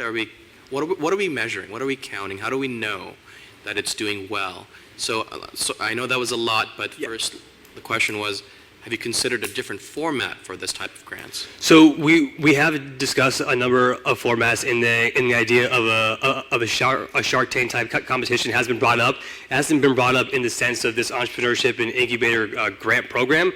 Obviously, we named it that program because those are where the funds are going towards. I know the commission budgeted $50,000 through our department to give to businesses, especially entrepreneurship. So a number of different ways to fund and different options to fund have been discussed. And what we're showing here tonight is just staff recommendations. There's nothing finalized, so we just want to bring it to you of our ideas so far. But we'll be more than happy to consider any options that you think are creative and innovative. How many people work on this? Just you and David? Yes, sir. David and I. Oh, Lordy. And we do have staff that sits on the committee who scores it. So we had a number of different employees who were sat on that to score it. Okay. Yeah. I was not a two-man team. Okay. And my last question was, how do we know that this is working? What are we measuring? So we did have through our proposals, we did have the incubators put in some KPIs. So some key performance indicators. KPI stands for? Key performance indicators. Okay. Sorry. To kind of, excuse me, to kind of show where it wasn't related to job creation. It was really to see. It was very informal on what the businesses got out of it, where they were in their process when they started, how much funding they had, their employment size, and where they were at when they finished the program, what they got out of the program, to see if they could sustain themselves and grow to the point where they can hire more individuals and outgrow that incubator, so they no longer need to be incubated. They were out of that early stage startup period. So I'm going to say that I like the four categories of 10,000 instead of the two categories of 20,000, and the new aspects of the working groups versus just the incubators. So I'm in favor of this program, and yeah, I understand that we'll get data back next month. Yes, for the And then reports, that absolutely. way we can just, make the final changes to anything that we approve tonight. Yep. So I'll take a motion, or if there's any further discussion from the board.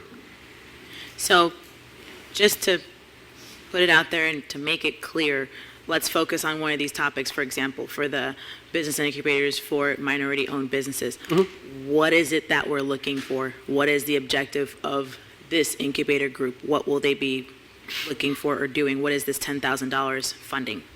So it's funding an incubator, and on a couple slides down here, I have, we use the Palm Beach County's definition of a minority-owned business. I think I'm going the wrong way. But the sole purpose is to fund a business incubator that focuses on minority-owned businesses. And in our proposal, we do indicate that the grantee has to indicate to us, they have to define key performance indicators, again, KPIs, to determine how successful they are. So it's not us telling them, we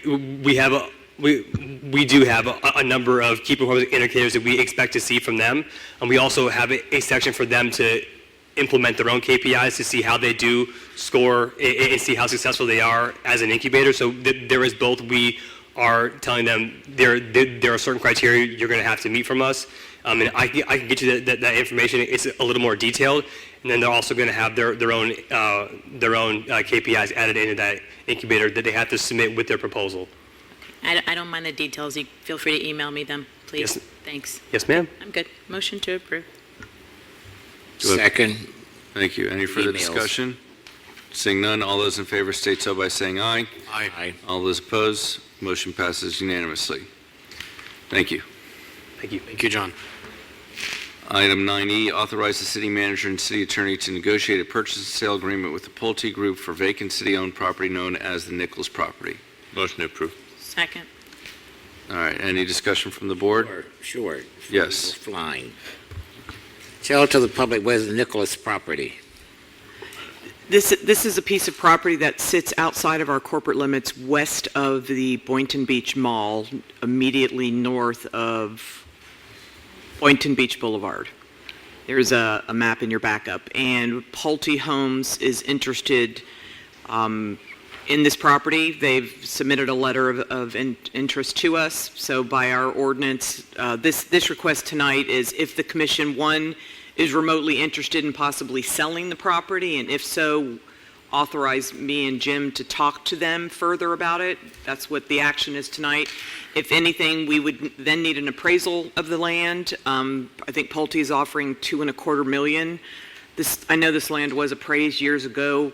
Yes. Regarding another transaction, and it was in about that price range, but it may be a little bit higher now, but we will get it appraised and see if it's something you want us to do, chat with them, and then potentially bring back a transaction to the commission if that's something you would like to consider. But this is not the first time that the Nichols property has been before a commission here in the city. Correct. And there's several deed restrictions on a good chunk of this property. It's about 14 acres. Pulte would have to work toward getting those restrictions lifted via the county.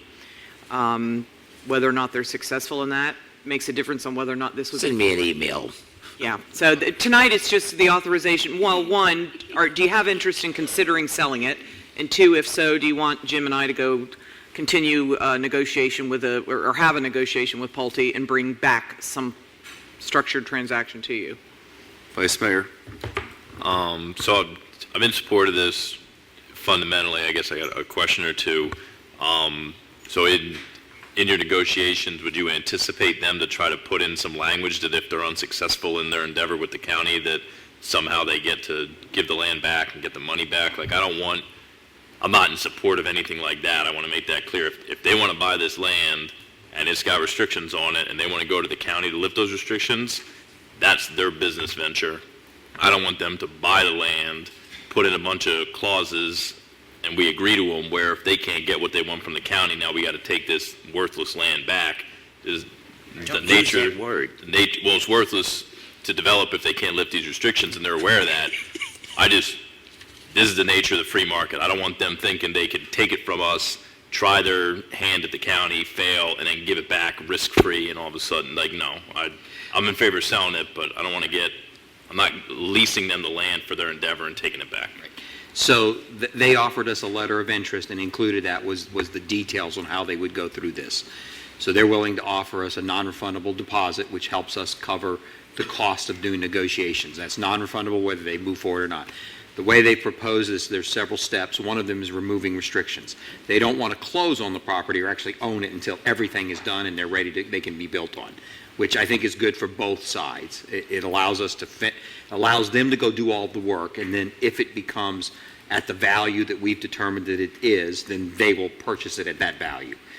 So the big thing we were looking for is we didn't want to go through this and have to fund money for somebody else's venture. So they're paying us the funds to really cover Jim's costs to do any kind of work that we would need to do to help them remove. How much is that? $10,000. Million. Didn't know it was anything. Jim didn't know that. So the 10,000, and that's what, when I spoke to the city manager, that's what she'd said. What happens if this takes 24 months for them? Like, if they feel they can get this done, but because of time and process and all this, so is that 10,000 We'll negotiate more if we need Right. to. It's Yeah, all so- part of the negotiation. I don't want to bear any, We're not gonna lose city to bear much. any costs or lose anything from it. Do we pay taxes on that land to the county? No, it's because it's publicly owned, so there's no taxes on it. They do have a schedule spelled out in their LOI that they would follow, and there are second deposits. So if, after there's a cash deposit, and then after a certain amount of time, they'll provide another deposit of $104,000, and then there's an inspection period and an entitlement period. So they've spelled out a schedule that they'd like to follow. It's reasonable. Again, any kind of purchase and sale agreement with all this spelled out would come back to you. This is do we want to work with them and allow them to move forward to do all their investigation and give us a non-refundable deposit to cover our cost if they choose not to move forward? That's really what they're asking, and that's what we've brought to you if you're interested in selling the property. So I'm reading the LOI, and basically it says the first deposit is the $10,000 due within 5 days of I guess, signing this LOI. And then the second deposit is after the inspection period, which is 90 days after the contract, which has no date because there is no contract. So the first deposit is for an extended period of time. And are we precluded from dealing with anyone else that may want to pay more from the property? We're not bound to these terms. This is just a letter of interest, so the only action tonight would be authorization. One, you're interested in maybe selling it, then Jim and I go talk to them. So if we're not comfortable with how they lay this out, that's not necessarily exactly how it's going to happen. But yes, if, they want some sense from the commission if we're interested in selling it, to negotiate with them. If it comes back and it's appraised at $3.5 million, we're going to say 2.2 isn't going to cut it. So if we can't successfully negotiate something that's close to that, then, we'll come back. You may say, no, we don't want it. Go put it on the market elsewhere. It's Right. or we do that now and don't engage with them. So this helps us and gives them kind of the first in time. The only question that the only question that I have for the commission is that, we talk a big game about affordable housing and workforce housing. The fact that we own this property, we could take a little bit less money for the value and require affordable housing, or see if the Pulte is willing to put workforce housing. Specifically, I would be hoping that our city employees, because of how close it is to the city, have an option to buy workforce housing on this, for the new construction homes. And so I'm trying to get a consensus. Is this a term that we'd want to put in a contract, or are we just trying to sell the property and then worry about whatever money we can get? Yes, Commissioner McCray. Well, the vice mayor already said worthless land. Let's go ahead and unload it, okay? That's what I'm in favor of, because what you're doing now, we just need to see if we can get through this. I'm just saying you're putting too many things now. No, this is not part of the terms now. I just want to, yes, Vice Mayor. Personally, just to make it as clean as possible, if they want to buy it and the price is right, I have no problem selling it. I think you use the term workforce and affordable housing, but I don't think we can really impose that restriction. What we could do is lower the sale price, and they would agree to sell each house at a reduced cost.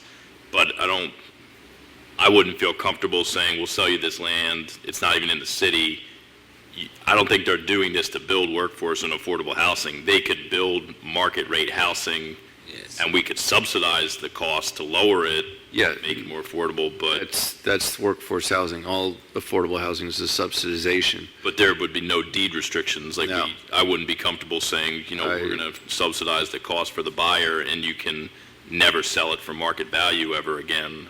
I just like to dispose of land. It's not even in the city, so I'm not. If the county wants to do that, because they've got to lift the deed restrictions, so they're the ones who have the mechanism to say, we'll do this if you do that. I think we're the middleman at this point. We own the land, we give the land, they deal with the county. Anyone here could advocate at the county level to have them place those restrictions on any removal of those deed restrictions. Okay. Any other comments from the board? I was following you and then I lost you, Vice Mayor. So do we not own this land? We own the land, It's however, not in the city. we don't have the rights to approve the development. So all of the Understood. subsequent approvals and all that would go through the county after they, Would we not want to have a conversation about annexing this land? Yeah. They would agree to, the condition, one of the conditions of sales would be annexation at such time it was lawful and legal. Right now, it's not adjacent to the city, so we couldn't annex it. At some time in the future, it would be, and then the agreement would be they would voluntarily annex into the city. Oh, so there's no Not right now. contiguous land at... there's residential in between this and us, I right? see. Okay. Yeah, so I guess we can't place any type of restriction on that. Okay. So, no, it's law of private agreement. We could say that we'd like to sell some of the homes to our city employees at a discounted rate, but that's something. But we have a motion, no consensus, to move forward with the LOI from Pulte. Do I have Vice Mayor, did you give the motion? Just, motion to authorize city attorney manager to negotiate and bring back terms. Second. Any further discussion? Seeing none, all those in favor state so by saying aye. Aye. All those opposed, motion passes unanimously. Moving on to 12A. Proposed ordinance number 19-040, first reading. So moved. Ordinance 19040, an ordinance of the City of Boynton Beach, Florida, amending Chapter 10 of the city's Code of Ordinances, Garbage, Trash, and Offensive Conditions, Article 2, Refuse, Garbage, and Trash, Section 1023, Definitions, and Section 1024, Single-Family Residential Refuse Collection, clarifying mandatory service charge to curtail illegal dumping, providing for conflict severability, codification, and an effective date. I'll second the motion. All right. Do we want a discussion? Not really, something needs to be done. Illegal dumping. All right, please. Seeing no discussion, all those in favor state so by saying aye. Aye. No, roll I'm sorry, may I have a roll call, please? Commissioner Romulus? Yep. Commissioner Pincirga? Yes. Mayor Grant? Yes. Vice Mayor Katz? Yes. Commissioner McCray? Yes. Vote is 5-0. Ordinance 19041, an ordinance of the City of Boynton Beach, Florida, amending Part 2, Chapter 15, Offenses Miscellaneous of the Code of Ordinances in Chapter 1, Article 1, General Provisions, and Chapter 3, Article 1, Overview of Part 3 of the Code of Ordinances, i.e. Land Development Regulations, declaring that when there is a conflict between measures of a chronic nuisance corrective action plan and the Land Development Regulations, the measures of the chronic nuisance corrective action plan shall prevail, providing for codification, severability, conflicts, and an effective date. We have a motion to approve. Second. Any discussion from the board? Seeing none, may I have a roll call, please? Commissioner Pincirga? Yes. Mayor Grant? Yes. Vice Mayor Katz? Yes. Commissioner McCray? Yes. Commissioner Romulus? Aye. Vote is 5-0. Ordinance 19042, an ordinance of the City of Boynton Beach, Florida, approving the partial abandonment of 3 separate platted utility easements within the Cortina PUD plat as part of the Alta Cortina project development located at 1100 Otis Avenue in Boynton Beach Village and Town Center, authorizing the city manager to execute a disclaimer which shall be recorded with this ordinance in the public records of Palm Beach County, Florida, and providing an effective date. We have a motion to approve. So moved. Second. Discussion. Yes. So this is less of a development question.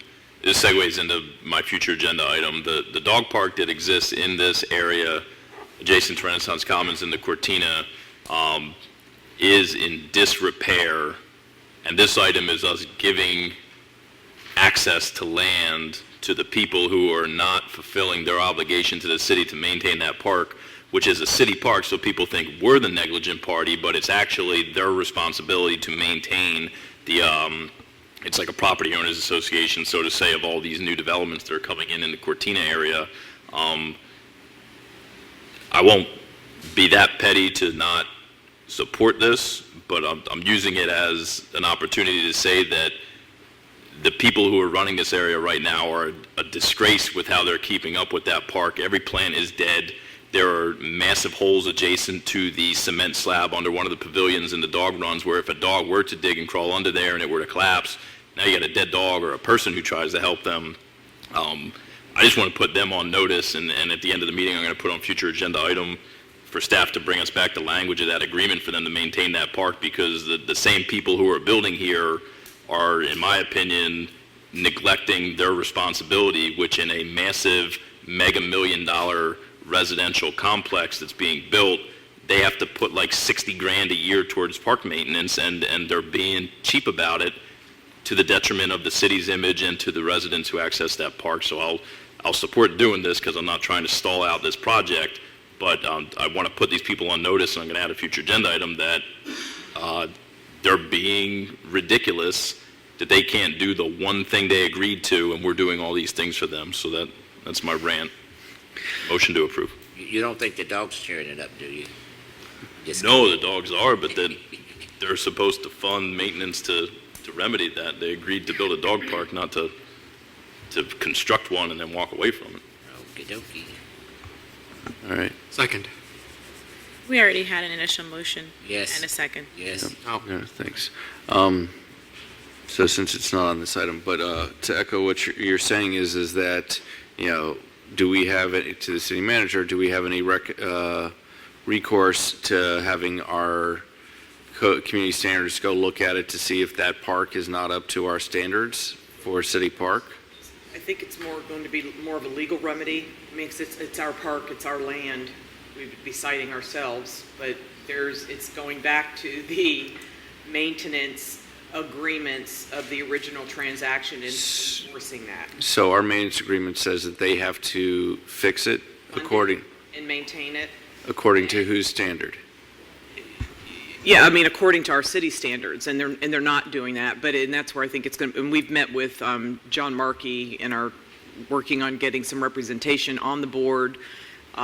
He was the original part of he sits on the board of the CDD, which affects the POA and whether they're funding, so we're now working with Jim to see what legal remedy we have to start putting pressure on them to do what they're supposed to be doing. Because the next step, hopefully, is that they give the city the money and we do it to that level because it is our property. And that is something we can consider. All right.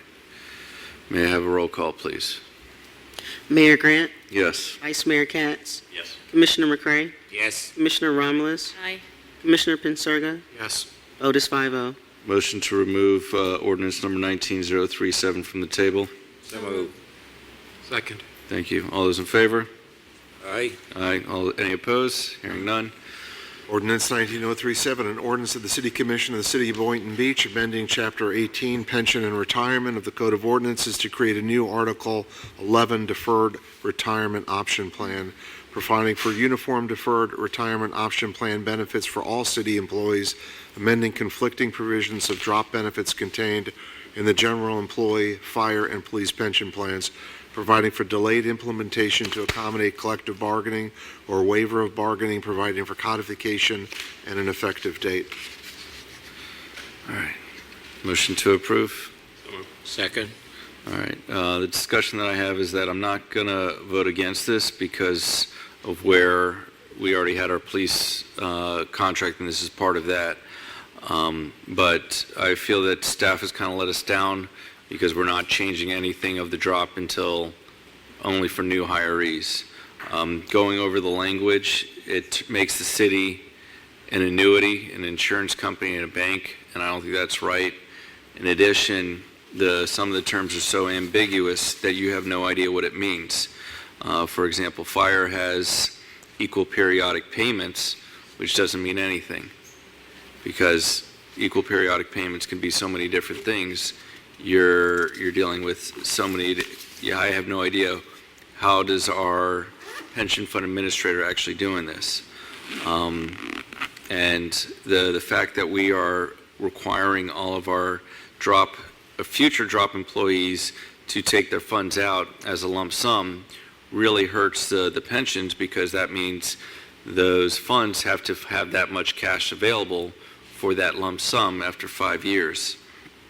And so hopefully the next time we have collective bargaining agreements, we look closer into doing something more in the near term for the city employees that want to do drops, something that's a little bit fairer for the employees that have not been hired yet, so that you have an equal distribution over 5 years rather than just the lump sum.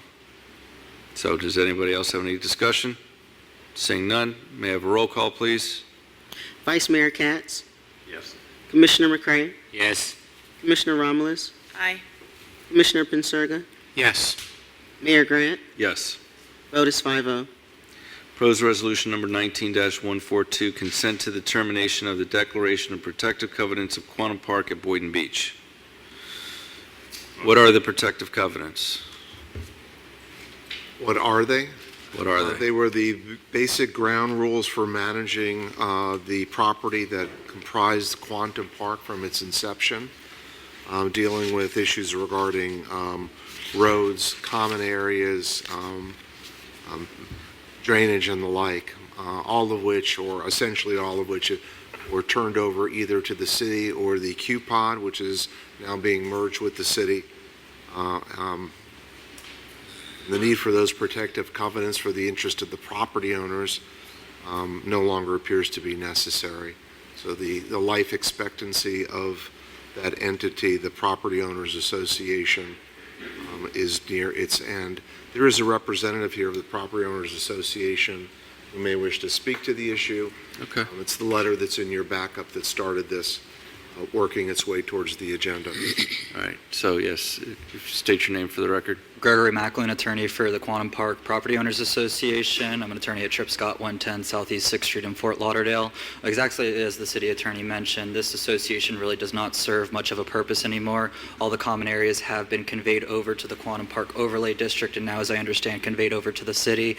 Currently, the association only collects fees and conducts architectural review. It's a bit superfluous. The restricted covenants would then remove the enforcement mechanism to allow for the assessments to be collected and the architectural review to be conducted.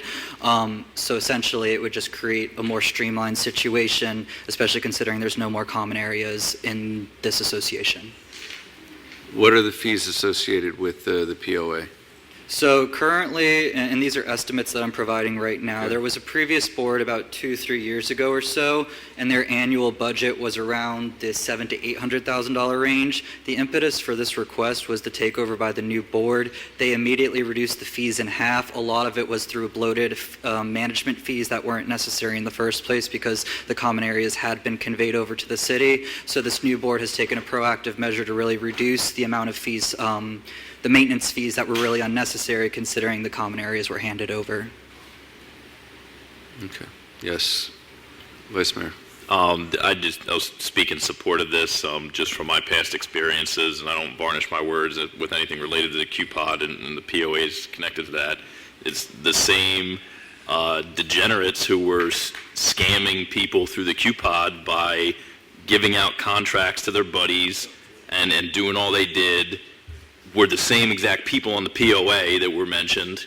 And as soon as we were able to get decent people on the QPOD, just like they slashed the assessment in half and now it's going to be eliminated, or it is eliminated almost, the same issue with the POA. You had a bunch of people running both of these entities to gratify themselves financially, and I think that the sooner we get rid of the QPOD, the sooner we get rid of this POA, everybody who owns a piece of property in this area will be better off. So this is kind of, as was already said, this is kind of the progression of getting rid of the ills of the individuals who were there, have been removed, and now we're remedying that situation. Correct. And who is the declarant for the POA? Is it still the same person? So prior to going to the city commission, prior to coming before the board here, we did go to the original declarant, and that was the original developer back in the 70s, I believe, and they assigned the rights over to the association. So we made sure to go to the declarant before you guys, and then subsequent to this vote, we'll go to the board and the association itself. Okay. And so this is not, we don't have the right to dissolve it. We just have the right to vote our shares because we're property owners. Well, essentially, you guys, the city has written into the documents, which is quite uncommon for condominiums associations or associations in general. So they did grant the city authority for architectural review, which you guys already have within your current zoning and site plan laws. So it's a bit redundant in terms of that mechanism, but that came about through the city being written into the association documents in the 70s, which is where this all kind of started from. Otherwise, we would have the board vote and owner vote and just record it in public records without having gone before you guys. And so are you billing from the start of the meeting at 6:30? Unfortunately, we will give a discounted rate associated with it, but I drove up from Broward as well, so it's been quite a day. I'm sorry. I wish you knew ahead of time. We would have tried to get you out sooner. We normally try to get attorneys first, not last. It's no problem. Part of the Boynton Beach Lawyers Relief Act. Yeah. Yes. That was a good one. So we have a motion and a second. Any further discussion? Do we have a motion? Do we have a motion? Do not have a motion. Yes. Thank you. Do we have a second? I'll second it. All right. Any further discussion? Susan, you have a discussion? Hi, Susan Oyer, 140 Southeast 27th Way. So just so I understand, this is going to be retained, including the scrub area by the city. Am I correct in my understanding? This has to do with an entity that assessed fees to property owners in the area, so it doesn't affect any properties. It affects people who own those properties and how much they have to pay. Okay, I'm just asking because this gets to something we had discussed earlier. There's bald eagles in that scrub on that side.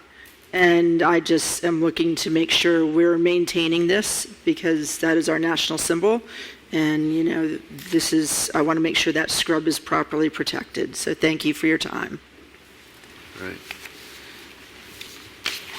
Any further discussion? Seeing none, all those in favor state so by saying aye. Aye. All those opposed? Hearing none. Motion passes unanimously. Now we're going on to future agenda. Vice Mayor, you had a question regarding item 13D. Yeah, so it was my understanding that, and this has nothing to do with the specific content of the item, so by no means is this personal. In order for something to get on future agenda item, and I don't know if don't remember if we voted on this, but there has to be a vote. A majority of people on this dais have to say we would like that to be placed on a future agenda. It's my understanding that may not have happened here, but it's on the agenda. I just want to, clarify that no one up here has the right by virtue of that rule that we've been using for the past couple of years to put anything on there. It has to be brought up at a meeting, voted on, and then placed on. We cannot break that rule and request from staff to unilaterally have our ideas put on, because then any one of us could do that for any number of issues. So I just want to get clarification. Did we ever vote on this? Because if we did, then No. be up and up. No, we did not vote on it. So Commissioner Romulus, can you please tell us what happened? Right, so this item was sent to me via email, and I simply sent it, or I forwarded it over to Colin and the city clerk, I believe, and asked for us to basically have a discussion on it in regards to if we want to, I guess, honor doing this resolution. So it's not that I was necessarily trying to unilaterally put it on the agenda. It's that if I didn't at that time forward the email to remember to do that, it was going to leave my mind altogether, and I probably would have never remembered to bring it forward at a commission meeting to then ask for us to vote on it. So I would like to revisit this way of how we add things to the agenda, because I'm sorry, but I can't remember everything that comes before me or that people ask me about or that people email about to then bring back out of the next city commission meeting, which may be 2, 3, 4 weeks out, depending on which, if we've been on vacation or if it's the last meeting from the last meeting from the last month. It's kind of hard. I understand what you're trying to go for with Vice Mayor, but it's kind of hard to do that. So there should be some type of way where if it's maybe we send an email to the group and request, does anybody have any opposition to adding this to the agenda? Maybe that's the way to do it. So let's have a conversation about that. I understand in terms of Sunshine, nobody needs to respond, but I would say there has to be some better way of trying to get things on the agenda without having to get it as a discussion item that then has to be voted and then brought to it gets a little lost in the minutia of details and red tape, in my opinion.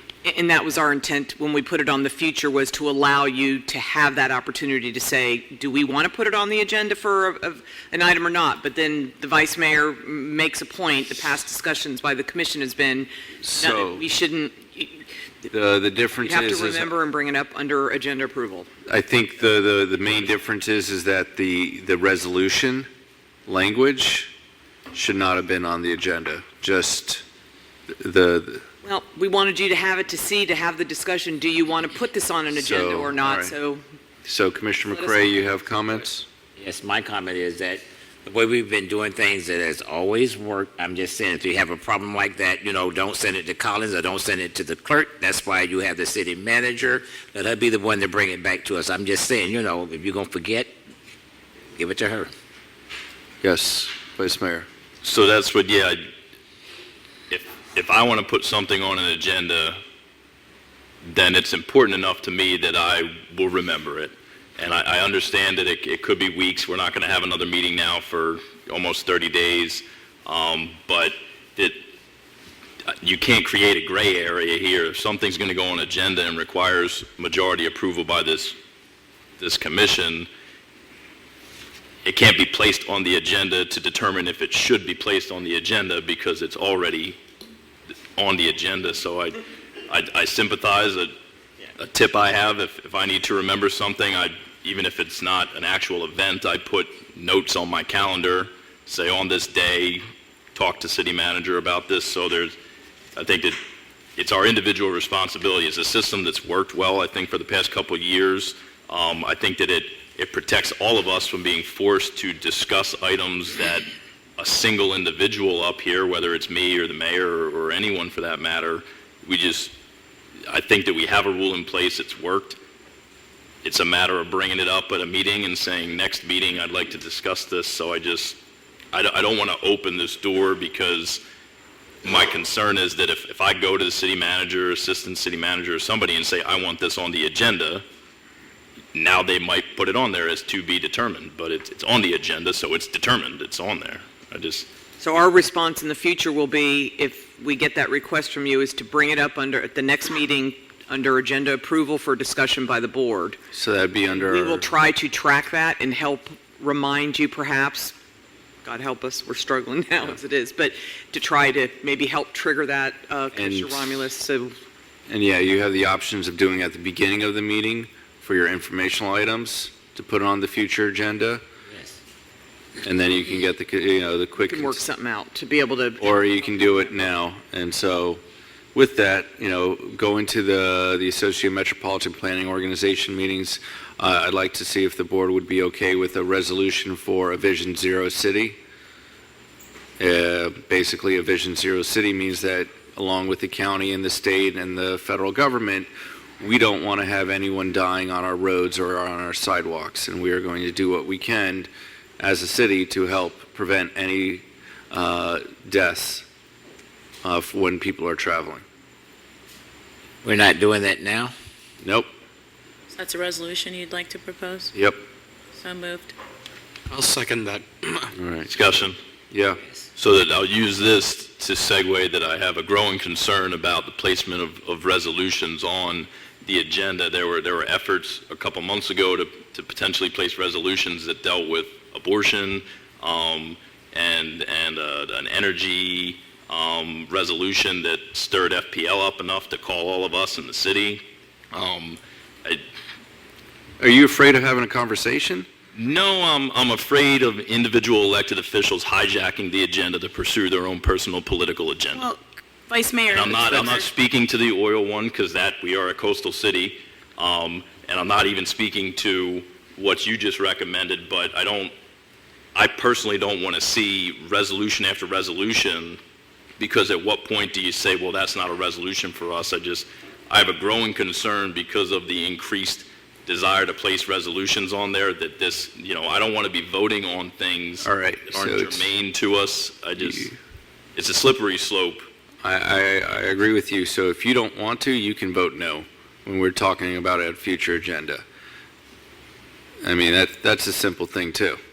Yes, Commissioner Romulus. Right, and so that's where I'm confused, Vice Mayor Katz, because I'm not sure where you're trying to draw the line here. If you're saying that we need to have discussions in order to have the board have consensus on bringing forward an item, I believe that's what the mayor is doing at this point in time right now, where he's proposing a resolution that if we so decide to say, yes, we want to bring this forward, then we'll do that. If we decide to say, no, we don't want to talk about this, then we say no and we shut it down and we don't let that item be put on the agenda. So this is exactly, as I understand it, what you're asking for us to do, which is what the mayor's doing, but now you're saying you don't want it. I'm confused. And it's 11 o'clock at night, so I don't want to belabor this conversation, but I feel like we're doing exactly what you just requested. Yes? So first, he's exercising his right to request something go on the agenda. I'm exercising my right to oppose it.